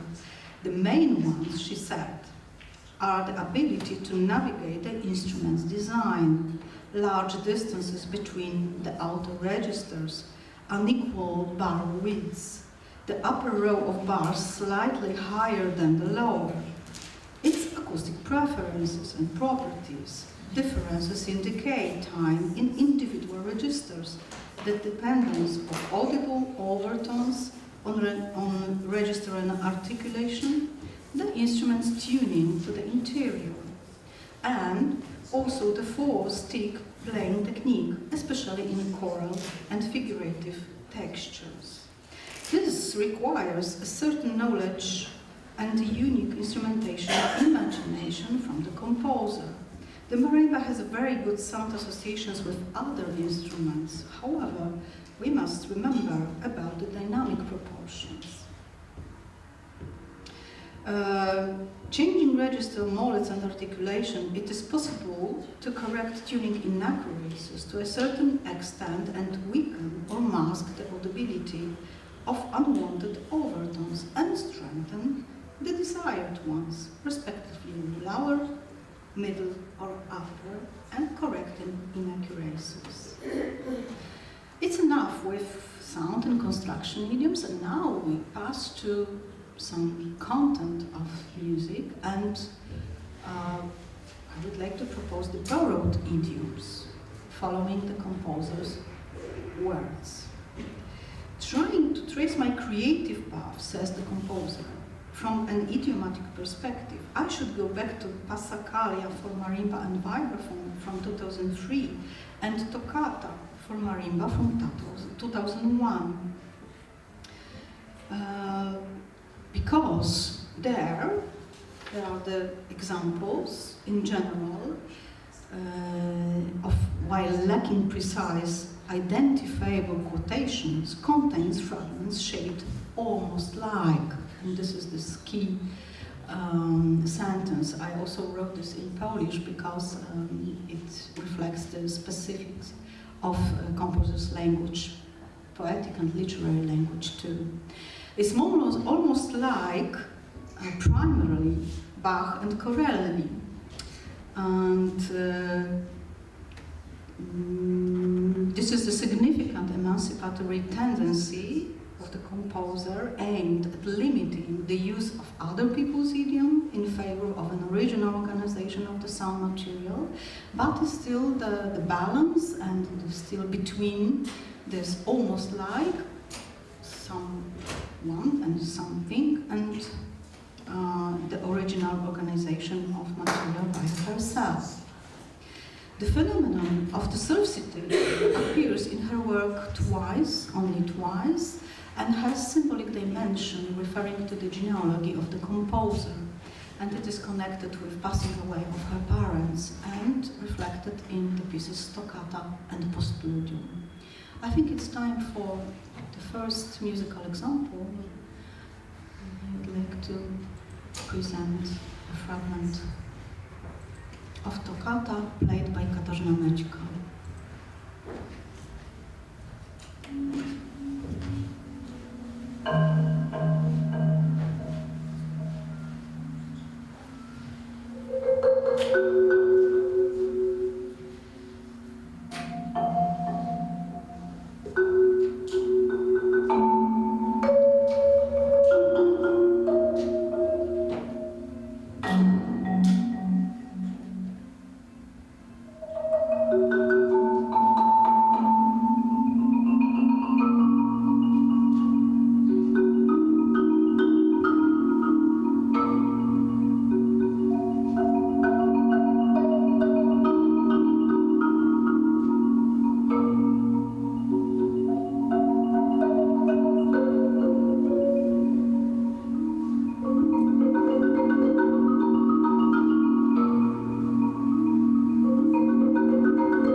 The second category with this idiom referring to the content of the pieces are uniform idioms, and they also are described by the composer with her own specific language.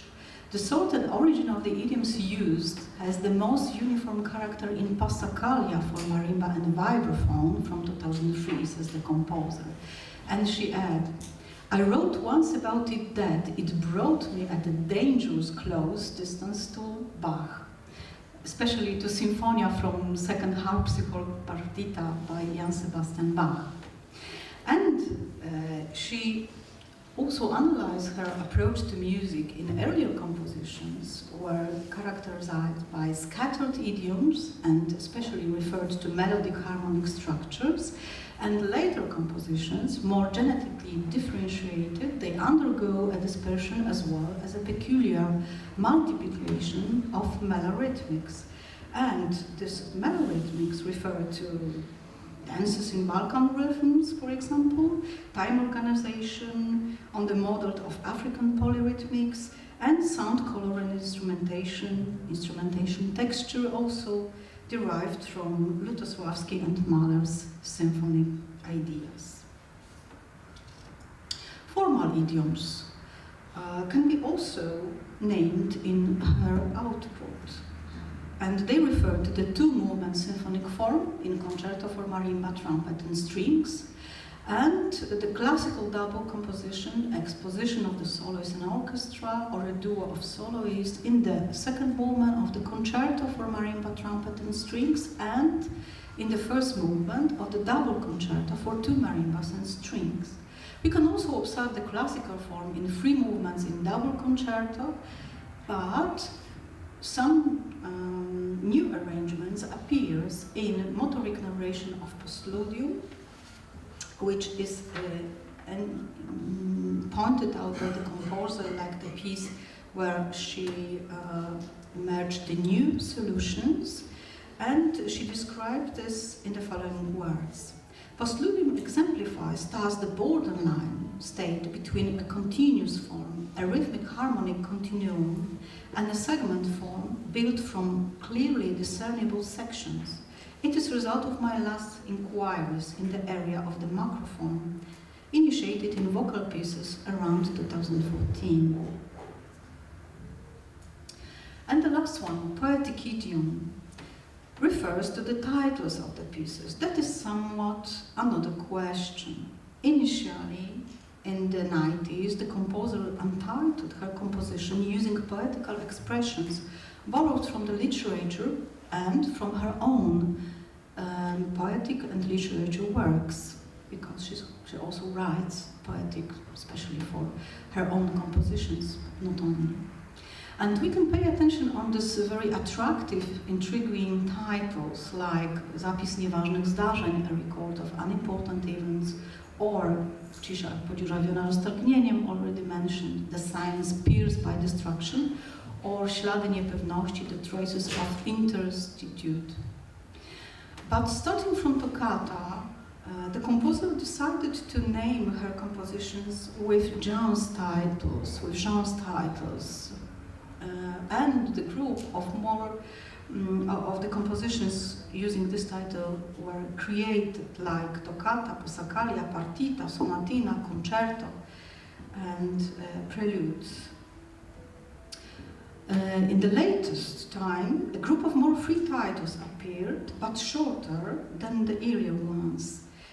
Composer maintained the scoring as an extension of the title, but sometimes the titles are a play on words, like arpimba for marimba and arp, or they refer in some way to the character of the music, like sequencia persistence for three marimbas. How will it be later? Our composer asked, I don't know, we will see.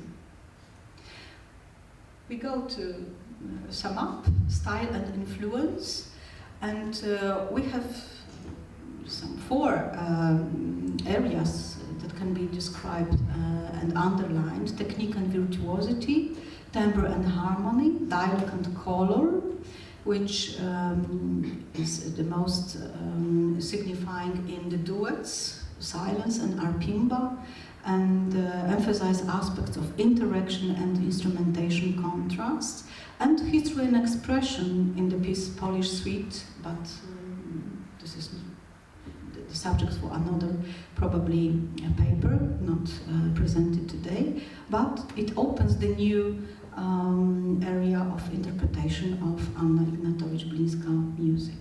And 1 minute, for example, or not? Yes. So the legacy, meaning and reception, I would like to say that pieces such as toccata, passacaglia, postludium have become standard repertoires for many marimba players and are played around the world. And the composer herself is a key figure in contemporary Polish percussion music. Her composition appear at prestigious festival, Warsaw Autumn and ICMA. And she gave the diversity of forms and original instrumental combinations and the emotional charge of her music, which make her a prominent figure in the world of contemporary repertoire for bar instruments now, with this great number of pieces. And a short example from concerto.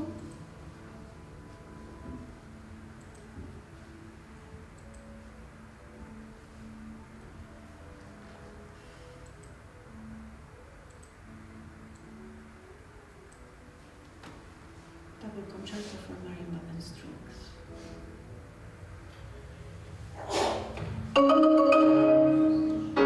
First with piano version.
Thank you very much for your attention.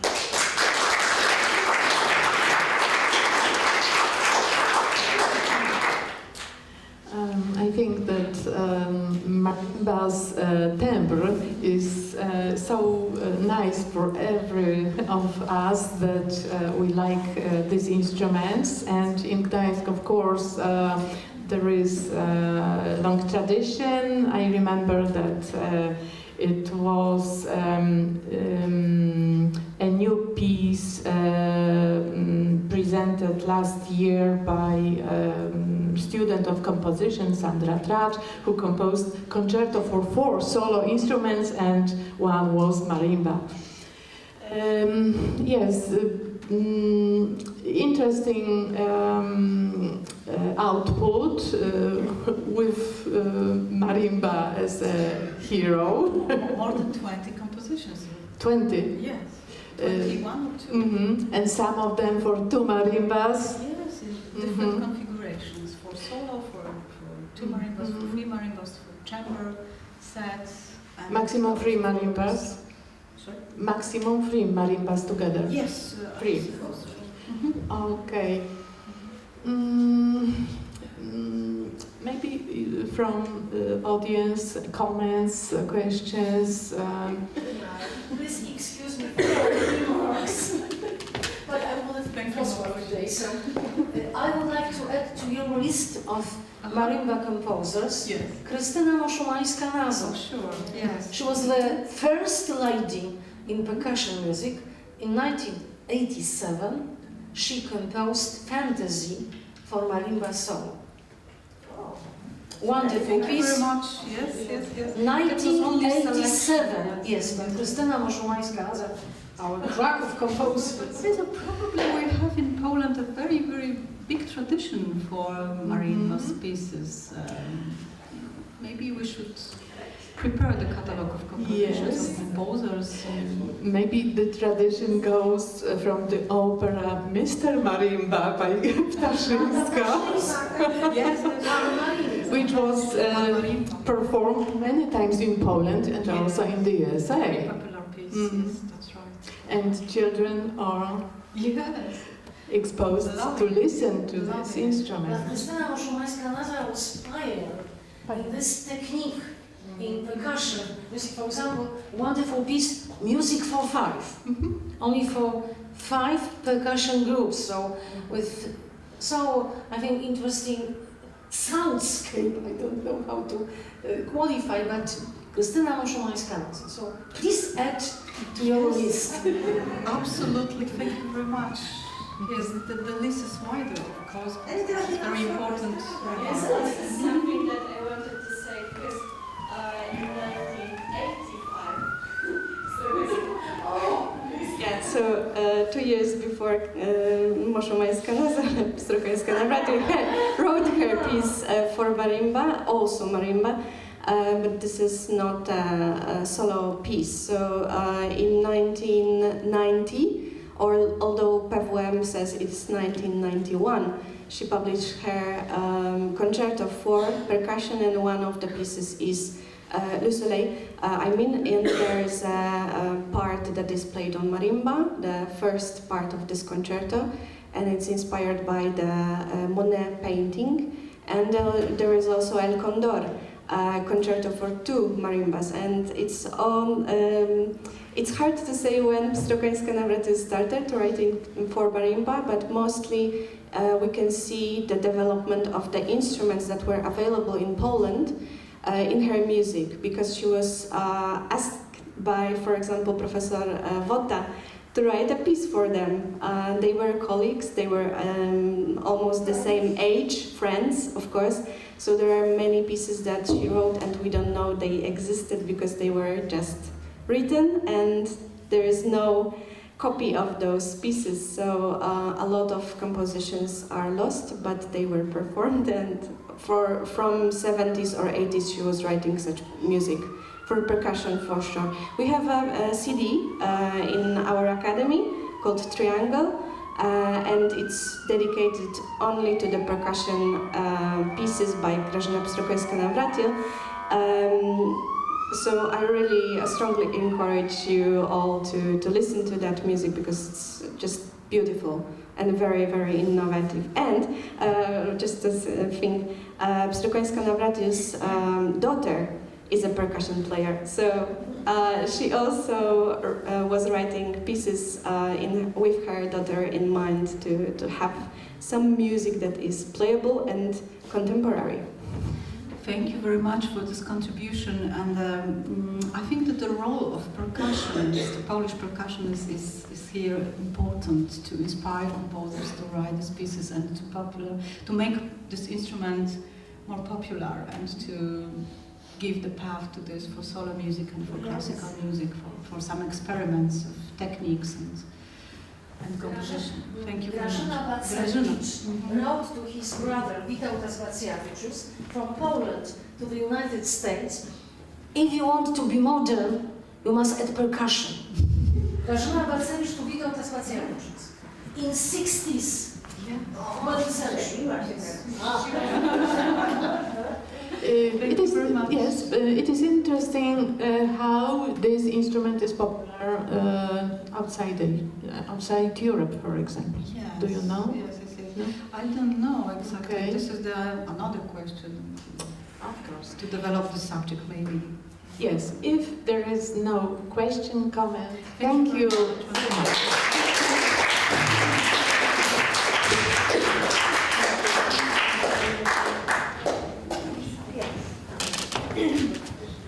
So, information. Now it's time for lunch. So.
Ladies and gentlemen, Szanowni Państwo, I would like to warmly welcome Dr.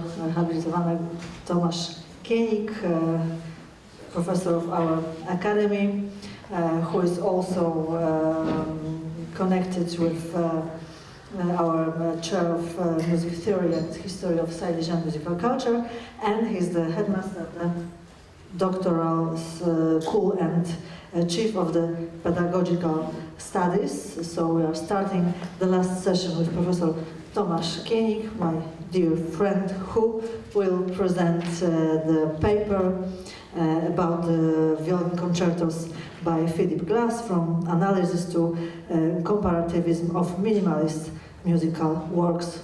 Tomasz, the floor is yours. Thank you, Laura.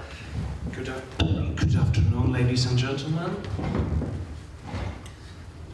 The dinner was quite fine, so I think we can start now. Oh, we're just waiting for our dear guests.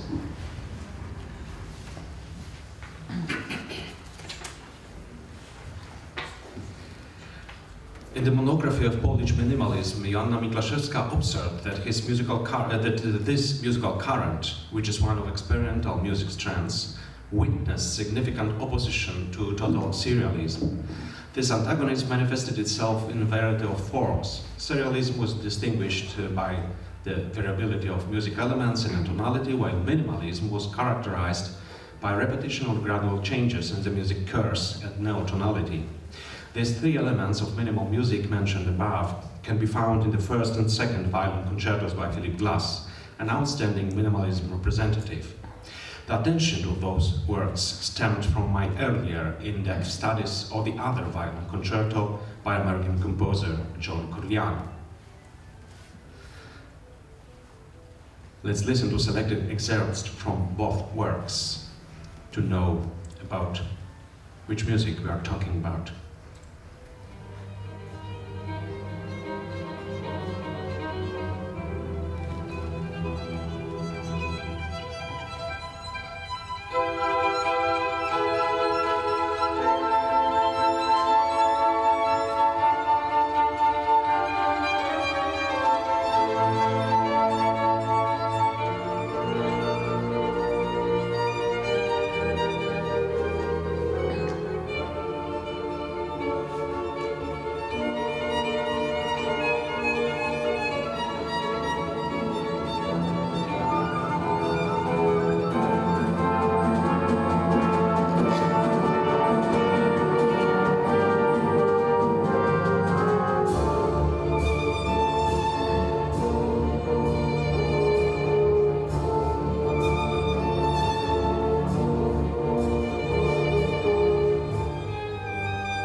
Excerpts and from the second concerto.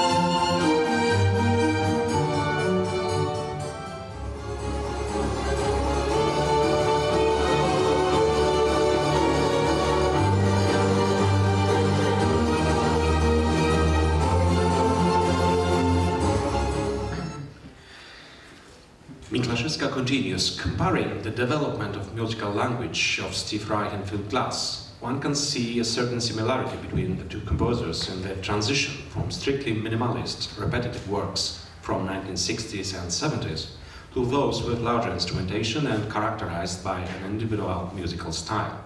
These idioms could be collectively called post-minimalism or neo-minimalism. We know that in the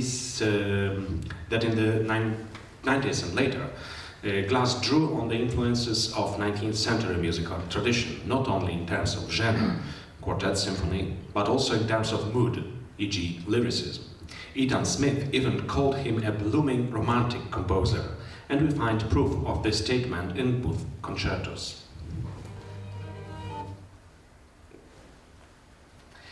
The first concerto, this is lyricism, you see the lines, and now the first concerto in 3 movements was dedicated to both the composer's father and Paul Zukowski, and was written in 1987, while the second in 4 movements was written in 2009 for the violinist Robert McDuffie.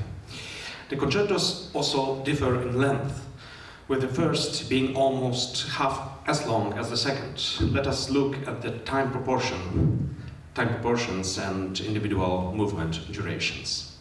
The first concerto, including a string section, double woodwinds, 4 horns, 2 trumpets, tympanic, percussion and harp, is both communicative and emotional, and in a sense may be considered as a type of romantic one.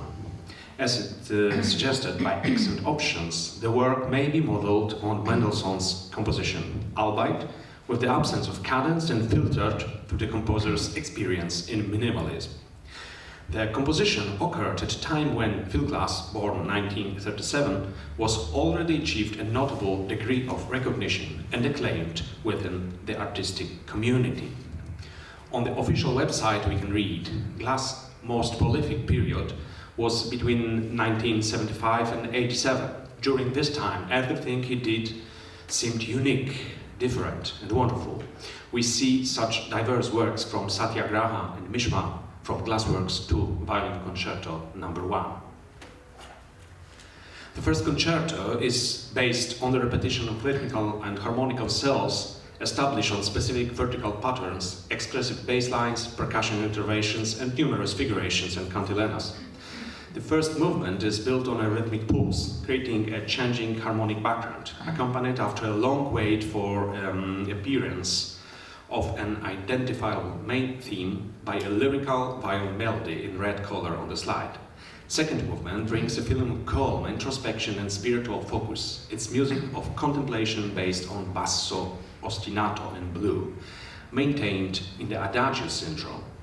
The repeated ground bass does not close, but is interrupted each time by suspended tritone and the pitch G that can be reached in a manner similar to Schenkerian implied note.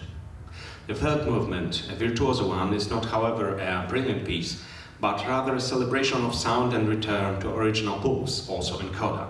In John Libertoire article, Music in All Directions, Examinations of Style in the Music of Philip Glass, we read, when Glass described his music as being constructed of repetitive structures, this is very different from music that repeats itself. The melody of the concerto loses its significance in the face of the dominance of chord progressions, which follow the classical principle of the shortest road voice leading, analogous to the chromatic textures, for example, in Chopin's prelude in E minor. Its limitations consist in the use of figured and repetitive soloist motifs, relatively rarely replaced by arpeggios or double stops, although, as I mentioned, movement 2 is an exception, containing a relic of the variation technique. The modal and tonal harmonic patterns exploited in the concerto are based on direct contrast between modes, D major minor, E major minor, relationship and kinship, including fifths, and contrast, as 4 main simplest type of chords, rarely on freely constructed structures, e.g. alter chords. Third movement reveals tonic dominant polarization, relaxation in D minor and tension in A major with minor ninth, as well as passing through transitional states, pure D flat, extended D flat minor, or D minor. The rhythm in first concerto, although based on repetitive pulsation and second movement basso ostinato, introduced not only an element of successive polymetry and polyrhythms, but also a phenomenon which, analogous to phase shifting in Reich's works, I have called multi-layered contrapulsation, a term derived from auditory experience. An example can be seen on the slide. You can see contrapulsation. The established 3/4 time signature given by 3 beats per bar is counterpointed by the division of the bar into 2 pulse units, achieved with bowing and legato marks in solo part. Also with regular 8th flow, syncopation, percussion crossbar structures, and so on. The counterpulse in the concerto is sometimes the inclusion of bass instruments on the arzis points, on the superimposition of regular and irregular groups of 8 notes. Another type of contrapulsation is the superimposition of looping various rhythmic patterns when varying lengths that do unify entire bar units, or by the juxtaposition of binary and ternary divisions. According to Gestalt theory, the listener's mind organizes the presented sound reality itself, dividing it into figure, foreground and background, so the dominant and alternative pulse. The tempo parameter of the first concerto is expressed only by metronomic directions without any slowdowns, accelerations, cedulars, general pauses. The dynamics include segments of unified volume, contrasting and cumulative, as well as multi-bar sections with crescendos, diminuendos, while the timbre element is based on 3 following procedures: doubling strings with woodwind instruments, independence of timbre, ostinato, homogeneous and heterogeneous percussion sounds, tonal and register shifting, free annotated articulation. Glass combines individual segments of the work, often as duplicates, so several bars with a repeat sign or a number of repetition, in 4 different ways, which I have labeled as follows: as continuation, transformation, resolution, and breakdown or rupture. This state deconstructs and modifies the phenomenon of pure repetitiveness. The slides show an example of continuation in movement number 4. In her monograph of the Polish violin concerto, Anna Nowak distinguished several relationships between the solist and the orchestra, namely cooperation, competition, and conflict. They are essential, in my opinion, to these concertos and their analysis, coexisting with other common factors: number of repetitions, types of chords, rhythmical pulses, active layers, and types of flow. In the case of the first concerto, cooperation dominates almost exclusively, while competition occurs less frequently and does not lead to rivalry, struggle, or conflict. From a hermeneutic point of view, the solist speaks with the orchestra with one voice, being either absorbed or supported by it. Individual attempts of competition, I mean syncopation and register contrasts, seem to be merely attempts to break free from the substantial and kinetic community. A discussion also may appear, not crowned with separation or independence. There is no opposite situation in the concerto. There are no violent statements of the soliloquium type. Glass' second concerto is subtitled The American Four Seasons and is intended to accompany Vivaldi's 4 seasons cycle. In that case, Glass introduced an innovation in terms of form, composing a single work in 4 movements, each preceded by a short solo passage in the nature of meditation called song. The titles of the movements in Glass composition do not explicitly indicate the seasons. The composer leaves it up to the listener or performer to decide which movement could potentially correspond to spring, summer, autumn, and winter, and did not reveal his own vision. In second concerto, hybridly, Glass combines elements of minimalism with references to bar gestures, including ostinato and dance figures, and realizations converging with the music of Italian priest and creator of Ospedale della Pietà. This certainly provides a broad field for further intertextual research. The violin part features passages, arpeggios, double stops, and real and hidden polyphony as defined by Ernst Kurt, and long sustained notes and tremolos. The second concerto reveals both a richer and more varied sound texture of the soloist part and selected solo passages, sometimes sounding like sonatas and partitas by Bach, and resemble the figures and figurations used in the previous Glass concerto. The melodic element here is more aggressive, more changeable, and the solo part strives for independence. There is still a relationship of competition and cooperation. So what clearly distinguishes both concertos? It seems to be a palpable sense of rising conflict, the highlighted drama, and the prominence given to the solo instrument. The longest part of the work in the second movement is based in a romantic cantilena melody, a song-like character, not minimalistic, surrounded by accompanying figurations. The rhythm of the solo sections is based on juxtaposition of sections, dividing the quarter note into 2 units regularly and into 3 irregularly, which, while maintaining a quasi-improvisational expression, concentrate and changing melody. In all 4 main movements, the rhythmic elements maintains a motoric character similar to that of Concerto No. 1, without any rests, without caesuras, and constant in terms of tempo. Glass superimposes binary divisions or ternary ones, but also uses more complex proportions, employs counterpulsation developed previous concerto, and also plays ostinato bass baroque figures. The harmony in the second concerto is also revealed in the soloist's 2 voice passages, while the orchestral layer is not limited to simple triads or tetrads, but reaches more chords and with more complex morphology. The works feature as chromaticism and progressions weaken the minimalist tone, also include opposite tendencies, with the vertical element receding into the background, giving way to horizontal structures. Glass used an interesting timbre experiment here. He provided the soloist with a string quintet and a synthesizer part without any special timbre markings, performed colla parte and sounding in the recording accessible for me like a baroque harpsichord. Apart from legato and bowing, the articulation is completely absent.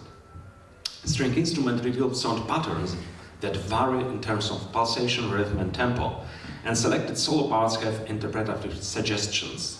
These are respectively free or call. There are no tempo markings for the main sections, with the exception of 2 small passages, meno and più mosso. The dynamic element has been exploited more intensively than in the first concerto. The composer meticulously edits the dynamics, including numerous romanticizing swellings and decays, crescendos and diminuendos. Avoiding exaggerated extreme dynamic levels, he simultaneously distances himself from baroque 2-stage dynamics. And the element we are interested in is also modulated by means of movement density, instrumentation, complexity, harmony, and register. The tonal relationships of all movements in both concertos are as follows. I have highlighted them in the presentation.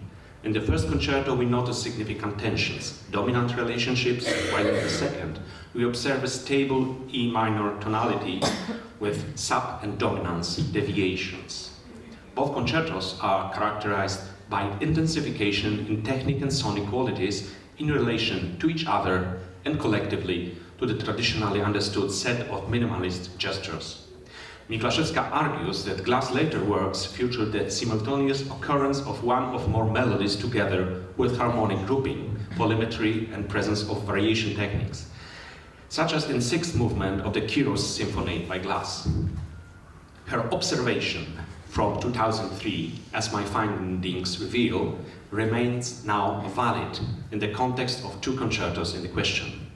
The slide shows polymetry, polyrhythm, and quasi-peculiar variation technique from the 2nd movement of Concerto No. 1. It should be noted that the phenomenon of contrast is present in both concertos. This is an element foreign to repetitive music and traditional minimalism. It appears in the Glass' earlier works, and his 1983 quartet, the Passacaglia mentioned above in the culmination from the 1st movement of the 4th quartet, written in 1989 in memory of a painter, Brian Buchak, who died in 1987. The dominant tonic references are evident in the 3rd movement of 1st concerto, are also noticeable in the 5th string quartet from 1991. These findings reveal both technical and aesthetical coherence in a body of work, spanning through many years, and the conscious use of tried and tested techniques. Setting clues would certainly be provided by comparative studies of late and final compositions, as Professor Mieczysław Tomaszewski would say. In Miklaszewska's quoted work, we cannot find analysis of glass concertos, as this publication concerns exclusively Polish music. We also do not find analytic procedures in the monographs of Robert Key Schwartz from 1992, or even Cliff Potter from 2000. As Dorota Krawczyk wrote, minimalist phenomena put the listener in a state of mental weightlessness, a unification with the world, and submission to the character of music. She suggests that the listener is immersed and allows the music to affect him, not with structure and meaning, but with real sounding. However, the task of the minimalist music analysis is precisely to reveal valid structures, to search for convergence, coherence, and also at the level of post-minimal music score, for which no clear methodological tools have been developed. The quoted author also emphasized the fact that intricate composers and inquisitive researcher, the intricate microformal development, glass structures remain a mystery to the composer and researcher in a hidden internal structure. What can be heard on the surface is only unity and continuity, the flow. Is it true? For this research, I would like to propose my own methodological approach, which serves to answer the key question for the analysis: how it is made and why, referring from one hand to the syntagmatic and paradigmatic Rouvet-Nautier model, and on the other to formal analysis, which uses symbols of identity, similarity, and contrast. We can see a symbol referring to the smallest structural unit, a repeated chord, including its letter designation, bar number, number of active layers, and the presence of different pulsation in the structure. Here we can have the contrast between pulsations and accentuation divided into 2, 3, and 6 units. In this case, the single bar section should be described as followed on the slide. Therefore, I constructed the following symbols describing several bar units of a higher order, with the number of repetitions, bar number, segment designation, and thus its characteristic, here alpha letter, with number of bars and type of relationship with the solist, here its cooperation. I coined a term of musical flow inside each segment, and I described them as follows: stable, repetition of single chord; astable, development, discrete transformation; and dynamic, strong transformation or movement. Observation of these flows and earlier of the units of types of soloist orchestra relationships allows for a broader and more comprehensive view of two glass compositions discussed here. They are definitely more complex than early minimalistic music and contain, I think, dramatic elements that could be read in the analysis chart, in continuation, in transformation, in resolution, and in rupture. A complete and detailed analysis of both concertos will be presented in the printed version of the paper. Here, due to time constraints, multitude and diversity of symbols and colors, I will present you only a short excerpt from movements number 1 and 3 of concerto number 1. Let's pay attention to first order cooperation beta units, a stable flow, second order units defined with chord names, pulses, and layers indicators, resolution type relationship, the arrow, harmonic qualities and solist part descriptors, arpeggiation founded on close and open position chords instead of simple melody. On the next slide, we can take into account several units, their stability and instability, tonic and dominant areas, as well as different segment relationships, transformation mark, breakdown, and resolution ones, building a course founded on solo orchestra, competition, and cooperation. Conclusion. It's evident that both glass concertos have capacity to appeal to a dual audience, those familiar with classical music, as well as contemporary audiences who are receptive to minimalism or even ambient music. The composer in a manner characteristic to postmodern works, creates an amalgam of high music with simpler gestures and references.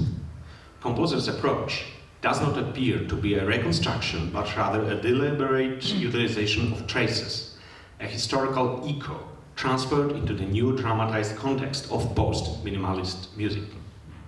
The two works under discussion, despite their similarities and differences in linguistic solutions, I mean material structure and timbre, and poetics, I mean semantics, emotiveness, expression, can be comprehended as musical palaces of memory. Jan Puzzler characterized these as follows: the palaces of memory. They do not make the listener into a state of despair or into a state of alienation and distance, characteristic of most modernist works, but into a state of activity.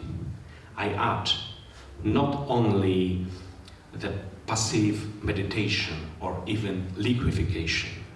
In my conviction, glass concertos can also be interpreted as a call to introspection, as well as to confrontation with human internal world, one's self and spiritual dimensions. Thank you very much.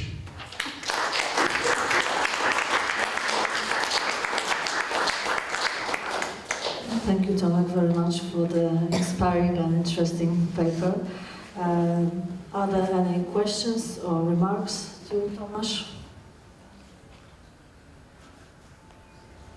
Somebody would like to add something? Or no, I can't see. So, thank you once again.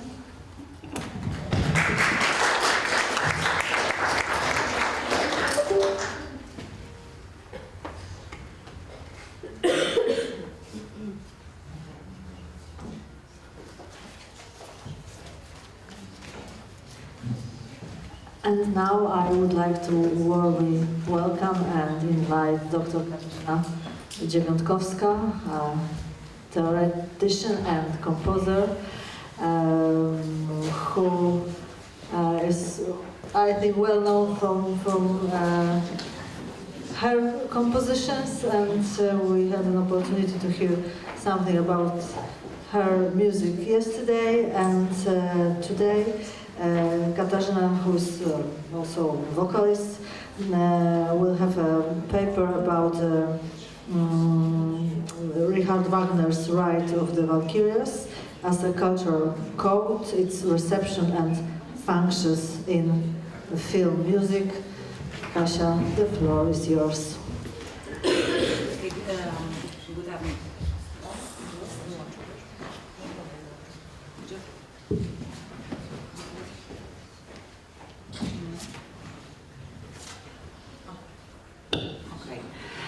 Good evening. First of all, I would like to thank Professor Anna Granat-Janki for letting me participate in the conference. And the subject of my speech is Richard Wagner's Ride of Valkyries as a cultural code, its reception and functions in film music. So, since the beginning of its nearly 100-year history, film music in sound cinema has been based and referred to the achievements of autonomous music of various genres, including symphonic, vocal, instrumental, liturgical, popular, and experimental music. It seems natural that in early years of sound in film, filmmakers referred largely to the romantic symphonic music that was popular at the time. This was because it was capable of performing the various functions that music can perform in the film. Composers writing for film clearly modeled their work on romantic and late romantic symphonic music, especially in the terms of leitmotifs, with a specific architectural function for the work and significance in terms of the dramaturgy of the whole, colorful and vivid instrumentation, and the ability to evoke specific emotions. This is how the so-called Hollywood style of film music came into being, inextricably linked to the golden age of Hollywood, the period in the history of American cinema from late 20s to late 50s. This period was associated with the activities of the major film studios, the enormous popularity of leading actors, and flourishing of film genres, and the formation of classic film narrative. The profession of film music composer also developed at the time with outstanding representatives including, for example, Max Steiner, Erich Wolfgang Korngold, Miklos Rossa, Alfred Newman, Bernard Herrmann, Franz Waxman, or Dmitry Tiomkin. Their musical themes have gained lasting popularity among audience around the world. However, over the years, directors and filmmakers have often used ready-made autonomous music from the past centuries, often a ready-made piece, shaped in a central sense, in terms of meaning and association, provided a century and of a specific, immediate artistic effect, and the clear general terms. For example, the works of Bach can be associated with solemnity, Mozart with lightness, or Eric Satie with transience. This is true for both instrumental and vocal instrumental music, where an additional layer of association is provided with the poetic text use. Among autonomous compositions, most frequently quoted were works or fragments with a specific melodic origin, or rhythm, or general characters. You can see just a few examples of autonomous music pieces that parts of them are used very often in the music, in the cinema, in the film. Among the list of composers and works mentioned, the achievements of Richard Wagner should be highlighted. The most frequently quoted piece of his work in films are primarily the bridal chorus, performed in the wedding scene of Lohengrin and Elsa von Brabant in third act of opera Lohengrin, and the rite of Valkyries from prelude of Act 3 of the Valkyria from the Ring of the Nibelung. In Wagner work, raised in family with artistic traditions, great vocal instrumental works came to the fore, operas and music dramas. He expressed his ideas and views in a treatise summarizing his aesthetic history of social and political views, opera and drama from 1851.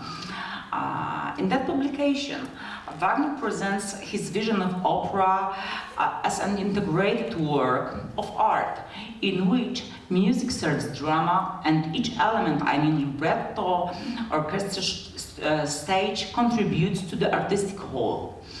The complex work of art, named Gesamtkunstwerk, described in the artwork of the future, I mean Das Kunstwerk der Zukunft from 38, assumes that speech, stage imagery, and the music should enter into a synergetic relationship with each other, thus creating a new quality, mutually supporting and inspiring each other. The composer appears here as an absolute creator, the originator of the idea itself, as the author of the libretto and of the music of the work. Wagner's aforementioned publication, Opera and Drama, is the theory of music drama, which Wagner realized in its purest form primarily in the Ring of the Nibelung and Tristan and Isolde. The Ring of Nibelung cycle with libretto by the composer consists of the following works as Rheingold, the Valkyria, Siegfried and the Twilight of Gods. The tetralogy considers Wagner's life's work. In the testament to his many years of research, reading and inquiry into matters related to the beliefs, legends and meanings of the German peoples, Wagner sought in them references to the history of the German nation, the present, and predictions for the future. The work was inspired by the medieval German epic, The Song of the Nibelungs. The Valkyria draws most heavily on the 13th century Volsunga saga, a tale of the rise and fall of the family descended from Odin himself, which is intertwined with a curse placed on the ring of Anvara. One of the myths about Valkyries, the story of Brunhilde's romance with the warrior Sigurd, served as a basic for the one of love stories in Wagner's cycle. The Valkyria was completed in 1856. Here, Wagner's music takes on a new power, which allows us to let him be our guide on the journey. In the Ring of Nibelungen, Wagner's technique of leitmotifs was perfect. One of the most spectacular and innovative in terms of instrumentation is the rite of Valkyries from the introduction to the scene first of third act. In Norse mythology, the Valkyries are the messengers and handmaidens of the god Odin, demons of destiny, who herald death to the warriors and bring those who have fallen in the battle of Valhalla, where they serve them during fasts. In German mythology, in addition to the word of gods, there was also a word of the spirits and demons, such as elves, goblins, nixies, trolls, filges, and valkyries, sometimes friendly and sometimes hostile to humans. In art, they were usually depicted as beautiful maidens, warriors riding winged horses and armed with spears and shields. It is also worth to say, as you can see on the board, that in contemporary culture, central genres of metal music, for example, Viking metal, doom metal, or black metal, refer to Norse mythology, where, for example, the image of Valkyries is used in music videos or album covers. A similar situation applies to themed computer games. The action of first scene of third act take place above the Presibe on a rocky mountain peak where dark clouds appear in the sky, driven by an approaching storm. Some of the sister Valkyries in full armor await the others who bring the fallen on their winged steeds to Valhalla. Calling out and greeting each other, they perform their famous cries, Hoyoto-ho, hey-ha, and ha-ha-ha-ha. In dramatic masterstroke, Wagner uses the sound of 8 powerful female voices, interrupted by shrill laughter, to convey the terrible thrill of battle. Before setting off from Valhalla, they wait for Brunhilde, who, in a mad rush indicating her escape, reaches her sister, informing them that she is being pursued. This is a foreshadowing of Brunhilde's conflict with Wotan. Separate from the whole work, the rite of Valkyries is most often performed in the shorter instrumental versions. They are full of them, and it is in this form most often used in films. The theme, marked Valkyrienried, was first written down by the composer on 23rd of July 1851. A preliminary sketch of the fragment was created in 1954 as a part of the composition of the entire opera, the full orchestration of which was completed at the March of 1956. It's worth recalling at this point that also Wagner received many requests, but initially opposed and in fact expressly forbade an idea of taking the rite out of its operatic context and presenting it as a standalone concert piece. In terms of musical material, the Valkyria motif is combined with other motifs from third act as Hoyotoho motif, Brunhilde motifs, heroic and compassionate, the motif of the Annunciation of Death, and the motif of Brunhilde's protection in Farewell Scene. The rite of Valkyries is based on the key of B minor with a dominant 9/8 time signature. Characteristic features include dotted rhythms and a melody describing ascending chordal elements. To understand the use of the motif in films, it is necessary to mention what the music symbolized in the original work. Wagner creates the effect of riding through layered ostinatos, which give the impression of a horde gallop. Diatonic or chordal progressions with 16 or 30 seconds quints, mainly strings, are associated with speed, wind, and herald a certain danger. The use of perfect fourth and fifth progressions entrusted to wind instruments, especially brass, signals the sense, the action, and its space, encoding the warlike and cheeky vigor of Valkyries. Since ancient times, such signals have been associated with the call for the battle, or beginning the battle, the display of power and monumental phenomena.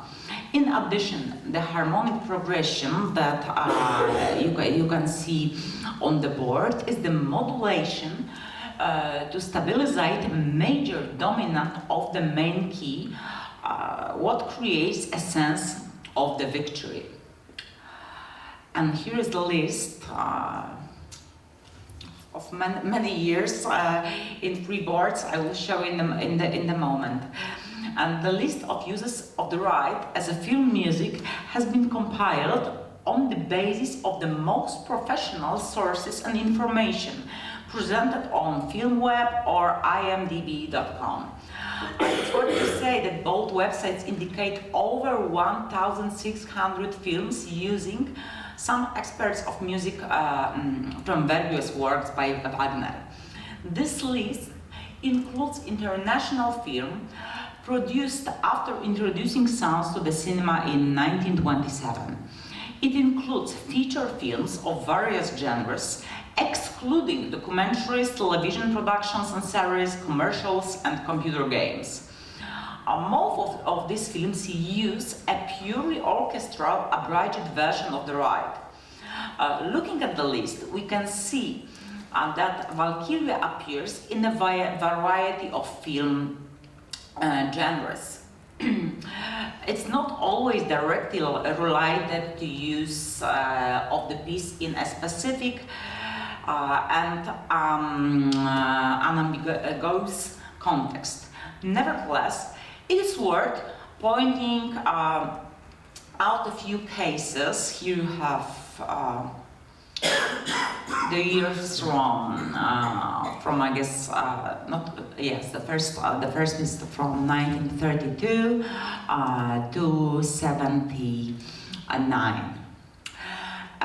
The first context in which the rite can be used can be described as the original context, historical tragic. The context will be linked to many films about World War II and more specifically about films about Nazis. It is no secret that Germans of that time were greatly fascinated by Wagner's work. Adolf Hitler's fascination with the great German masters of opera and drama was a natural consequence of his interest in art as such. During his stay in Linz in 1905, Hitler became fascinated with the work of Richard Wagner. Among many outstanding German composers, Wagner stood out for his very strong anti-Semitism. In his published works, he compares Jews to the flies, swarming around the horse wounds. He considered the annihilation of this nation to be desirable and even necessary. The Nazis emphasized their connection with Wagner, making his artistic and philosophical legacy central to the doctrine they created. The right was used as a symbol of power and heroism, which was intended to reinforce the image of Germany as a chosen nation.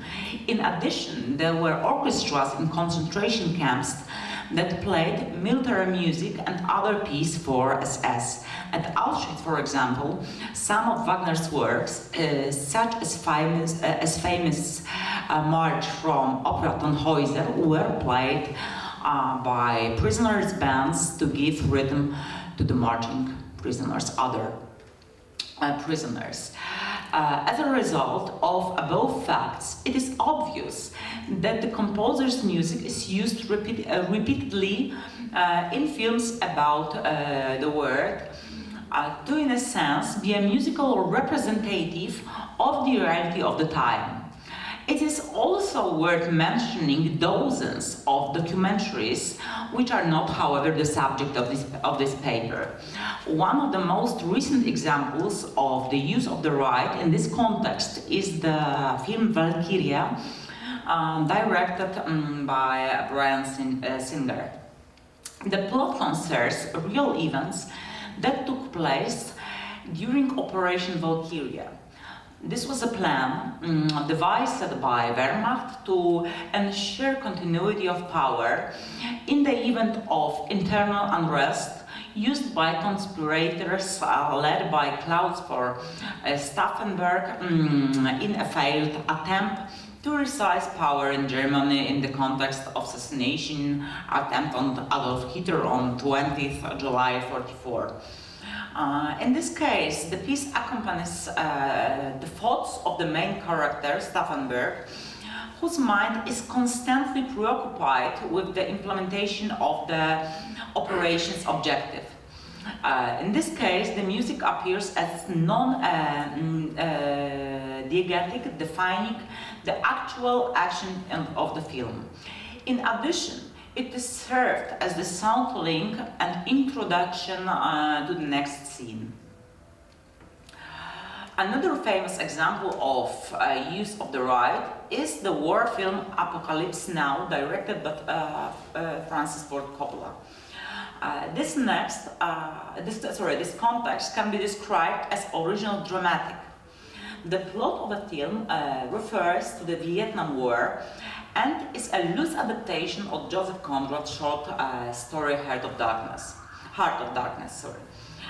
The film depicts the journey of Special Forces Captain Willard through the brutal battle zones of Vietnam. The goal of his secret missions is to eliminate Colonel Kurtz, who has established a ruthless dictatorship. The right appears during the famous Calvary Charge scene with attack helicopters when Colonel Bill Kilgore orders to attack a Vietnamese village, playing the music from the helicopter's loudspeakers, which is one of the most popular moments in the film.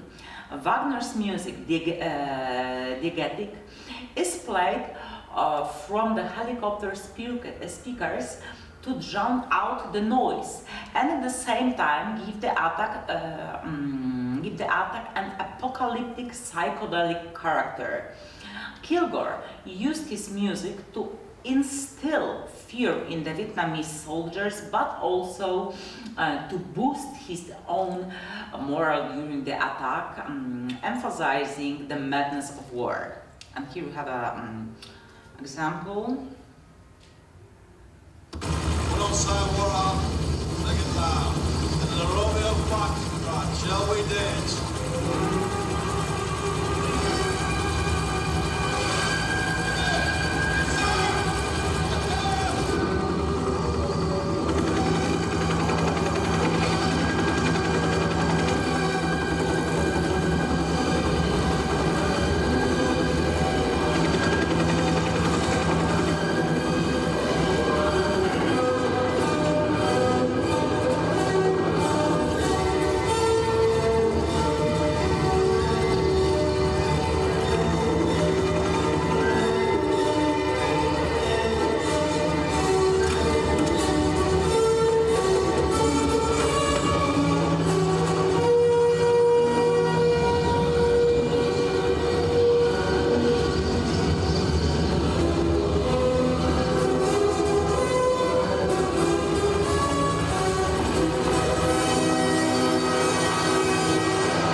Okay, the scene is going on and on, and is followed by quite dramatic scenes where the bombing the villages, but it's a little bit longer. Another famous example of use of the right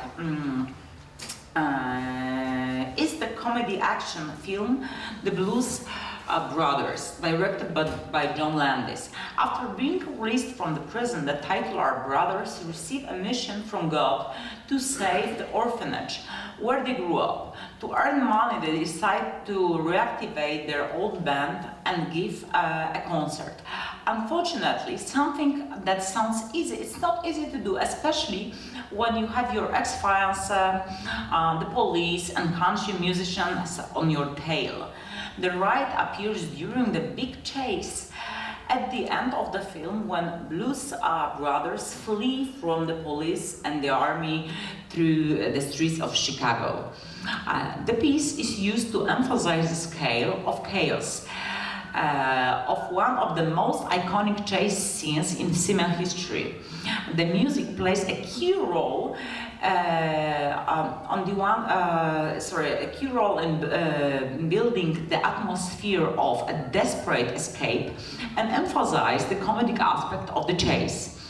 On the one hand, it accurately describes the scale of the chase, and on the other hand, in contrast with an absurd of events that are depicted, giving it a comedic character.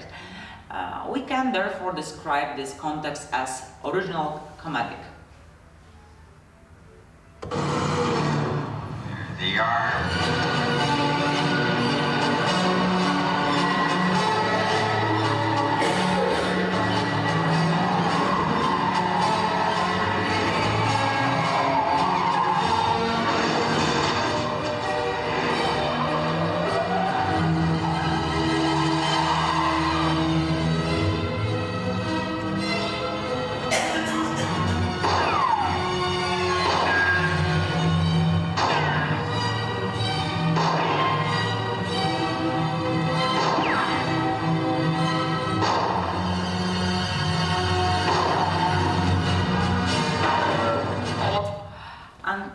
So on and on.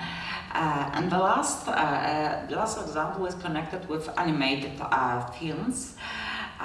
So numerous animated films constitute a separate category. In this case, due to the target audience, the content concerns totally abstract events.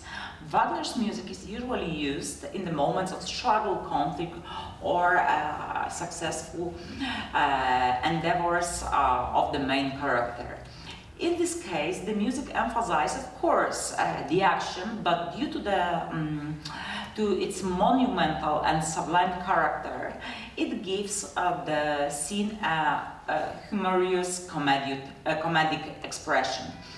We can therefore call this context as original humorous. A good example of this is the animated comedy western Rango, directed by Gore Verbinski. By Gore Verbinski. The title character, Rango, a chameleon, is going through a difficult period. His main occupation is wandering to the Mojave Desert. He arrives in the town controlled by bandits and criminals. He soon decides to become a law enforcement officer to fight bad guys and help the good ones. The ride appears in a slapstick chase scene when Rango must provide himself as the true leader of the inhabitants of the earth into order to recover the stolen water. This scene is a parody of many scenes in future films, in a sense also those mentioned above, a pastiche of them, and at the same time a joke about the original context in Wagner's drama. The music appears when a group of sinister bats chasing the heroes appears on the horizon.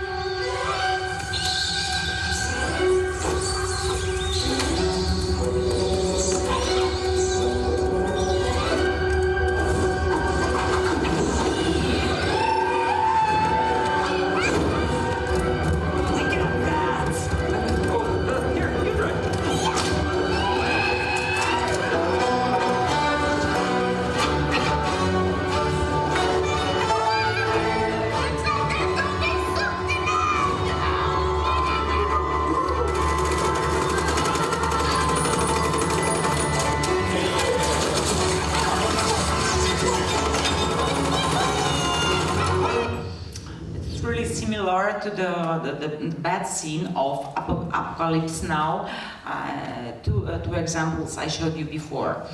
And it was also worth to say that all of the above contexts had the prefix original, because they have been used in a sense of their original meaning. Moments of pursuit illustrating the power and steadfastness of certain phenomena. It is due to the very evocative construction of the sound, which, thanks to the means used, becomes almost illustrative. To sum up, and leaving aside the rite of Valkyries itself, it can be said that Richard Wagner had extremely strong influence on the aesthetic of 20th century film music. The composer, inventiveness, imagination, and technical masteries in using the orchestra as a tool to create theatrical illusions, fantastic scenery, natural states, force of nature, symbolic props, resulted in the level of artistry and craftsmanship that had never been used before. Wagner's aesthetic, which were alien to the idea of autonomy of art, are closely linked to his philosophical and political views. Wagner divided the arts into purely human arts. The former were more important. They were united in Greek tragedy. According to Wagner, music strives to receive this unity. These views, primarily musical, of course, defined Wagner's vision of syncretic art. And how else can we describe a film? Thank you.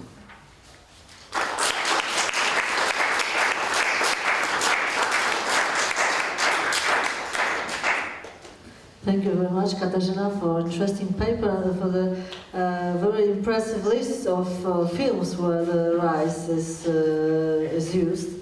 Do you have any questions or remarks to Katarzyna's paper? Yes, Professor Gesine Schröder.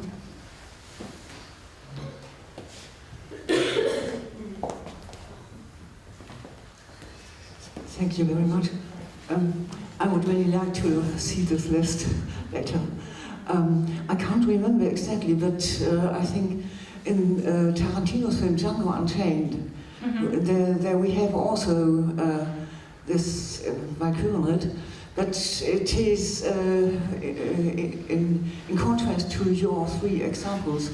The music is arranged, or so I think.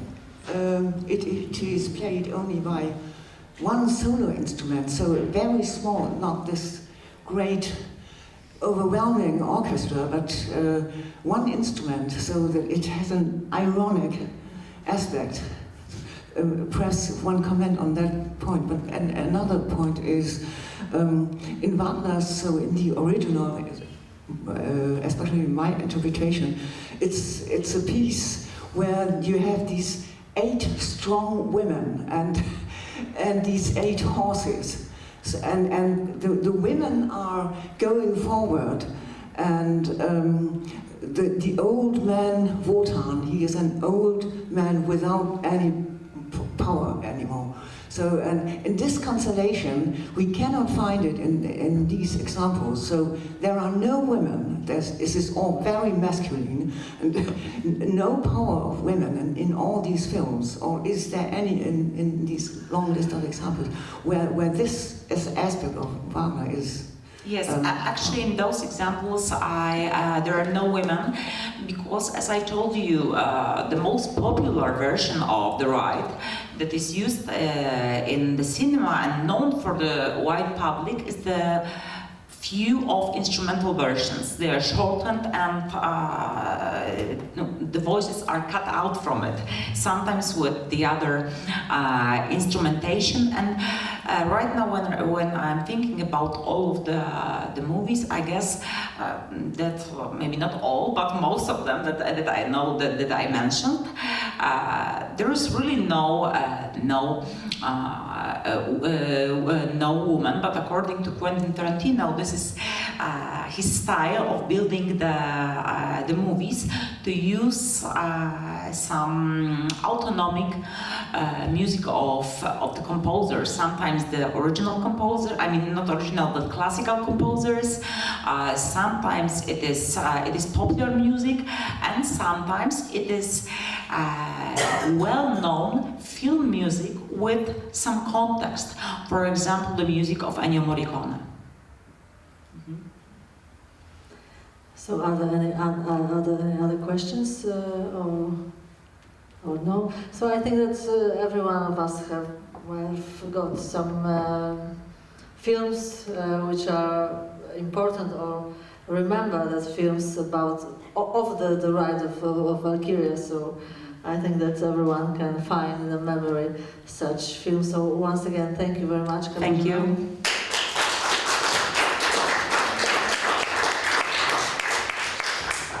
And now I would like to invite, I think, the youngest colleague during all our sessions, a young theorist who has graduated Theory on Music in 2020, if I remember well.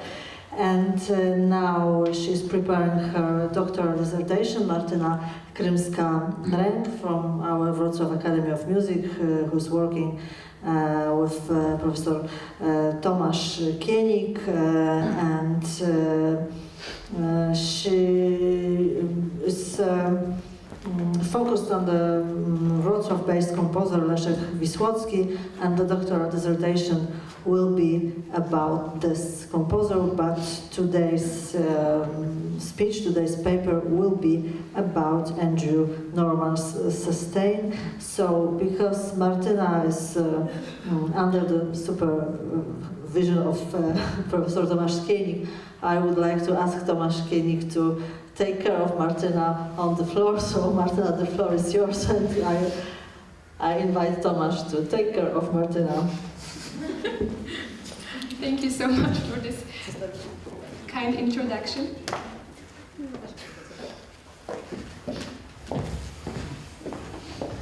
It is a surprise.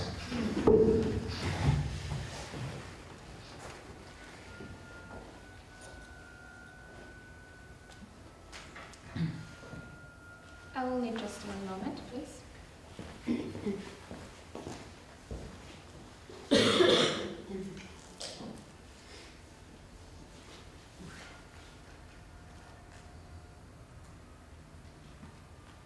Odkryj golarkę.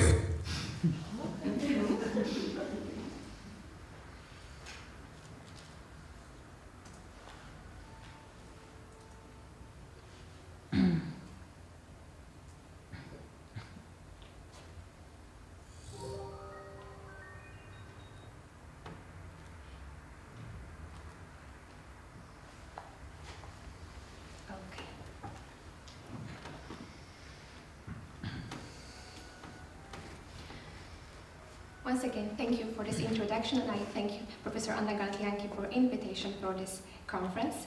And the topic of my presentation is symphonic post-minimalism based on the example of Andrew Norman's Sustain. And I would like to begin by introducing the composer, who was named by the New York Times one of the most gifted and respected composers of his generation. Andrew Norman was born in 1979 in Grand Rapids, Michigan. He graduated from the University of Southern California in 2004, and then from the Yale School of Music in 2009. He studied composition under Aaron J. Kernis, who was a student of John Adams, famous post-minimal composer. But Norman is not a minimalist composer himself.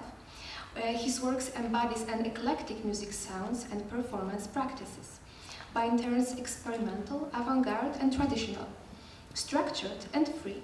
Much of his music is influenced by architecture and visual arts, in which he has had a long life interest. He is the recipient of numerous honors and awards. He has twice been a finalist for the Pulitzer Prize for 2 of his compositions, The Companion Guide to Rome and Sustain. Norman's compositional output is very diverse. It consists of pieces for solo instruments, vocal music, stage works, chamber and orchestral music. Here I show only a few of his compositions, but every single one is published by Scott Music and it's available online. Norman has held educational residencies with various institutions across the country. He teaches composition at Juilliard School and he's known for being a great educator who enjoys helping people of all ages explore and create music. As I quote, "I love exploring sound with other people. This activity is an important part of my life as a composer." So, Sustain. In 2018, the Los Angeles Philharmonic commissioned Norman to write a piece for the beginning of their centennial season. The composer was inspired by this institution, which always asks what comes next. So instead of referring to music inspired by 100 years of tradition, he thought about what it would be like 100 years from now. The work was premiered on October the 4th, 2018 by the Los Angeles Philharmonic in the Walt Disney Concert Hall, conducted by Gustavo Dudamel. It was lauded as a New American masterpiece by the New Yorker and earned Gustavo Dudamel and the Los Angeles Philharmonic a Grammy for the Deutsche Grammophon recording. Norman was nominated in the category of Best Contemporary Classical Composition. The name sustain is ambiguous. As a verb, it means to cause or allow something to continue for a period of time, maintain, and to keep alive. As a noun, it is the act of process of making a note sound for longer. To re-understand the sense and meaning of this piece, I would like to quote the composer's words from the program note. "My first thought in writing the work was to imagine the audience that will sit in Disney Hall 100 years from now, during the 200th season of the Los Angeles Philharmonic. What will it mean to gather as a community and listen to an orchestra in 2118? How will the ears and minds of those people be different from ours? Perhaps 100 years from now, the act of sitting quietly and listening to a symphonic argument unfold over 45 minutes will mean even more than it does today. Perhaps in a time where humans will be bombarded with increasingly atomized bits of information, when overstimulation, fragmentation, and isolation will be given norms of experience and discourse, perhaps then communal listening to a single, long, unbroken musical thought will carry a kind of significance, sacrifice, and otherness we can't yet really imagine. If there is a sense of sadness or loss that permits this music, it comes from the knowledge that we, at this critical moment of our history, are not doing enough to sustain the planet that sustains us, that we are not preparing our home for those who will inhabit it in the next 100, 1,000, or million years. So I would like to present you the structure of Sustain. It is composed for a large symphony orchestra with 4 groups of percussion, harp, and 2 pianos, as it listed in the presentation.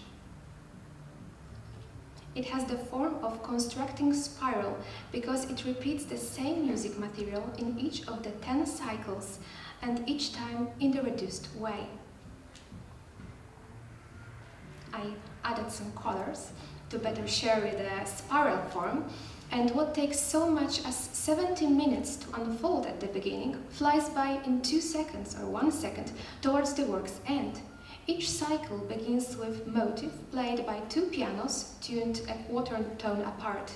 The pianos should be placed antiphonally and as far to the left and right as the stage allows.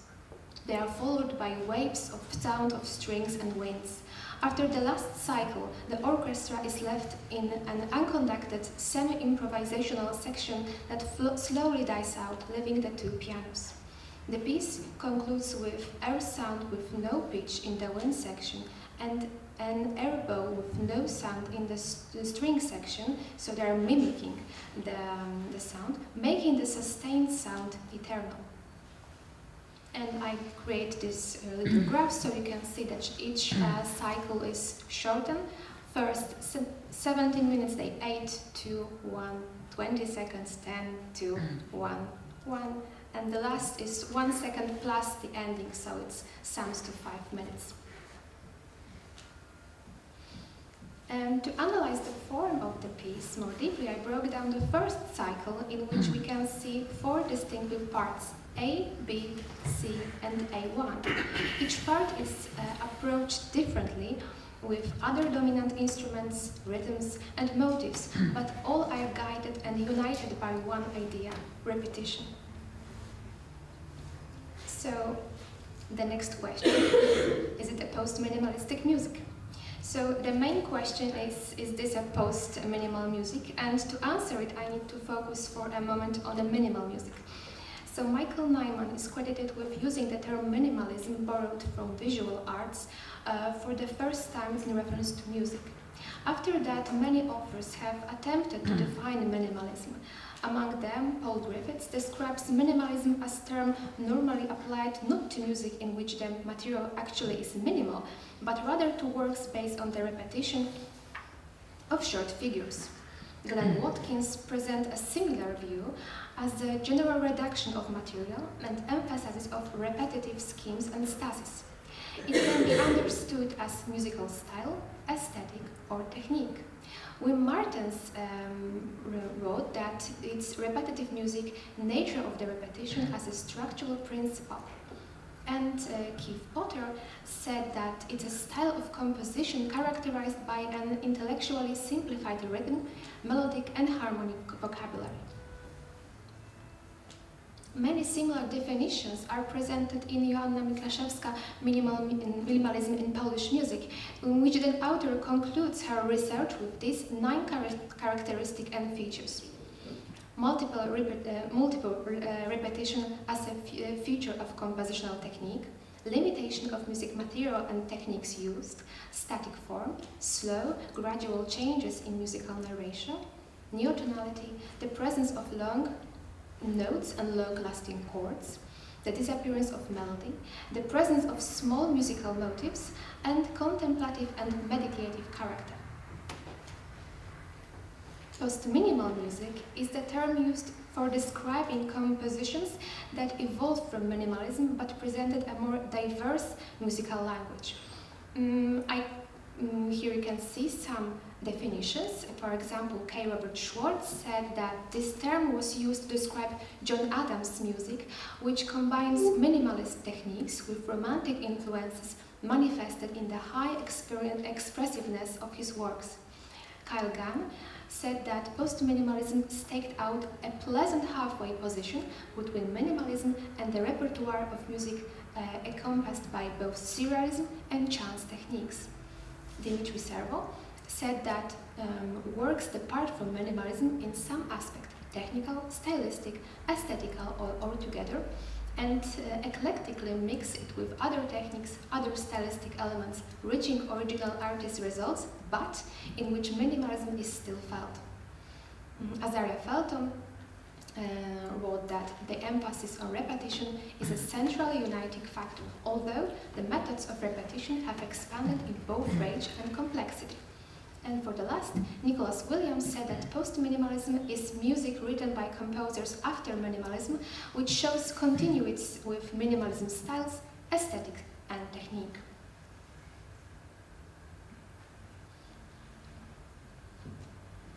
So I would like to go next and present you an analytical study of the sustain, and the first aspect is repetition and limitation of musical material.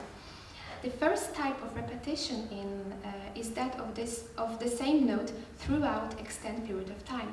Composer also uses additive process in which a basic repeated pattern has some added and subtracted notes to lengthen or shorten it. In this case, the pattern is proportional with rhythmic and dynamic climax in the middle. This constructional thought is being presented through every section to create unbroken wave. It starts with one instrument, and then the composer adds other instruments,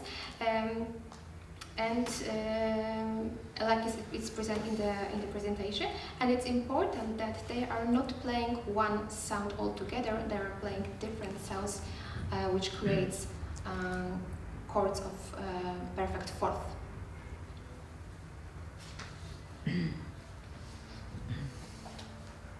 The second type of repetition is when Norman combines repetitive rhythmic and melodic patterns with expansive melodies. Each melodic figure and most of the combinations are these figures produced diatonic collections. These passages consist entirely of a rhythmically displaced melodic line, creating an echo effect that is enhanced by the clever use of the dynamics for each instrument.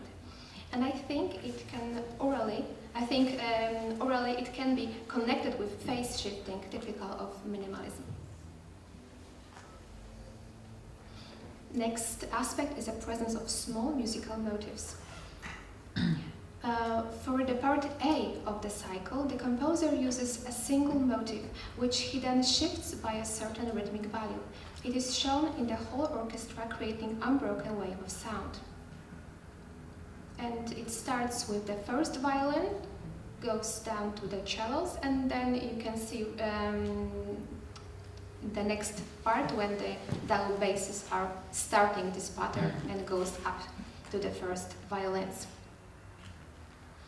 And Norman then enriches motifs repetition with a different kind of dynamics and articulation, but the motive stays exactly the same. For other parts of the composition, Norman also chooses short motifs which are permuted during each cycle. Another aspect is neotonality. So the most prominent characteristic of harmony in this piece is its simplicity, as it is based on tonal references. The underlying chromatic harmonic progression is composed of a succession of triads and quarter chords. I made an analysis for the part A, in which Norman introduces chords with a rhythmic delay based on the first motive. But in opposition to classical minimalism, Norman does not establish a tonal center. The harmony is living, floating, constantly changing, and though it establishes its quarter dominance throughout the piece, one cannot identify the one basic tone. And I would like to present you this fragment, which is also the beginning of the piece.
next aspect is slow changes in musical narration.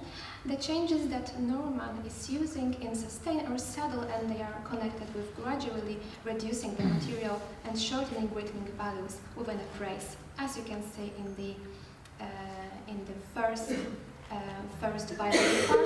It's about 100 bars from the first example to the last, so it's gradually shortening. Chance techniques. In the end of the piece, when the last cycle lasts for 1 second and the tempo is extremely fast, the composer presents the unconducted finale with aleatoric values. For example, you can read in the score, do not try to follow the piano parts, they are off in their own worlds. The players are guided to play gestures, increase the space between them, play it as fast as possible, or play the notes in boxes in the order of their own choosing. And the last element is contemplative character. Sustain gradually reveals a slowly unfolding process. Listening to the piece requires patience because time seems suspended, and concentration because slight changes in the rhythmic emphasis or rhythmic figurations reveal new individual patterns and combinations. Its message is clear and given by the composer himself. Will we be able to focus and listen to this piece 100 years from now? By embracing the textual, harmonic and rhythmic aspects of minimalism, Andrew Norman has adopted the minimalist technique, but he has transcended the minimalism through his expansion of these features and though his frequent use of extended melodic lines. He adopted a compositional procedure directly from the music of the minimalism, but altered to procedure to meet his own compositional need. And I would like to conclude by presenting you the main part of the piece, when the minimalism is the most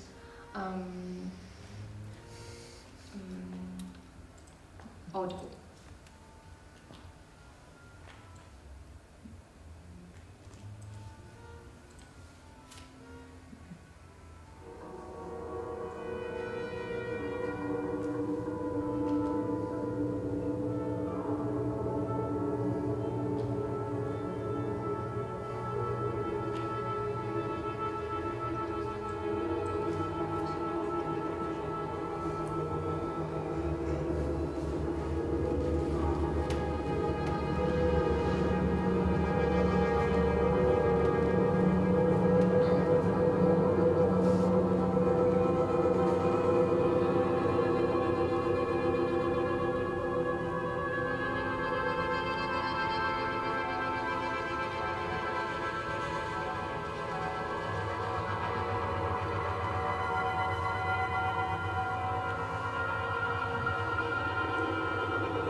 Thank you for your attention.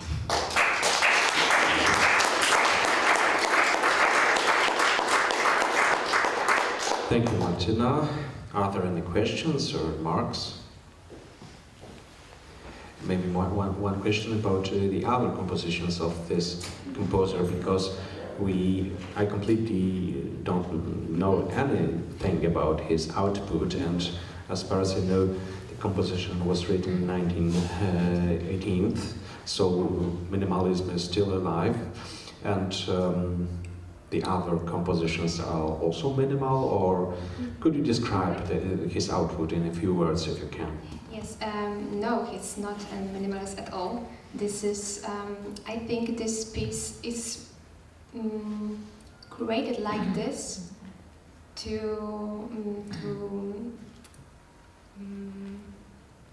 emphasize the sustain and to emphasize this agony of listening to this one long note throw over and over again. So I think it's a manifest. Yes, I think yes. So it's only a technique, because he's not as stylistic thinking. He's not a minimalist. He is maybe I can give you some. Okay, so I think okay. So the split is split and spiral. This is two Animalistic words. No works that are in the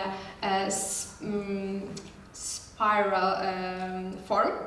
But when I think about minimalism in his music, I see no such evidence. But he's really experimenting. So when you take this last piece that you can see, this drip, lip, sparkle, sprinkling, glide, glow, flop, flop, chop, pop, shatter, splash, it's a composition for orchestra in which he is. It's really experimental piece, and he invites people to create this piece with him, because he asks people to associate each of these 13 words with a different sound. So each of you can drip is, for example, G, blip is A, and so on and so forth. And then you create your own words and new sounds, creating association with words with pitches, and then the whole composition is ready. And yes, a lot of his compositions are creating with as an education program. And for example, this is a really nice example. A Trip to the Moon is an opera for children based on the Mute film from 1902. So all three, I guess. All three, I guess. I'm not sure. I'm not familiar with whole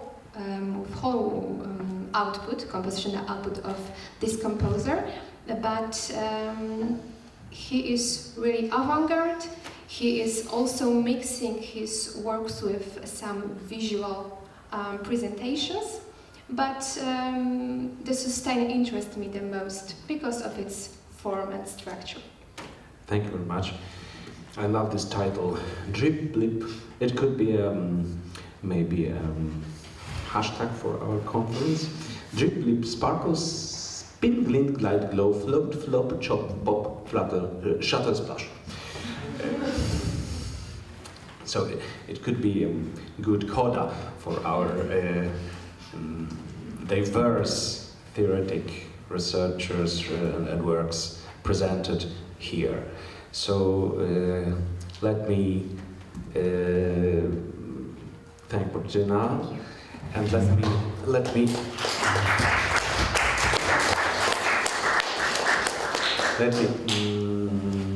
say great thanks to Professor Anna Granat-Janki for the organization, for the research supervision of this conference. We are very grateful for you, and great applause, please.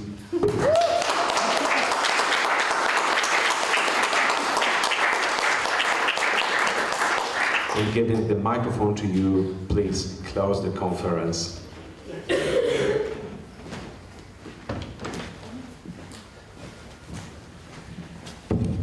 Szanowni Państwo, 8. Międzynarodowa Konferencja Naukowa Analiza dzieła muzycznego, Historia, Teoria, Praxis dobiegła końca. Chciałabym bardzo serdecznie podziękować wszystkim referentom, wszystkim uczestnikom konferencji za wspaniałe referaty, inspirujące i chciałabym też powiedzieć, że dołożymy wszelkich starań, żeby oczywiście je opublikować. W stosownym czasie się z Państwem jakoś skomunikuję i poproszę o przesłanie tekstów do tej publikacji. Ladies and gentlemen, 8th International Conference Musical Analysis, Historia, Theoria, Praxis has come to an end. So I would like to thank all participants for very interesting, inspiring papers. And I promise that we will do our best to publish them, of course.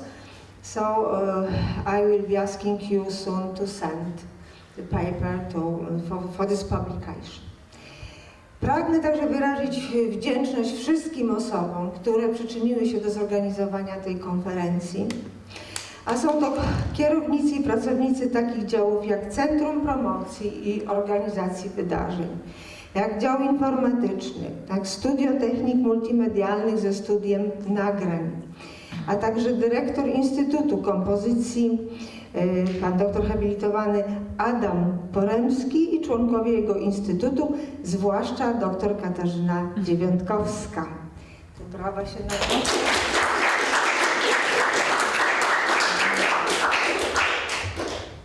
So I wish to express my gratitude to everyone who has helped to organize the conference and the concert.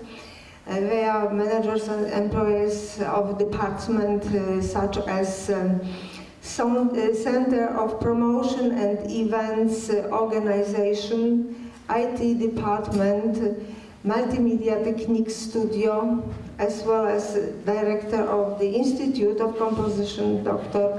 habilitowany Adam Poremski, and the members of this institute, especially Dr. Katarzyna Dziewiątkowska. Chciałabym podziękować też wykonawcom, którzy wzięli udział w koncercie. I wish also to express my gratitude to performers who took part in the concert. No i również chciałabym podziękować słuchaczom za to, że zaszczycili nas swoją obecnością. Moreover, I would like to thank listeners who have honored us with their presence. Thank you for everyone. Thank you for everyone, and I look forward to seeing you at the next conference. A zatem dziękuję wszystkim i mam nadzieję do zobaczenia w przyszłej edycji konferencji, prawdopodobnie za 2 lata, a więc mam wrażenie, że dobrze się Państwo czuliście u nas i że zechcecie powtórnie do nas przyjechać. Dziękuję bardzo.